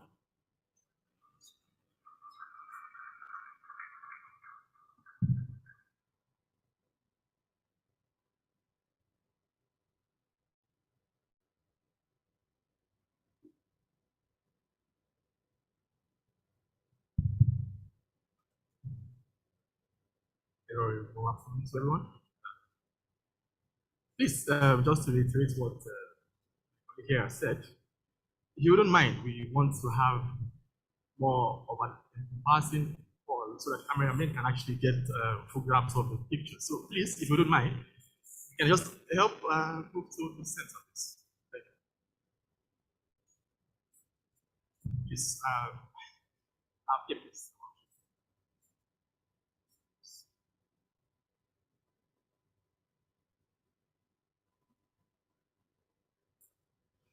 I'm quite glad to be here this afternoon.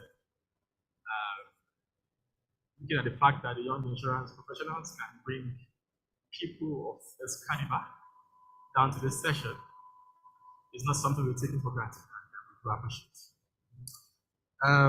Permit me to recognize some dignitaries here today. I think I have quite a number of them from Nigeria. I wish to recognize the presence of our special guest of honor today, who doubles to be my father, and also my CEO, Mr. Folajani. Thank you so much. I'd like to also recognize the presence of the Chartered Insurance Institute of Nigeria, from all the way from Nigeria, the president and the vice president. Thank you so much for coming.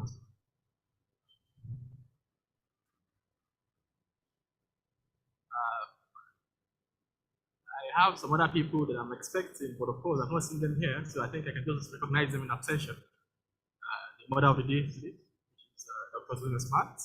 She's the mother of the day for this YP's Africa. She's been working hand in hand with us, and I'm sure she's busy with the other program that they're having, but of course she will join us soon. So even in absentia, you can actually just please give her a round of applause.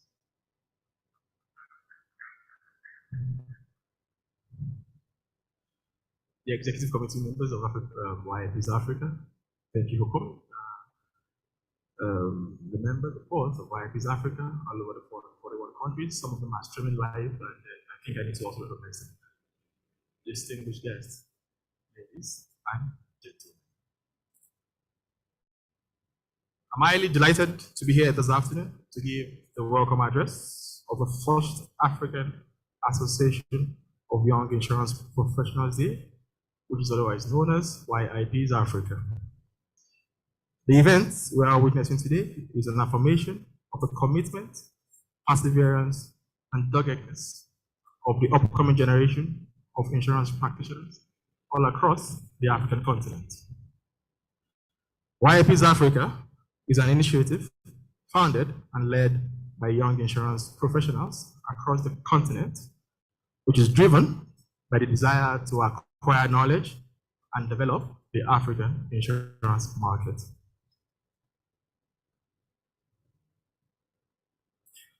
YIP's Africa is an initiative that is founded and led by young insurance professionals. Of course, I'm proud to say that this initiative was birthed by Africa in the YIPP program that I'm sure we celebrated yesterday. Almost everyone was here. And of course, we have to give kudos to them because most of the members and then the executive committee members are all excos or alumni, let me put the alumni of the YIPP program called by Africa Re. So we cannot take them for granted. And then I think if you wouldn't mind, you can just give a round of applause to them.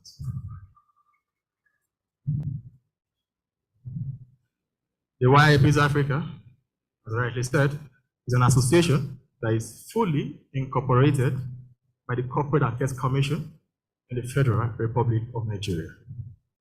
Also, it is worthy to note that our current membership stands at around 1,000 members, with our executive members, regional members, country representative spread across 41 countries in Africa. Of course, the aspiration is that we want to get to the 54 countries so that we can try as much as possible to get all the towns and villages in Africa literated with insurance.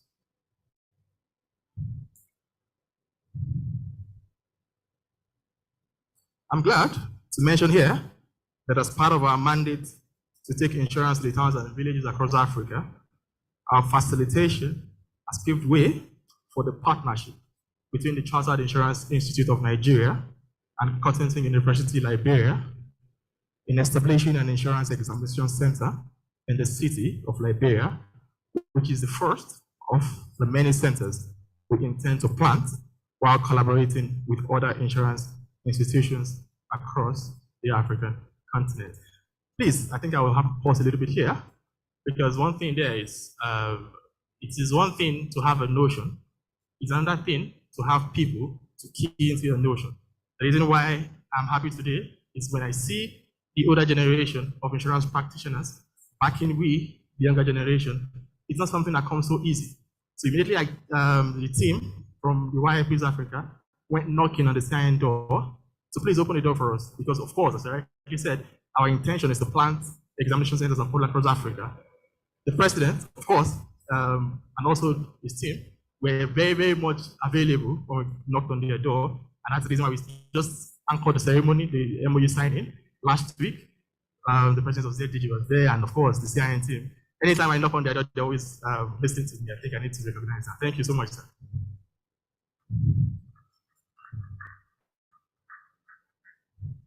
It is quite heartwarming that our maiden event is happening during the 50th anniversary of the African Insurance Organization, which is tagged a call for Africa Insurance Renaissance. The renaissance of the African insurance industry means the rebirth of the industry. Consequently, before rebirth can take place, the yardsticks that we need to put in consideration are the past and then the present. Of course, the present ways of operation. The resultant factor of the analysis will now birth a new industry. In this case, the YIP's Africa that you are seeing here, all over the continent, as bright as they are, we are the rebirth, and we are here to do what the industry has, of course, what the industry has been hoping for, what the industry has been yearning for. We are here to, of course, fix all those if given the opportunity. Of course, this is a platform that will be giving us the opportunity, but we want more opportunities also. The emergence of YIP's Africa at this time further underscores the transitioning mechanism targeted to equipping the future leaders of our noble industry by bridging the knowledge gap between the young and the old, thereby eliminating the succession gap barriers we have seen over the years. Also, given the consideration that the African insurance industry is mostly dominated by youth with qualities and unique talents, we are very optimistic that our integration into the leadership system will further give the needed width and topmost echelon to the African insurance market. Now I want to quote the words of Christine Gregory here. "The legacy that was left for us, and to leave a legacy that is worthy of our children and of future generations." And I unquote. Sustaining the legacies of the key insurance leaders in Africa is not a small task to accomplish, but we are quite optimistic that with your support, encouragement, and intervention, we will surely live up to the expectation and make the industry proud. Ladies and gentlemen, you will agree with me that the frontiers of our industry players have actually led the pivots in their different capacities to bequeath to us the essence of insurance today. From records, the African insurance industry has been richly blessed with leaders who had implicit hope and commitment to the growth and sustenance of our noble industry, even when they had to wade through teething challenges. However, as the older generation begins to retire, the younger generations are expected to harmonize fresh perspectives with the older generation, thereby bringing new ideas on the table, because it is very vital and essential for keeping the industry relevant and responsive to the needs of today's consumers. Now I try to wrap up my speech. In conclusion, it is no longer news that the rising generation of insurance professionals is brimming with innovative ideas and driving to succeed. With the industry facing so much challenges, the future of insurance will be brighter if there can be a seamless transition of opportunities to the younger professionals, which will further protect the future of our industry. We can expect to see new technologies, innovation, and approaches that will make insurance more accessible and affordable for everyone. There is surely no better word to convey my appreciation to our sponsors and partners.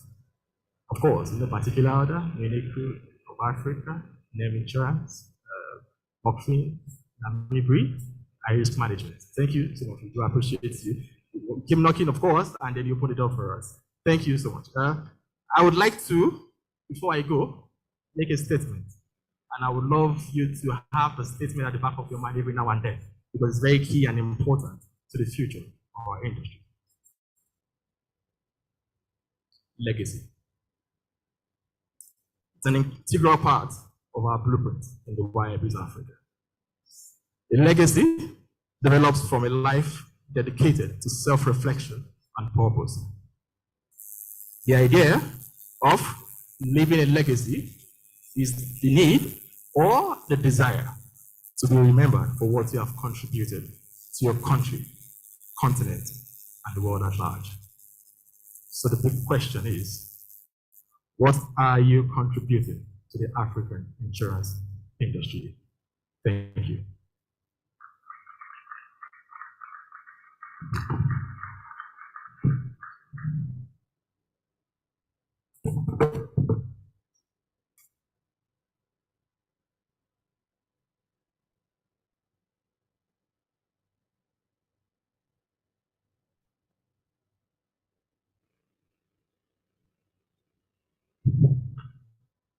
Thank you, Toby, for the welcome address. Next, I would like to invite Mr. Follett Daniel, the Chief Executive of FBS Re Nigeria, to deliver a keynote address. Mr. Follett is a veteran insurance practitioner and administrator par excellence.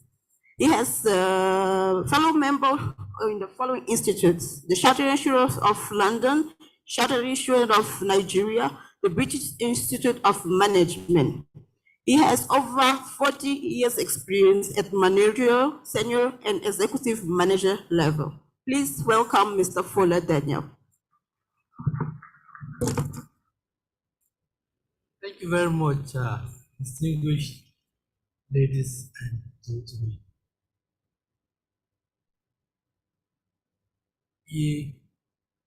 One of my most cherished certificates is that of Chartered Insurance Institute of Nigeria, and the president is here present. His deputy is also with him. The MD, Group MD African Re, and other distinguished personalities, ladies and gentlemen. I'm particularly happy, but before then, let me say something about the youth. I think the youth must have developed this podium. Occasionally, when I'm called these days to give speeches or to say something, the first thing I think of is the podium. Some of the podiums are designed in such a way that if you are vertically disadvantaged, you've got to struggle with the microphone. But this podium is made for all sizes. I can see, I was watching your president when he was talking. This podium is around his waist. It's around my chest, but it's fit for our purpose. So thank you, distinguished ladies and gentlemen. Let me start from where the president stopped. He said, the African youth, what will you be known for? When we started the insurance in the insurance industry, we were happy to be generalists, but I think that is outdated. If I go to London market and say, Mr. Daniel, what area is your specialty? If I say I'm the generalist, I look like a living ancestor. And living ancestors are meant to be consigned to the background. So, what are you going to be known for, the young guys? I'm happy to be identified with the African Association of Young Insurance Professionals on their first African Day celebration. The association informed me of the pivotal role of the Group Managing Director of Africa Re. It's not here. Is it here? Oh, okay. Let me say something quickly since it's not here. When we were looking for a new MD to replace the legendary MD, the former MD of Africa Re, Mr. Kamara, we had a number of guys who came for the interview. I saw this young, slim, handsome looking guy, and I asked, can you ask the next one to come in? He said, I'm the next one. So sure. I thought we were looking for an MD, but this young guy came up and he was successful. He is brilliant. He's done very well. He is a bridge between our generation and your generation, but he came as a young guy at that time. And I'm sure many of you will attain that height. And I would like to see some of you in your early 30s becoming managing director of big insurance companies. I remember in 1994, when I was first appointed into government service, I was made an MD of the only government agri-insurance company in Africa at that time. I was just 33 years old. And I went somewhere one day. My deputy will be about 15 years older than me. And I was suited like this, and the guy was in a flowing gown, dressing. So he was calling me, he was saying, hi, MD. Somebody said, your boss is calling you. Because the man was in a regalia, a cap. And I called him and said, tell him I'm your boss. You are not my boss. So, young guys, ladies and gentlemen, you are potential bosses, and we would like to see you climb the ladder of success and you will make it. Amen? Yeah, the association informed me of the pivotal role of the Group MD of Africa Re and the lead support offered by Money Africa. They've always been seen around whatever is progressive, Money of Africa. And of course, NEM Nigeria, the current president of AIO, is a product of NEM Nigeria. No doubt is giving you support to you young lads. He also ascended the throne of managing directorship of NEM as a young man. When you see him, see a young man, still looking young. I've examined your membership and noted with excitement that it contains the brightest professional minds we can showcase as a continent. I've also noted the association's vision and mission statement, eloquently stated, but of special interest to me is your core values containing elements such as professional innovation, creativity, integrity, leadership, and integration. Why did I skip the mission and vision statement? Vision and mission statement is like your CV. If you get a very young lad to craft your CV and your citation is being, you ask, is it me? Are they talking about me? So I didn't want to bother about your mission, vision, but I was interested in your core values. And I wasn't disappointed. I saw what I was looking for: professionalism, innovation, creativity, integrity, leadership, and integration. The strength that you are bringing on the table. I'm particularly thrilled by the academic pedigree of your members, which has conferred a huge advantage on you, in addition to information technology, which now propels the bulk of our business activities. I've read the profile of each and every one of you, the executive, and I've seen that it contains shining qualifications. You are well read. That's an advantage you have over many of us. Now, with that huge educational background comes the challenge. Because if you line up your degrees and professional qualifications, people then look at you as professors. So you better be professors indeed. With the above advantages, it is incumbent on your members to make a creative difference in your professional career. Remember, creativity is one of your core values. So you need to, you must, of necessity, showcase creativity.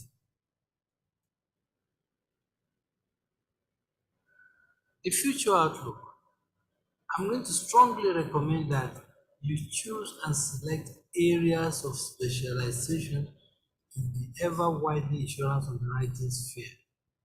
The era of I'm a generalist is going to be past. People are not interested in jack of all trades and master of none. You've got to be a specialist. I like to see you come forward and say, yeah, I'm an aviation underwriter. I write oil and energy. That's the kind of persons we are looking for. So I strongly recommend that you choose and select areas of specialization in the ever-widening insurance underwriting sphere, which will be an imperative for the advancement of the insurance industry in our dear continent. These areas include financial lines such as cybercrime, PPP. Others will include political violence and terrorism cover, drone insurance, energy and aviation, marine, and also specialist engineering risk, survey, and satellite insurance. So you have a widely field to specialize. Just pick one or two, but make sure you are a thoroughbred professional in any of these chosen areas. I wrote a keynote address, about 13 pages. I decided to shorten it because I remember that priest. He wasn't a large audience like you. In UK, if you have a congregation as large as this, that is a big church. Because in the United Kingdom, only the elderly goes to church. When they're in their 80s, they go to church because they get to meet friends. They also get to drink free tea on their way out of churches. So this gentleman was asked to preach, and he was preaching. After 90 minutes, a few of the guys went out and said they are going to use themselves. Eventually, all the congregants evaporated except the faithful wife. And the wife sent him a note, says, please. And the man went on for another 20 minutes. The wife said, keep it short.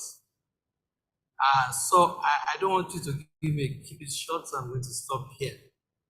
I look forward to some of you becoming specialists in the above areas that I've mentioned, thereby having a distinctive and distinguished identity for yourselves. That way you make a difference, that way you've brought something new to the table, that way you'll be recognized worldwide. The world is looking for specialists and not generalists. And I know with your qualifications and experience and pedigree, you can do it.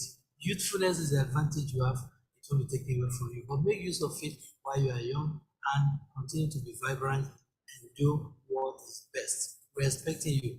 We're anxious to leave the scene for you, but take over and take over effectively. Thank you so much, distinguished ladies and gentlemen.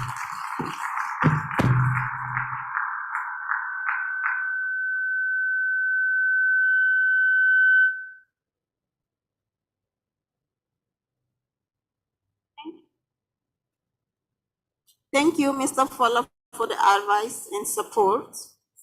As we start our discussions around the theme, the role of insurance professionals in mitigating the effects of climate change in risks in Africa, I would like to invite our distinguished speakers and guests.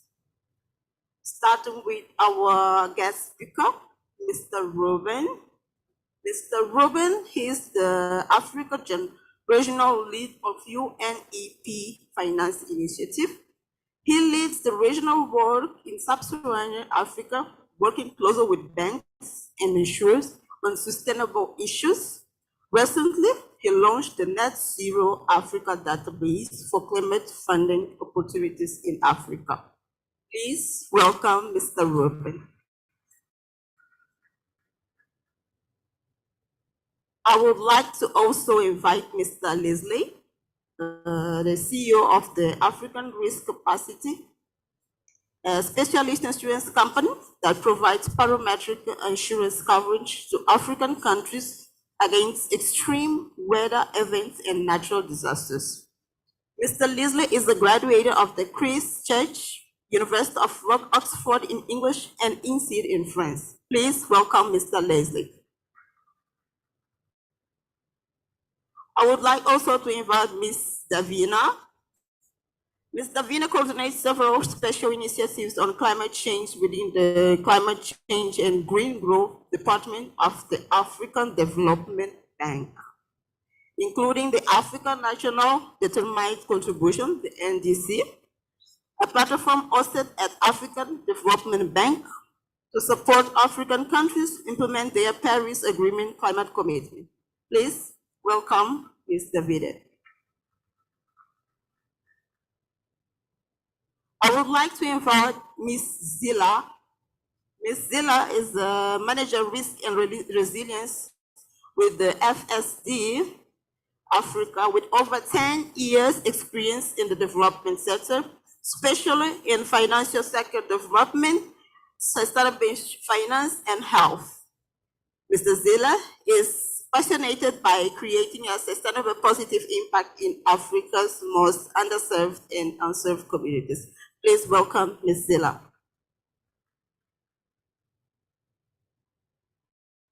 I would like to welcome our moderator, Ms. Sheila. She is an insurance and risk management professional with over a decade experience in providing professional service to entities across industry in and outside Ghana. She is an executive member of the Insurance Brokers Association of Ghana and the vice treasurer of the association. Please welcome Ms. Sheila. Over to you, Sheila.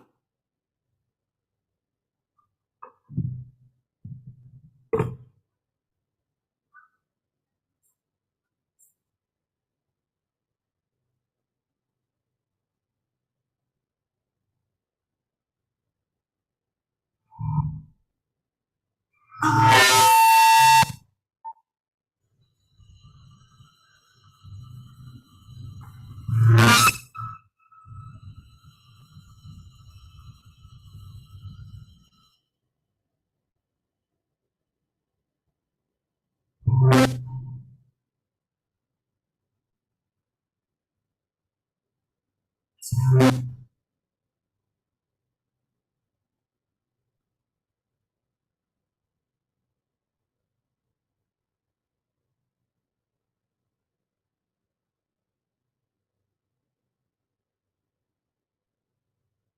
afternoon, everyone.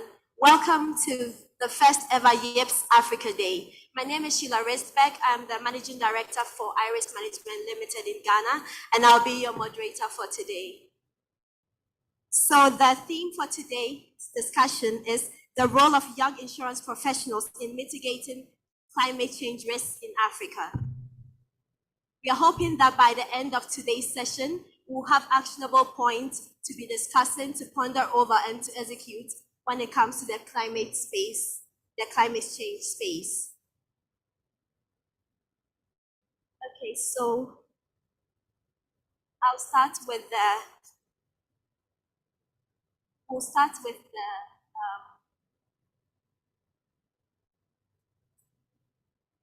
start with the guest speaker giving us this.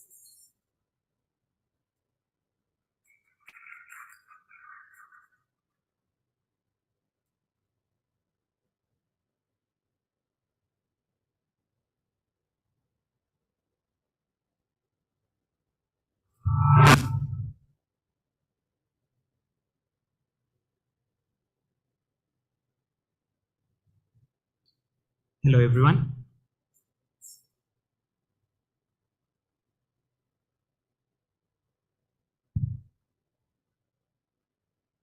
Good to see you all. Before I get started, I would like to ask you to bear with me. I got some crazy cough yesterday, and so I'm really trying to be in my best shape. So I kindly ask that I bear with me. I would like to deliver my remarks, even as we gather here for YIPS, and just to allow us for a moment of reflection as young professionals. Please allow me to read my remarks. So the president of the Africa Insurance Organization, the vice president, members of the executive board, the secretary general of AIO, and members of the management team, the leadership team at YIPS, all government representatives and national delegations present, CEOs and heads of organizations, company directors and managers, distinguished guests, ladies and gentlemen. It's my utmost pleasure to join you here today at the first Young Insurance Professionals Africa Day in collaboration with the Africa Insurance Organization. As I start, allow me to specially recognize the discussants who have been mentioned by our moderator today, Leslie, Davina, and Zila, and of course the wonderful Sheila as she moderates the discussion. Together we are gathered here today to reflect on what is our role as young professionals in mitigating the effects of climate change. To start with, I would like to highlight that the insurance industry plays a threefold role. One, the conventional insurance role of transferring risk and financial risk management. And through this, insurers are able to help individuals and businesses to reduce and transfer risk. We also know very well that the second role of the insurance industry is the physical risk management side. As risk managers, insurers play a very critical role as enablers of economic resilience and provide a sense of financial security. Thirdly, is the very important role on the investment side. By channeling premiums and assets towards sustainable investments, insurers are able to promote business practices that are sustainable across different asset classes and also across different geographies. As one speaker, Beat Strebel, who is the Swiss Re Africa CEO, mentioned here yesterday, climate change is not an emerging risk. That was the case 30 years ago. Now, we are in a climate emergency. And I want to remind us just a few things about the climate change crisis that we find ourselves in. First, climate change is an interconnected issue, and we all know that. Being an interconnected issue, it means it spans different things, from human rights that are abused to issues of climate justice and the physical environment that is destroyed by the impacts of climate change. The vulnerability at heart because of the effects of climate change is not just from the exposure from the effects, but also the political, social, and economic factors that surround the issues of climate change that either limit our ability to actually respond or heighten the sensitivity to climate change impacts. Secondly, is to just remind us that climate change is an intergenerational issue. The physical effects of climate change that have already materialized have laid bare the vulnerability of future unborn generations. It has exposed the disproportionate effect borne by women and children and the threat that climate justice is seen in most vulnerable communities. And so it goes without saying that issues of gender and issues of intergenerational equity will be at the core of climate change response. So it goes without saying or much convincing that we really need to think about these issues as young professionals. And also bearing in mind that the issue of climate change is so much intertwined with the issue of inequality, be it gender inequality, be it social inequality, or even the inequality of opportunities. And as young professionals, we are coming to the realization just how unequal opportunities are and seeing the world for what it is and not through a naive lens as we probably imagined when we were younger. Therefore, addressing issues of climate change will require systemic interventions and not just quick fix solutions. These systemic interventions will have to happen at every level, be it government, be it private sector, like the insurers and insurance gathered here, or also development finance institutions. And given the threat that we face, it is clear that we are way below the mark of meeting the Paris Agreement of 2 degrees Celsius and limiting it to 1.5. What this means is that the hard work of dealing with climate change, or actually addressing climate change, is in our hands as a generation. It is an obligation, and an obligation we cannot escape. And so as we think about our role as young professionals in mitigating the effects of climate change, I invite us to consider 3 pieces of advice. And this is my advice through learned experience. 1, be interested in the science of climate change. Over my time working in the climate risk and sustainability space at UNEP, I have learned that in order to effectively contribute to climate action, you must be interested in the science. A lot of people really want the glamour that comes with it. Big conferences like this, big talks, selfies, and everything else that comes in this sustainability space. But many of them do not in a proportionate manner care about the science. Caring about the science will help you to build knowledge, will help you to connect the dots, and will help you build credibility. So the challenge I pose to you is, when is the last time you read a climate-related book or a climate change post that actually went into the science? Could be the science of carbon capture, the science of electric mobility, the science of green hydrogen, or just how forests and oceans act as carbon sinks, or even just how the 1.3 degrees Celsius that the world has already warmed up is calculated, or how to calculate net zero targets. Whatever is it that you do, please make sure to be interested in the science. My second advice would be for you to embrace the challenge. Working on the topics of climate action, as has been mentioned, presents new challenges and new career opportunities for us to consider. And I encourage you that to be useful in this space, you have to embrace the challenge that comes with new knowledge. And I have realized in terms of building new knowledge, you also have to combine that with building a community of people who you share the same interests. It could be as simple as attending a conference such as this, or following people on LinkedIn or Twitter who write about this. My own interest on issues of sustainability were born at a conference in Singapore when I worked as a management consultant at McKinsey. I took a week break to attend a conference on SDGs, and I remember very clearly that we were working on SDG 2, zero hunger.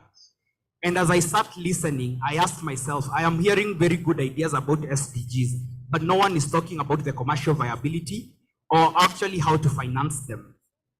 And being an economist by training, I figured that perhaps there would have been an opportunity to work at the intersection of sustainability and finance, because I am interested in finance.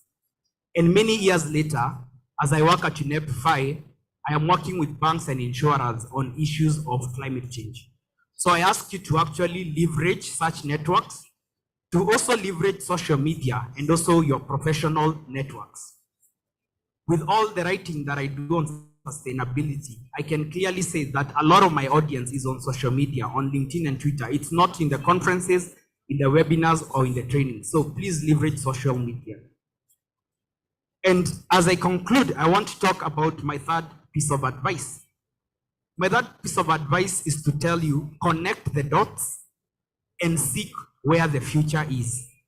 Let me say that again. Connect the dots and seek where the future is. One of my favorite quotes is by the fiction writer William Gibson. This is what William says: the future is already here. It's just not very evenly distributed. A lot of the future we talk about is already happening elsewhere. It is the case for computers. Long before computers became mainstream, Bill Gates, being 13-year-old, together with his friend Paul Allen, were already writing software at Lakeside Prep School in the 70s, long before anyone knew what computers were.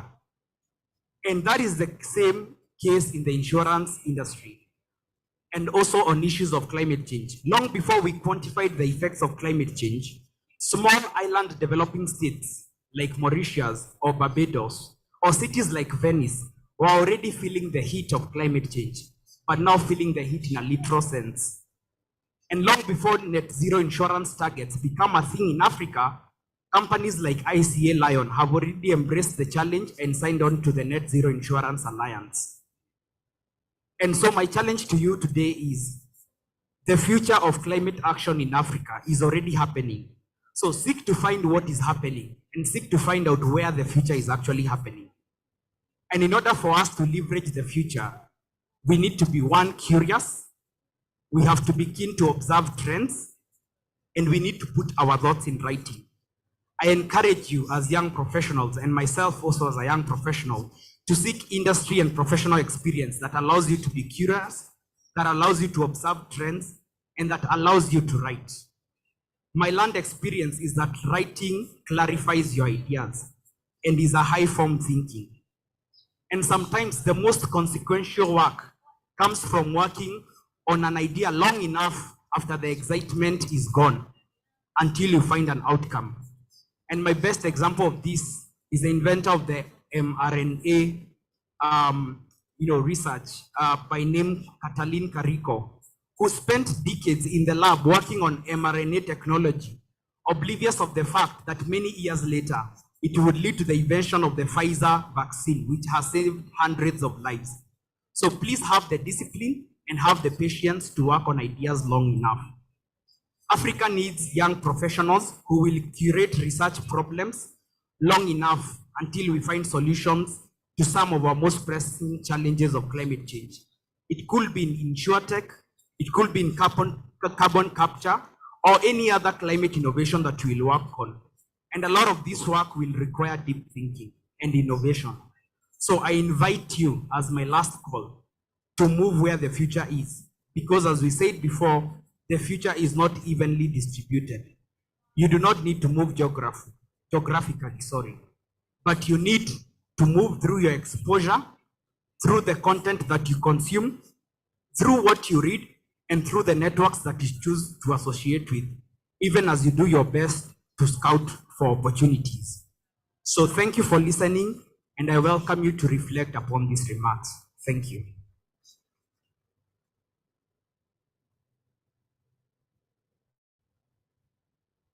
Thank you very much, Ruben. if you're happy to be here today, let's give a round of applause again to Ruben for his wonderful speech.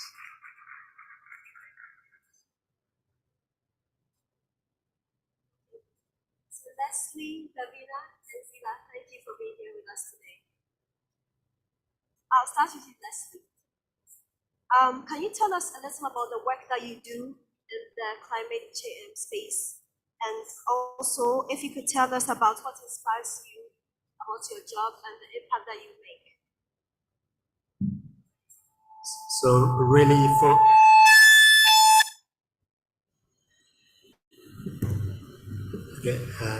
let's try that again. So for us at the African Risk Capacity ARC Limited, we are really at the cutting edge of creating insurance solutions that respond to climate change. We work through parametric insurance, which means that we are able to model what the loss scenario is going to be and pay a claim based on the model without the need for claims adjustment. The primary advantage of using parametric insurance is that it enables rapid claims settlement. So if you take the example of a natural disaster like a tropical cyclone, if you use the traditional loss adjustment approach, it will take a very long time for the claim to be settled because usually the site is inaccessible for a very long period of time because of the property damage and because of the flooding. Whereas through modeling, we can have a very good approximation of what the damage is. The work that we do combines the fundamentals of science and modeling with also the fundamental role of insurance, which is helping people in their time of need. And I found that this ability to combine the hard science with also the soft aspect of helping people in their time of need really fascinating. And what inspires me every single day is just the impact that we have as a business on the lives of people. Recently, after the tropical cyclone in Madagascar, we were able to pay a claim within 4 days, $10.7 million, which then helped the government to mount a more effective response. And it is stories like that that really inspire myself and my colleagues at ARC to do a lot more. And finally, maybe just to add some additional thoughts. If you look at where we are now, based on what Ruben was saying regarding climate change, we know that the frequency and severity of these events is going to increase. And therefore, as an industry, to be relevant, we need to be working on solving the big challenges that society faces. Thank you. It's exciting to know that claims were paid within 4 days. That's like record time.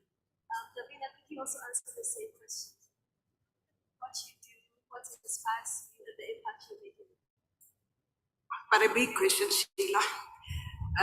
Just a disclaimer, I'm not from the insurance sector. I'm from the African Development Bank in the Climate Change and Green Growth Department. The reason I'm here because the topic is on climate mitigation and adaptation. So within the Climate Change and Green Growth Department, what we do is work with the bank's stakeholders, which is all the 54 member countries of the bank, and working on their climate programs. As you know, all Africans have now signed their Paris Agreement. The last one was Libya, which did it last year. And with that comes what is called the nationally determined contributions. So within the department, we host the NDC hub to support that way. NDCs are commitments. So they are largely intentional documents of how the country will implement their obligations around low carbon transitions and climate resilience. So you may ask, so where does insurance fit in this? insurance actually fits in all of it as a taker of risks, because climate is largely on risk management, and also as owners of capital. A lot of the premiums that are paid up end up as long-term capital. So you are a strategic group that we need to be talking to. One, because you operate in the domestic space that enables de-risking of foreign capital. So as the development bank, we look to speak to who is in the market that brings innovations. And it's very interesting to be speaking to the youth, because as a bank, we really strongly advocate for the voice of the youth. Our president is a deep believer on the potential and power of the African youth, knowing that this is the growing continent. This is a continent that has 70% of its population as the youth. And so any innovation that we might have, any plans, cannot succeed without this group here. And so to say the least is that we have a whole suite of interventions, but we can't do it without the knowledge and the ingenuity that this audience has. And the reason I'm here is to listen in on, yes, we have climate change programs, we have a 25 billion program, but how do you take that? How do you break it down to fit into the innovations that you're doing? And so I hope that's a conversation that we'll have. Thank you so much. So you are talking about innovation and how AFDB's will fit into that in insurance. Okay, I'm sure maybe at the end of this panel we'll have those, we'll have some actionable points around that. And Zila, so could you take the same question? What inspires you? What do you do? And what impact are you making in this space? Thank you, Sheila. My name is Zila, as I've been introduced, from FSD Africa. And within FSD Africa, we are a development agency funded by the UK Aid, and we make finance back for Africa. So that's including insurance, capital markets, but we also have an investment arm that specifically focuses on innovative ventures that seek to address market failures in Africa. When you talk of what inspires me, from where I sit, I have access to lots of information and data about the science behind climate change, and I understand that. And at the same time, I see the effects of climate change. We've all been seeing what's happening. I think each one of us has experienced the impacts of climate change, from migration, the hunger crisis facing Horn of Africa. And I realize, I know what taking action means, but I also understand what not taking action means for Africa. And what that means is that our environment will be so hostile in the next few years. At the moment, we're at 1.2 degrees above pre-industrial temperatures. Can you imagine how it will look like if we were to get 2 degrees? So we actually can't let that happen. And I still consider myself young, and I believe I'll be there perhaps in 2050, God willing. And if I am, I want to look back and say that I did something about it, that I was part of the change. And that gets me out of bed every morning, just to make sure that I am part of the change that is needed for Africa's sustainable future. Thank you.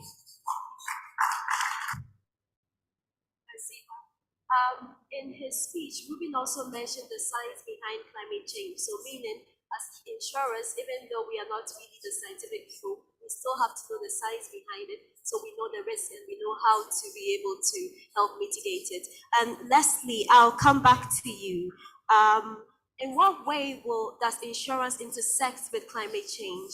And also, what are global underwriters doing about that, and what can we also be doing in Africa? So then when you think about it, right, at the core of insurance is really about understanding and being able to price risk. So you have to always have in mind the things that can influence this pricing of risk. So as I mentioned earlier, climate change is increasing the frequency and severity of extreme weather events, which means that the probability of loss from extreme weather events is also increasing, which then means that the pricing of insurance also has to increase in a commensurate way. And then embedded in your question is then, as an insurer, practically, how do you take this increased risk into account? So at ARC, we utilize, on one hand, historical data using satellite data, say, based on rainfall, what the rainfall has been over the last few years. But we also rely on the ability to project and to run simulations to take into account this additional uncertainty that's introduced by climate change. And as a result of that, we are then able to determine what the probability of loss is, and then what the premium should be. So then, if I take that point further on, right, it cannot just be about increasing the premiums in response to the risk, because then you get to a point very quickly where the premiums become unaffordable. So what we are doing on the insurance side needs to be also then allied with what is being done on the adaptation side.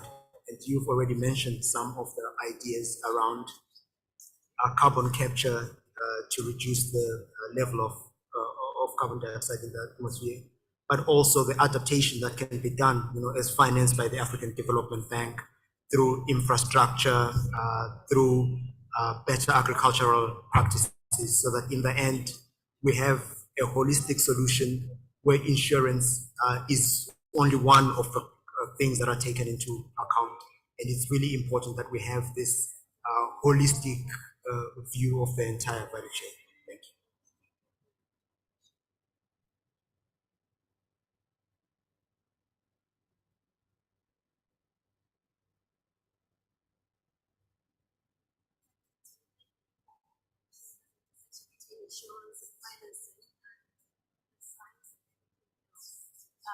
So, Davina, again, how can young professionals then build an interest in the science of climate change, especially young insurance professionals?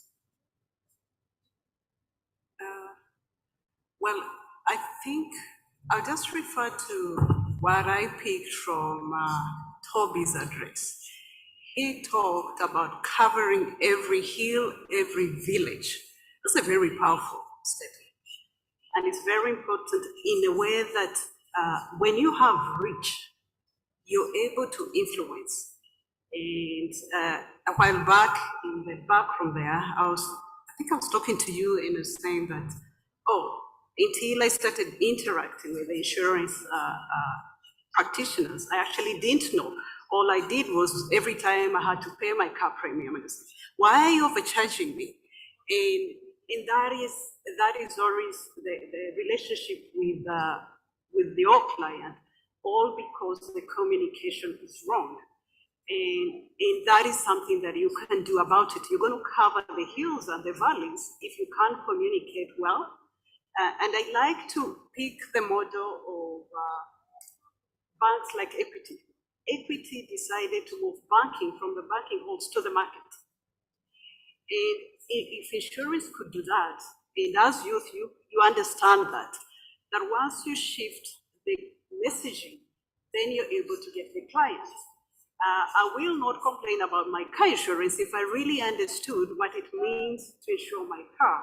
I only look at the numbers and it's like, I haven't had an accident for the last 5 years. That could have bought me a house where I'm paying. But what happens, you know the story better than I do. It's all about communication, and you have the tools. You're living in an era of social media. You put it out there, it sells fast. And I think that comes with the climate information. I've been from the climate space. I barely can even read that climate science report. It's all too graphic. It is not information you take, and the woman in the market who needs it is able to interpret. That is your role. That is where you have your niches. and would wish to see that because, you know, when you look at the risk profile of Africa, what do you see? Oh, high political risk, high everything risk. It's all because there's no information and you're sitting on that information. You can do something with that. So let's start there. Break down the information for the client. And the client is the base of the pyramid. We have a lot of, that's the equity model. They understood that it's not the man in the suit who walks into the bank. It's the woman with the mangoes on the street who's going to bring the billions in.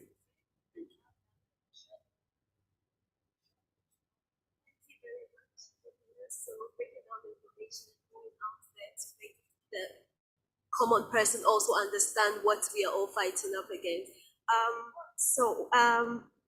Zila, I'd like to know what are some of the areas of opportunity for insurance professionals when it comes to their climate change space? Thank you, Sheila. As we know, Africa as a continent, we contribute around below actually 4% in regards to the global emissions. So therefore, yes, we need to mitigate for sure, but adaptation is key for Africa, and that's where the insurance comes in. So adaptation finance is a very important area that if you're working in insurance or actually sustainable finance for Africa, it's an important area for you to look at. Because as Africans, we need to deal with the issues that we're experiencing right now. And at the moment, we're looking at 2 to 3% decrease in annual GDPs on average for African countries. Others higher, getting up to 12%. And we're also seeing quite a number of effects in terms of climate impacts. And adapting to our current situation is very important because when you talk about having a sustainable future, if this generation is not able, for example, to save up for the future, then definitely when we're retired, maybe in 2050 or something like that, then we'll have nothing. And it's the same thing for climate change. As we continue to transition and as some of us take action, some of us are still not sure if we should take action now or not. Yeah, it's a public good that we all have to face and we all have to consider as you're making our programming. Something else that is key for Africa is on loss and damage. For example, the Horn of Africa is currently facing the worst drought that it's faced for the last 40 years. And we can quantify actually how much in terms of losses. When you look at the GDP, we are having a hunger crisis. When you look at the different floods that, for example, Cyclone Idai, the losses. So as Africans quantifying the losses, and to be honest, less than 1% of those assets are actually insured. So looking at the loss and damage and what climate impacts cost for us in regards to loss and damage, that would be a key area for insurers, but also professionals in the sustainable finance world. So yes, we definitely need to mitigate. Another area that perhaps is important for young insurers as well, we need investments in renewable energy in Africa. And studies have been done and actually having fossil fuel investments and renewable energy investments, actually it's almost the same. But in regards to premiums on insurance, renewable energy investments have higher premiums. So for insurers, it's actually an advantage to get into the renewable energy space. For example, at the moment you're implementing a project on geothermal risk transfer. What this looks like is different insurers in Kenya and Ethiopia coming together to create an underwriting facility, which will allow investments to get into Kenya and Ethiopia on geothermal risk transfer, on geothermal exploration. So these are some of the areas that we can look at. We need to, yes, we know that there are quite a number of gaps, but at the same time, we have a number of opportunities that we should actually consider as we transition, perhaps diversifying and getting more into sustainable investments. That is the way to go, because to be honest, I know we have to transition. Question is when and how we will do it. And if as an insurance company, as a professional, we'll be ahead of the curve or not. Thank you. So we have session and the question is when and how we will do it.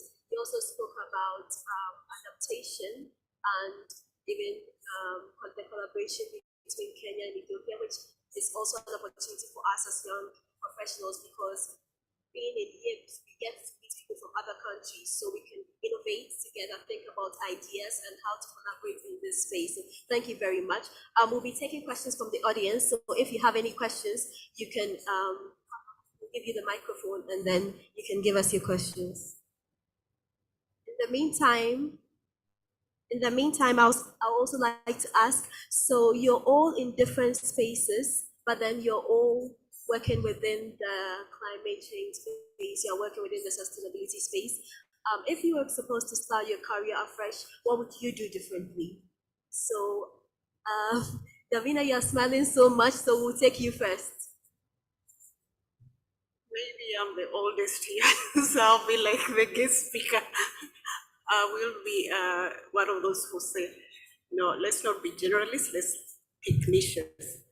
And one, let's understand the global risks and anticipate and get into the space where we're no longer in silos, that, oh, I am a doctor, you're a marketeer, you're everything.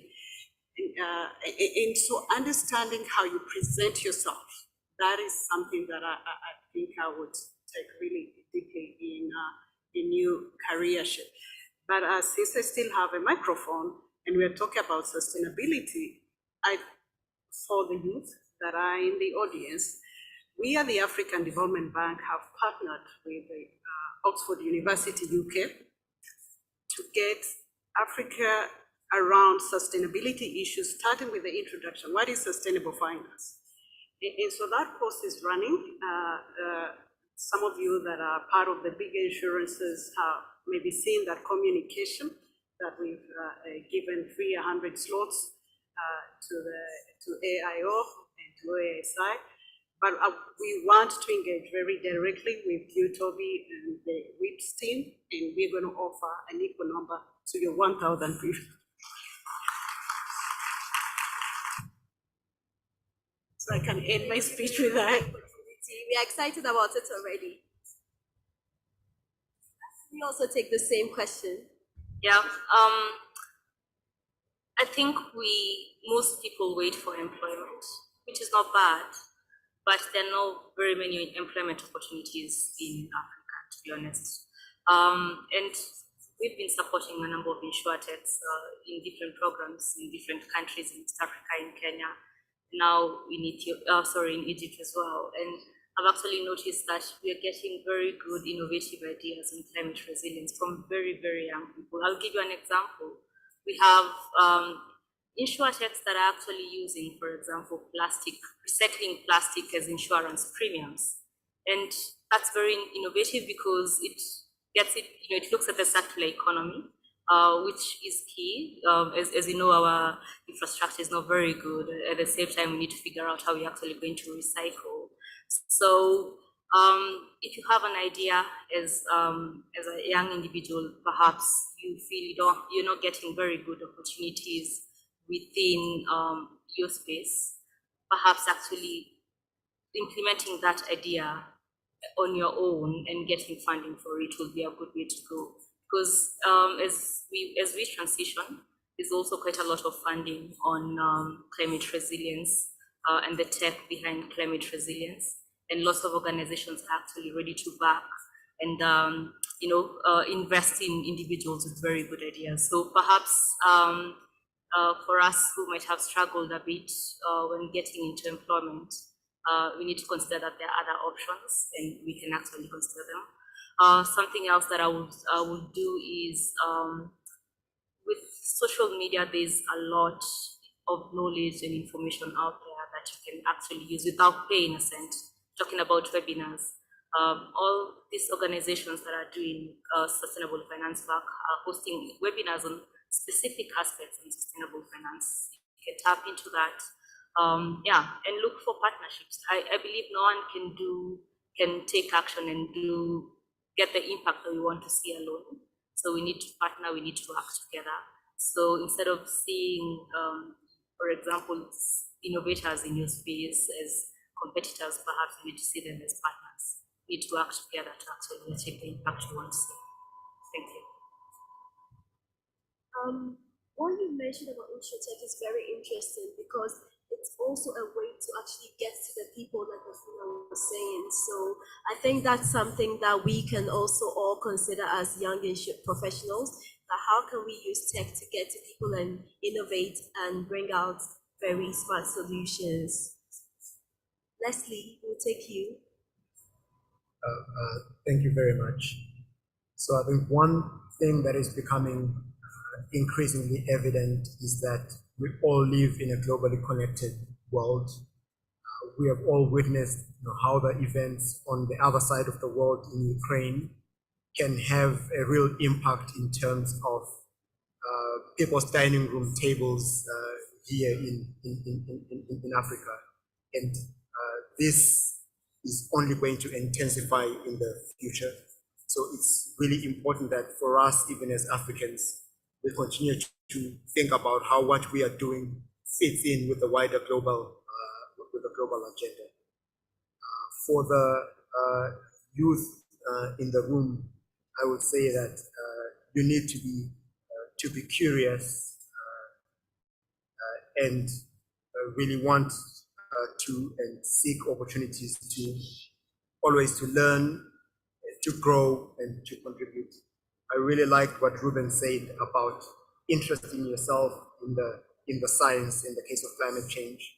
But this principle applies across many other things that you need to be looking to get into a subject and really get to know it in a lot of detail, while seeking how what you are doing in one part connects with everything else that's happening. It's also about leveraging the power of networks, which means that you need to be in associations such as the Young Insurance Professionals. You need to be attending industry events, and you need to be also understanding what is happening generally around you. In my view, sustainable finance or sustainability at large is something that will only grow in importance over time. So if you can find a way to position yourself in this industry, I think you are going to be putting yourself forward in a very good way. As somebody once observed, that the greatest strikers in football are not where the ball is, but are where the ball is going to be a few seconds later. And this is always the thinking that you should have and in calculating your movement. For that, leveraging connections, that's why we are here as YIP. So thank you.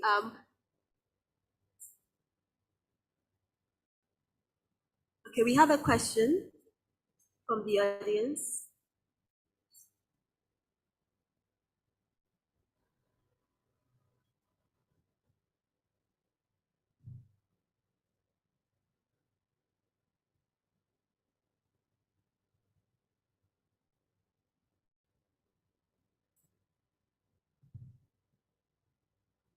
Okay, thank you so much. My name is Hajat Seriala. I'm from Uganda. I'm also Mama Insurance Africa. It's not actually Christian, but I just want to amplify what he has just said, that young ones, please go out and look for knowledge.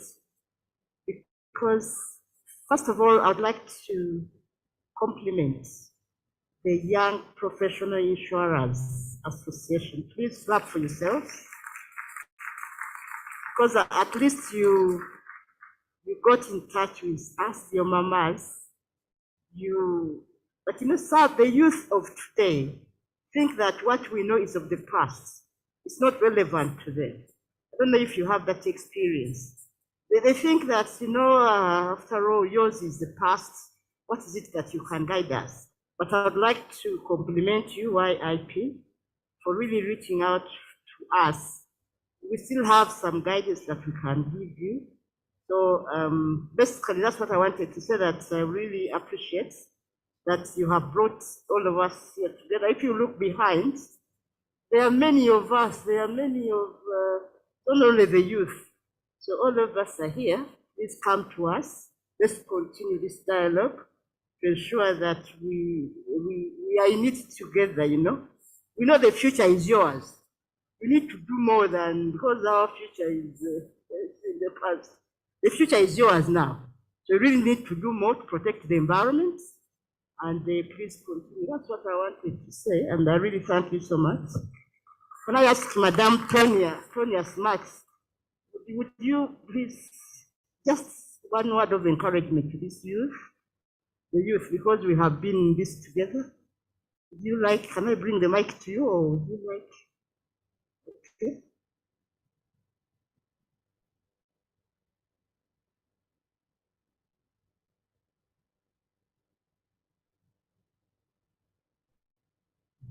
Good afternoon, everyone, and thank you once again, Mama Africa. Permit me to stand on the existing protocol. I'm so happy and delighted to be here. I do apologize for coming into this hall late. I was actually being held up as we launched the Kenya Women in Insurance, which is an initiative that is also germane and very close to my heart. And so I celebrate the youths everywhere I go, and I've been celebrating you since you arrived here on Saturday, and I wish you all the very best. Thank you. Very much, Mama Insurance Africa and Dr. Tonia Smart. We are very happy to have you here. And I remember one of our very first programs, that was International Women's Day. Both of you were very supportive, and we are very grateful to have you here. And we definitely will carry you along. As the youth, we are not just going to do it alone, but then we are definitely going to leverage on your experience and your support. Thank you once again. Zila would like to give some remarks. Thank you very much, Sheila. So I will not have this opportunity and not talk about some initiative that we have internally in collaboration with some partners actually in the room right now. So we are championing the Nairobi Declaration on Sustainable Insurance. I'm sure you've had a number of panelists actually talk about it, which is a commitment by African insurance leaders to commit to the UN SDGs and actually incorporate sustainable insurance in the design and actually in their companies. And as young insurers, if you're here and you'd like to make a change, you'd like to champion the declaration, we would welcome you to join us and work with us in making sure that we create a better future for Africa. So we have a booth right outside.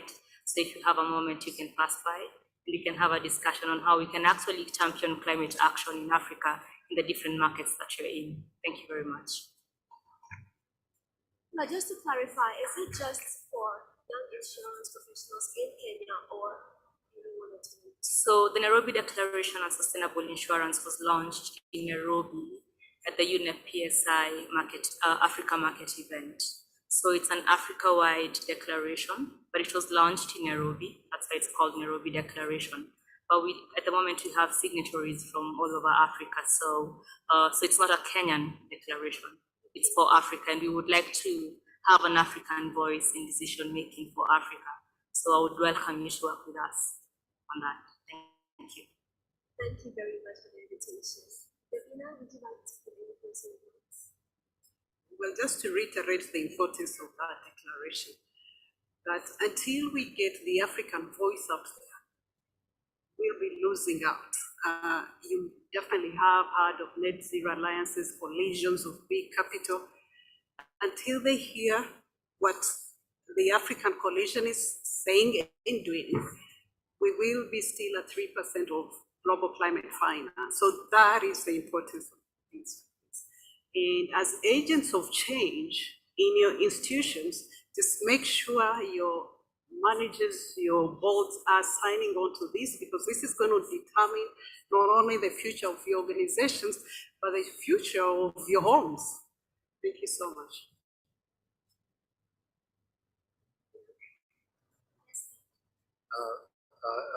Thank you. So maybe in closing, I would like to really commend and congratulate the young insurance professionals for putting together this event.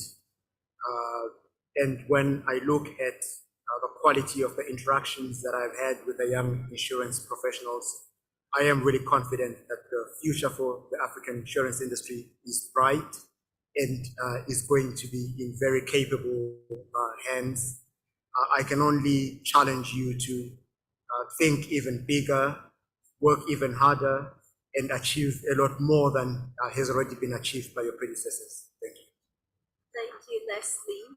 We are just about out of time, so I'd like to say a very big thank you to Ruben, first of all, for giving us the guest speech. Also to my panelists, my wonderful panelists. You've really helped us to understand where we also sit within the discussion on sustainability, and we are very grateful to have you here. So Zila, Davina, and Leslie, thank you very much for coming today.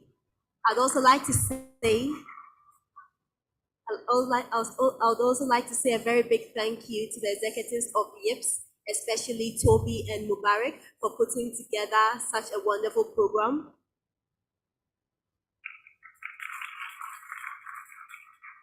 And finally, to all of you who made time to be here with us, we don't just have young people here, we have the older people here supporting us with their experience, and we are so grateful to have you here. We didn't expect this turnout, and thank you for supporting this program. We know that when we come once again to your offices for sponsorship, you would support us. So thank you so much. We have a final question, and we'll be taking it from the audience.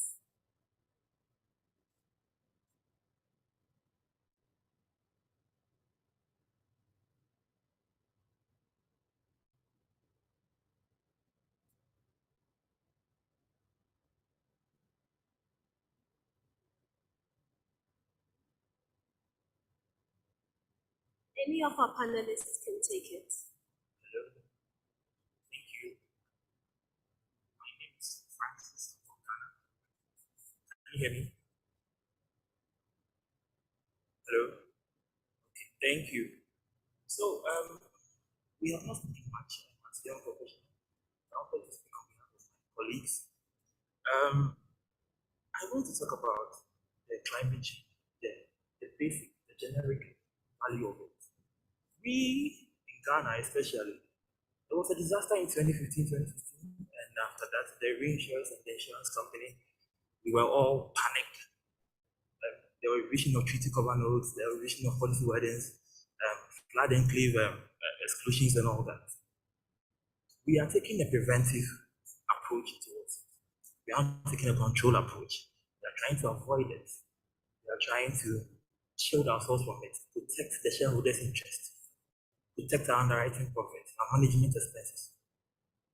We must invest in the community. If we want insurance penetration to go up, we must invest in our communities. We must educate people.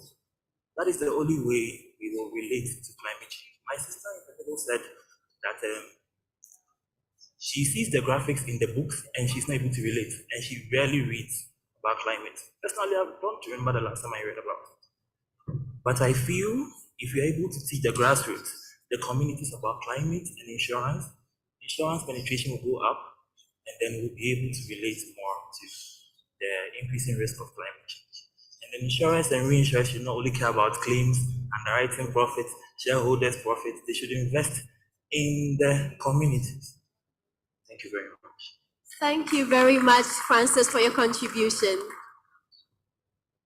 We've come to the end of this panel discussion. Please give a round of applause to our lovely panelists, and a round of applause to yourselves for being such a lovely audience. Thank you very much.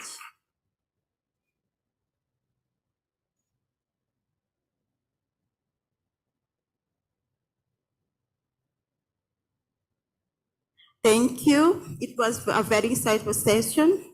As we return to our respective countries, we live with a mission to spread the message and try as much as we can to work towards mitigating all climate-related risks.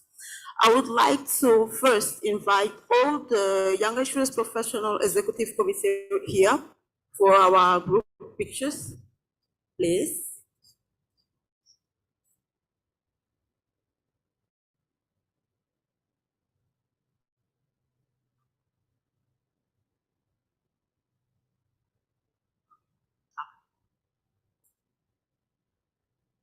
Our guest speaker, please, Mr. Robert.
We now start our next Gen Insurance Award ceremony.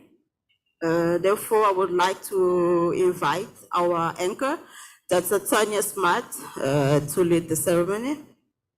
She is the Manager Director of York Seed Consultant Limited. She's a seasoned insurance practitioner and pension administrator with nearly 3 decades of experience in insurance, life insurance, and pension regulation. She is a fellow member of the Insurance Institute of Nigeria, the Pension Institute of Nigeria. Tanya is the first female Goodwill ambassador in Africa for the Chartered Insurance Institute London, where she represents Nigeria. Please welcome Dr. Tanya Smart.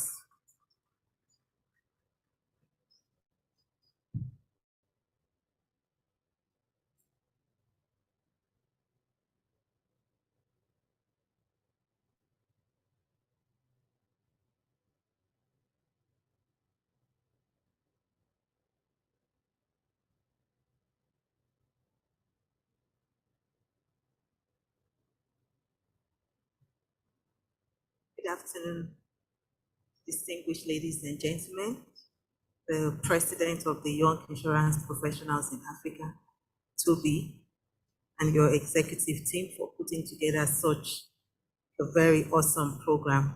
And like I said earlier, I celebrate every young person at every opportunity that I have, because I strongly believe that we have a very bright future, and developing this next generation will ensure that the legacy that we will leave will continue even to greater heights. And so I thank you for this opportunity to be part of history to present this award. Let me start first of all by appreciating every single participant that took time out to apply for this award. In total, we had 26 entries, which were judged by the panel of 5 juries made up of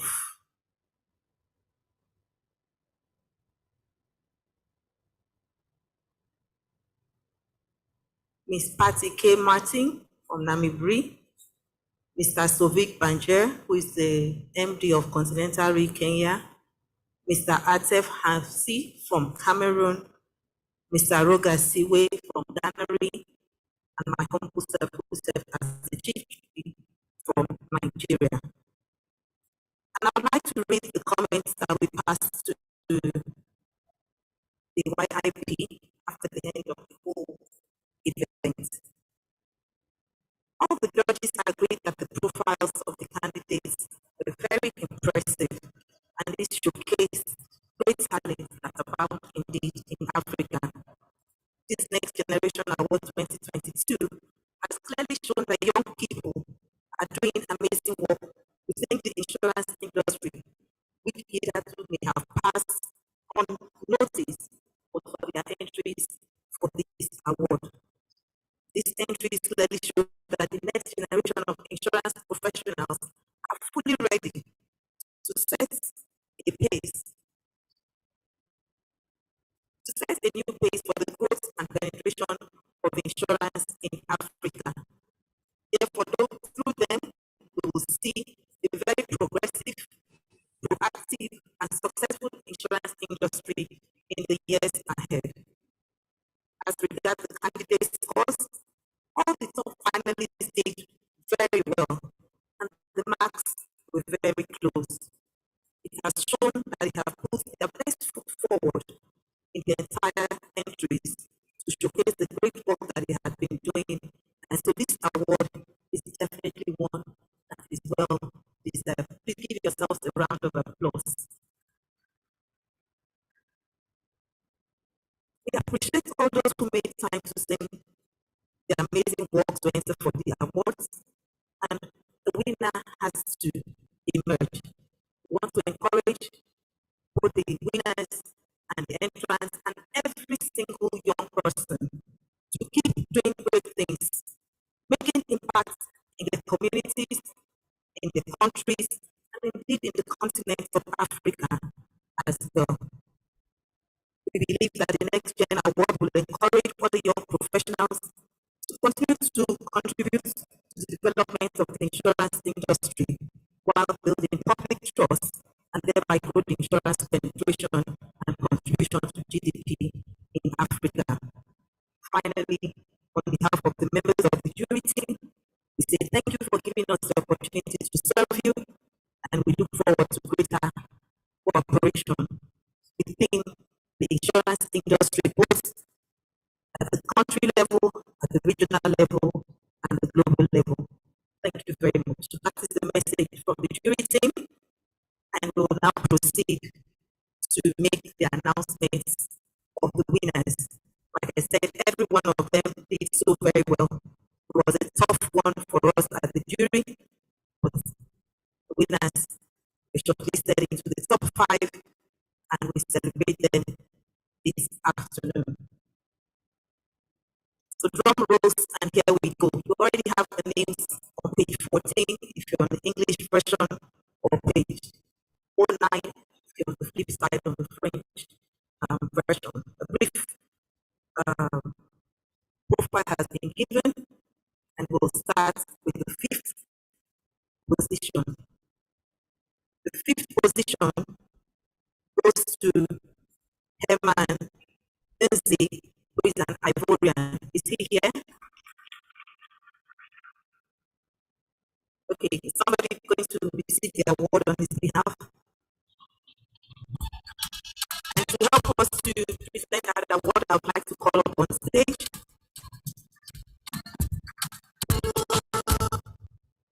Dr. Tarek from the Insurance Federation of Egypt to help us to present that award.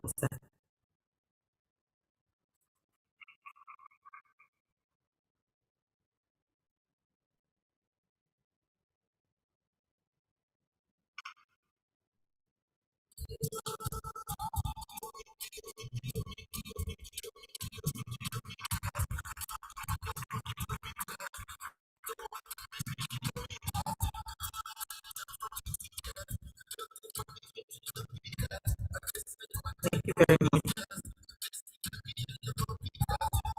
The first position goes to Esther Siale from Ghana. Esther Siale from Ghana takes the 4th position. Thank you very much, Dr. Tarek. And to present that award is Madam Patty K. Martin, the MD of Namibri and council member of the African Insurance Organization. I must say thank you very much to them. They have been very supportive from day one when this was showcased,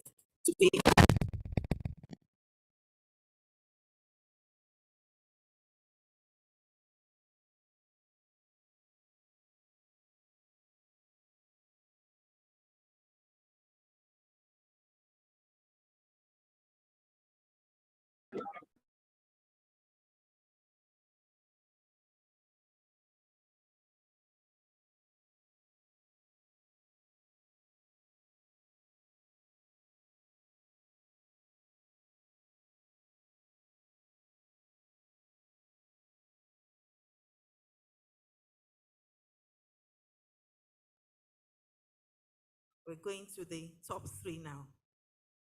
Top three. So it's between Sheung and Lawrence and Sheila. I'm sure you have butterflies in your stomach now. As I announce, third position goes to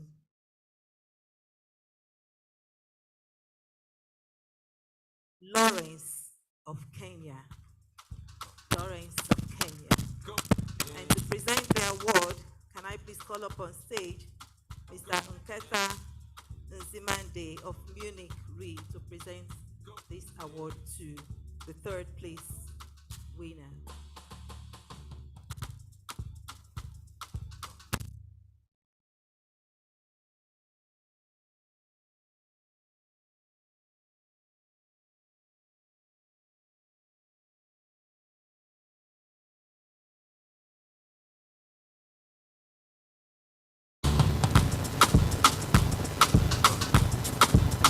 Go.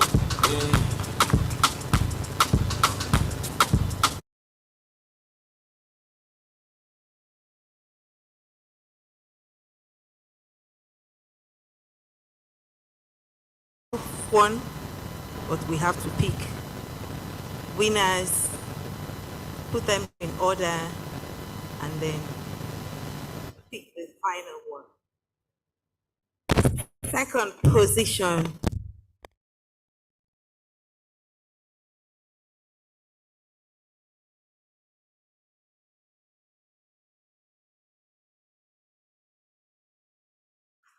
Sheila. I'm so proud of you, Sheila. Permit me to say, your CV, your profile is awesome. Just keep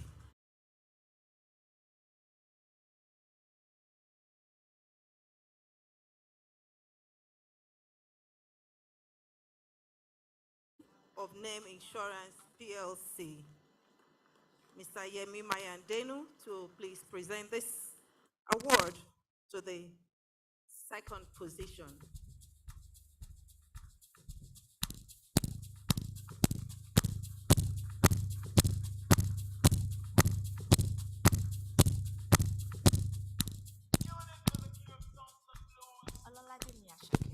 Nakasungala jalo de waste time ona me I want fire bazooka ona Mr. Money no dey waste time Mr. Money want to ease your mind say baby don't find no dey too shine una show why me Mr. Money no dey waste Well done, Sheila. Thank you so very much. And like I said, we want to again appreciate the AIO for giving us a platform to showcase the next generation, and we have their commitment that they will continue to support the YIPs Africa, and we pray that this will be an annual event going forward. And the winner is, do we need to announce? And the winner is Oluwaseun Oyelere of Nigeria. Congratulations, congratulations, congratulations. You've done such an amazing work. We celebrate you. And to present this award is the Secretary General of the AIO, Mr. Jean-Baptiste, who will be represented this evening by Mr. Peter Maher, who is the CEO of East Africa Insurance. Can we please ask Mr. Maher to please come up stage to do us the honors to celebrate? Please put your hands together, keep jamming them. First position to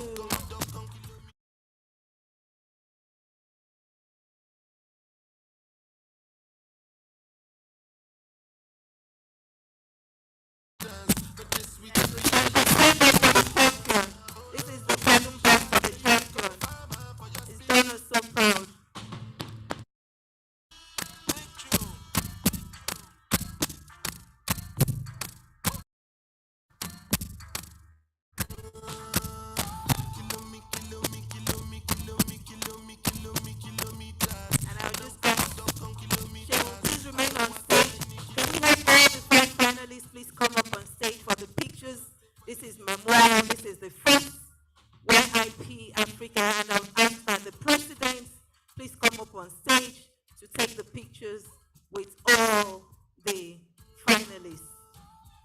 please have up on stage all the finalists, Esther, Herman, Lawrence, and Sheila.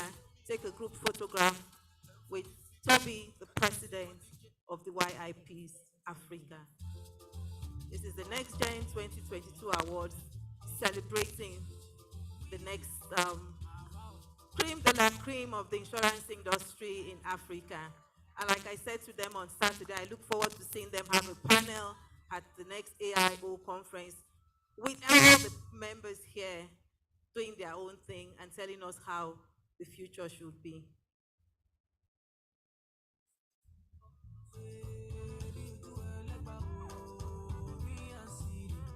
And we have one, we look that way, we have one gentleman at this end.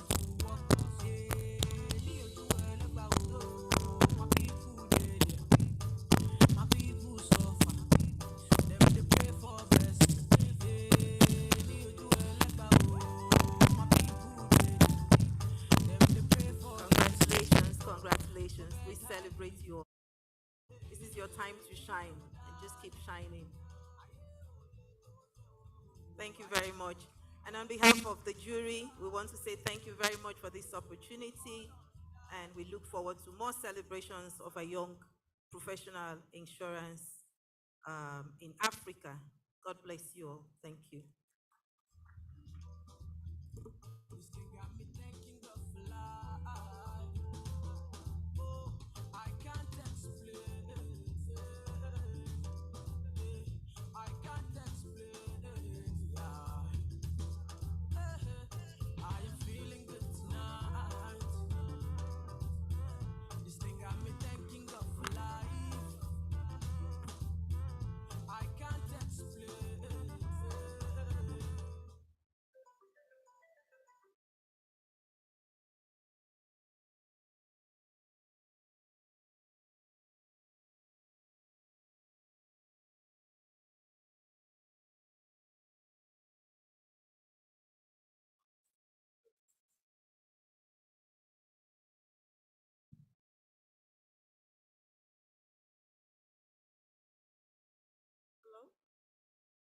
I would like to call all the participants back to the stage for another picture, please.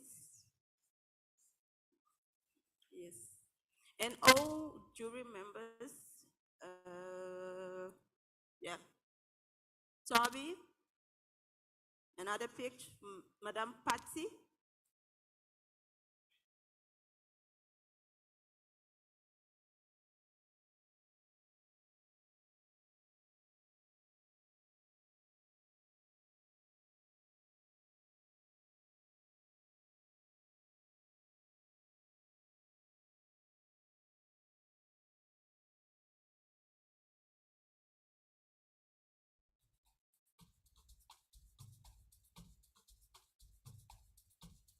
All participants, please.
like to extend our appreciation to our sponsors.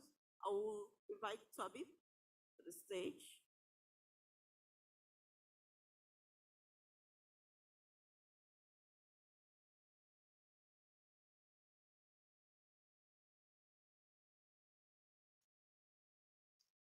Okay, so hello. So I wouldn't be the one to give the closing remark. All I want to do is to say thank you to our sponsors, and of course, to do that, we're issuing them a certificate just to show our appreciation. My able deputy will be doing the rest. So so our gold sponsors, we have two of them, Name Insurance and Mimicry of Africa. I would want to appreciate, please, can you just put your hands together for them, please? So the representative of Mimicry Africa, I think he has stepped out. We can actually.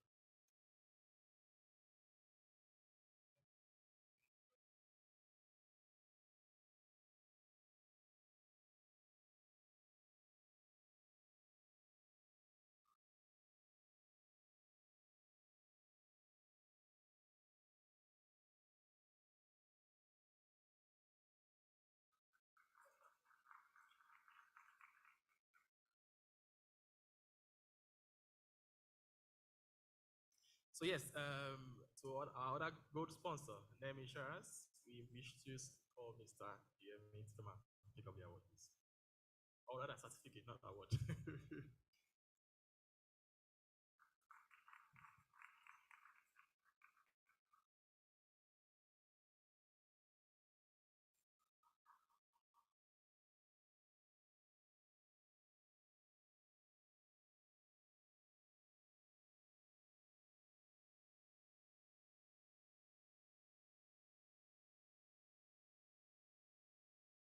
Okay, so to our other sponsors, this venue would have been made possible without the availability of funds from the Poma Financial Services from South Africa. And I wish to call on Mr. Simba.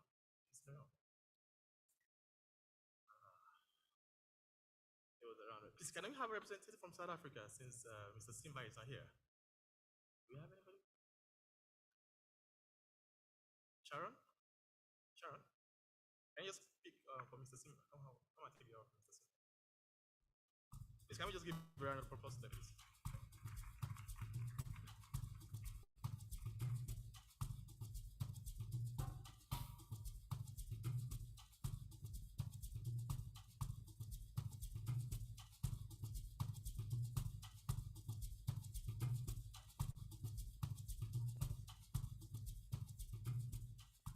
Okay.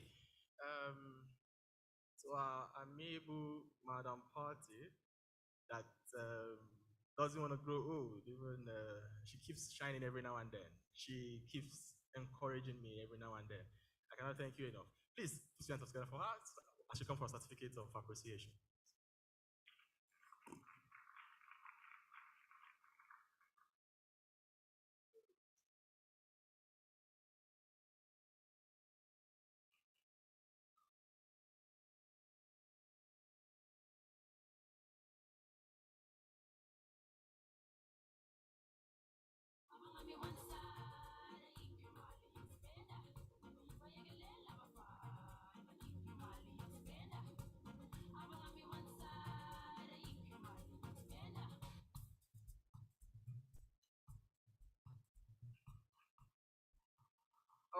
Okay, so to our final sponsor of this event, Iris Management Limited. So there's something that is so peculiar about Iris Management Limited. They are so multi-dimensional, right? You see Sheila here. She's the managing director. She's the, what is it called? What is she? Moderator. She's one of the finalists, and then she still sponsored this event. Please, can you just put your hands together for her? I think Mubarak will, is she here? Is Sheila here? Okay, please.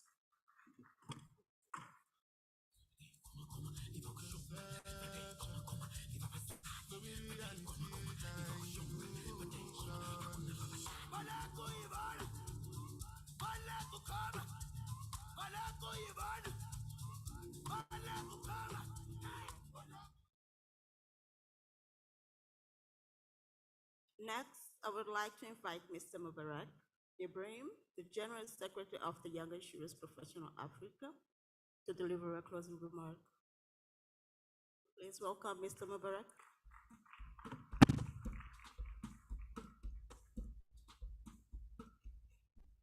Hello, good day everyone, and thank you, Yara, for inviting me to give the closing remarks.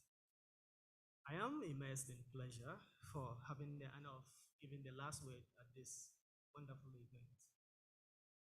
I'm certain we have all had a wonderful day. For me, it has been an all-learning event, and I believe it to be same for everyone here. My key takeaway from the keynote address and the panel discussions is that we all have a role to play in the climate fight and efforts at mitigating climate risk, including us, the young professionals. Indeed, we represent the future of the insurance industry and the future of the world, so our role is even more crucial. Whilst I'm excited about the discussions, my plea is for industry stakeholders to support the integration of young professionals in conversations of climate risk and ESG, which are in line with principle 1 of the sustainable principles of insurance. However, as young professionals, we must take the deliberate step in our efforts to read and learn more about climate risk and related subjects, such that we can contribute meaningfully to discussions of solutions. By the way, I will take the opportunity to congratulate all the finalists because you are all winners. And to conclude, let me take the opportunity to thank some of the stakeholders who have supported our vision from day one, in no particular order. First and foremost, we would love to show our appreciation to the AIO, the President, the Secretary General, and the entire staff of AIO for supporting our vision when we approached them. I would also love to take the opportunity to thank our special guest of honor, Mr. Fola Daniel, for taking time to be part of us as our guest of honor. Would like to also thank our keynote speaker, Ribbon, our versatile moderator, Sheila, and our brilliant panel, Leslie, Davina, and Zila, for honoring our invite to share their insight. And to our wonderful MC, Iara, thank you for the good job.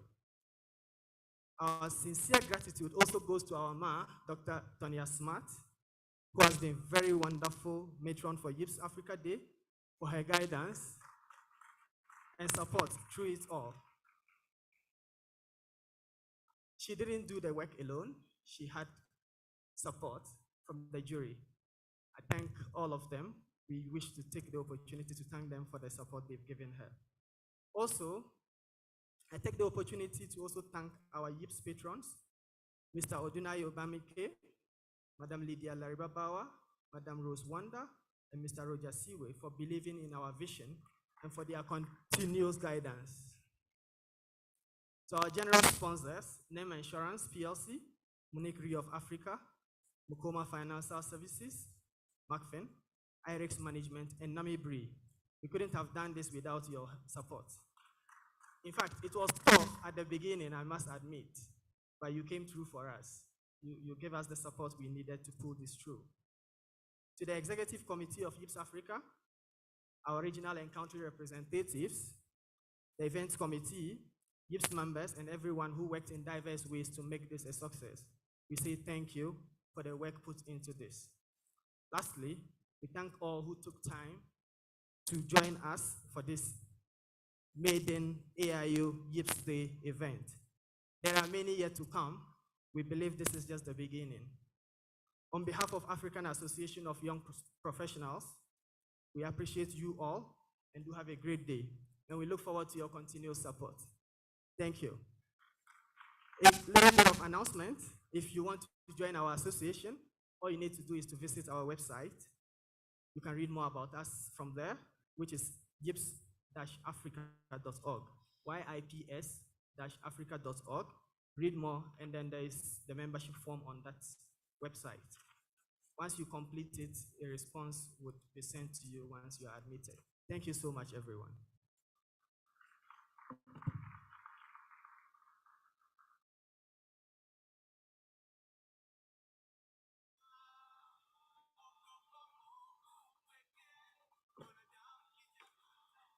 Thank you all for all speakers and delegates for attending this session.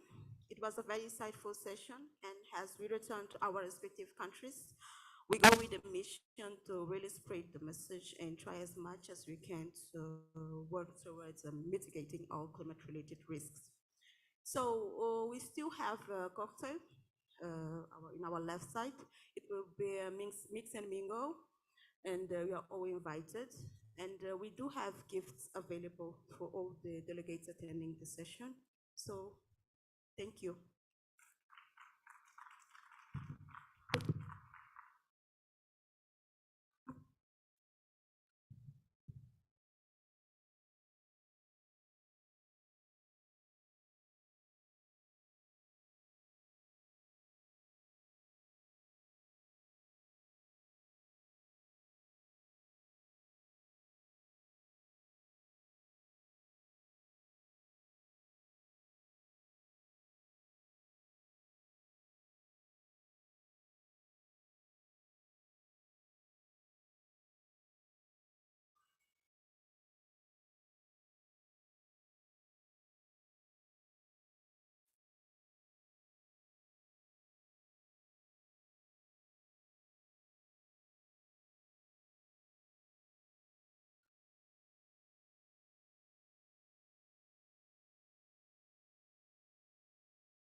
Kesho gani ngali na uwezo wa kuifanya, nitaifanya hadi mwisho. Mwambieni huyo devo, simogopi shetani, sa God yuko nami hadi kifo. Kanta una kesho, nipe nguvu na uwezo wa kijana na akili za mzee. Daima niwe imara, wasiniangushe. Naona saa kila siku ni zawadi toka Maulana, so haja gani ushike tama mama, majaribu ishaoya. Nataka maadui zangu watashikana na zao njama, siwaogopi na simama ya kiama yao yacha. Yendo pesi nasonga naye, wanashangaa kuna stress na kuanga naye. Moshi sausi na kesi mahakamani, au deni za majirani, compression tena ndani. Oh yeah, ogopa Mungu pekee, wanadamu kija kumtapash, naomba Mungu mtetee. Maneno yao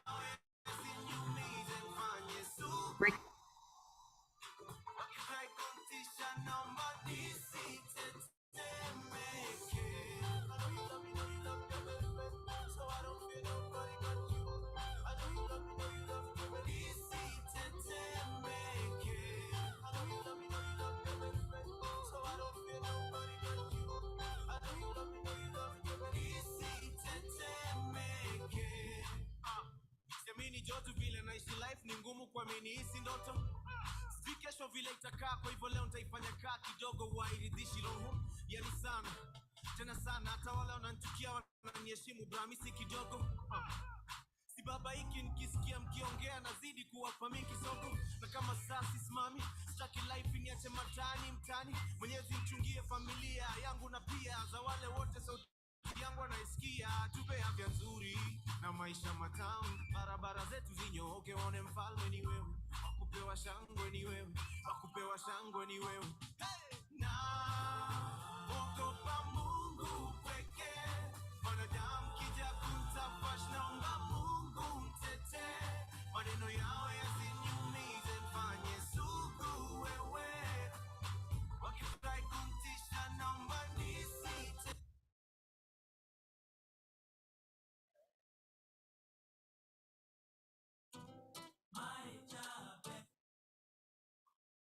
Hello, please, all YIPS members, executives, everyone, we want to just take a shot, if you could. proceed to the podium. A snapshot, not executive members, all members, everyone, even all members, yeah.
Hapo tu, hapo tu, hapo tu, hapo.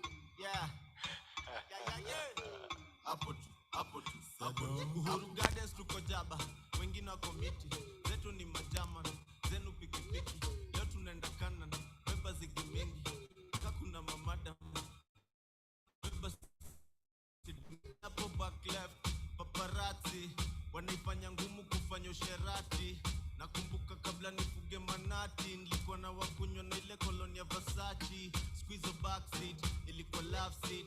Smooth na manual unafikiria ni automatic. Tint kwa window muadhara ndo hatutaki. Hapa perfection tunaifanya bila practice. Mbele naona success, nafunga hat-trick. Mi ndo the chef kwa hii joy, tisha half-pick. Tangu tuingie kwa hii mchezo si ndo heartbeat. Nairobi City tunairan kama athlete. Dance tusijali, hatukujudge. Hapo tu, hapo tu, hapo tu, hapo. Tusijali, hatukujudge.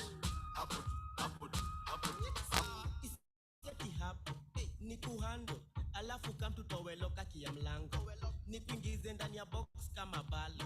Julo siwezi kubali kula tu kwa macho. Ambia Biniman mepata kuinua dancehall. After leo utarudisha weave salo. After leo nawacha armies na mavalo. Haukai kutisha fona kakukua na passport. Kitu kaini rea ichimbe ndo wipate. Mina nyash kwa hewa ni kama jet ya private. Vutia wateja ni kama wekwa magnet.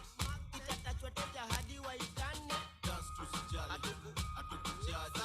Hapo, tusijali, hatukujaji. Hapo, dance tusijali, hatukujaji. Hapo, tusijali, hatukujaji. Kendo inabisha isi 9mm. Tint kwa dirisha usini mind nikipita. Geuze ni vichwa injili imefika. Na white tunaficha nkatuna vilisika. Kendo inabisha isi 9. Tint kwa dirisha usini mind. Geuze ni vichwa injili imefika. Na white tunaficha nkatuna vilisika. Dance tusijali, hatukujaji. Hapo, tusijali, hatukujaji. Hapo, tusijali, hatukujaji. Hapo, tusijali, hatukujaji. Hapo, nasikia.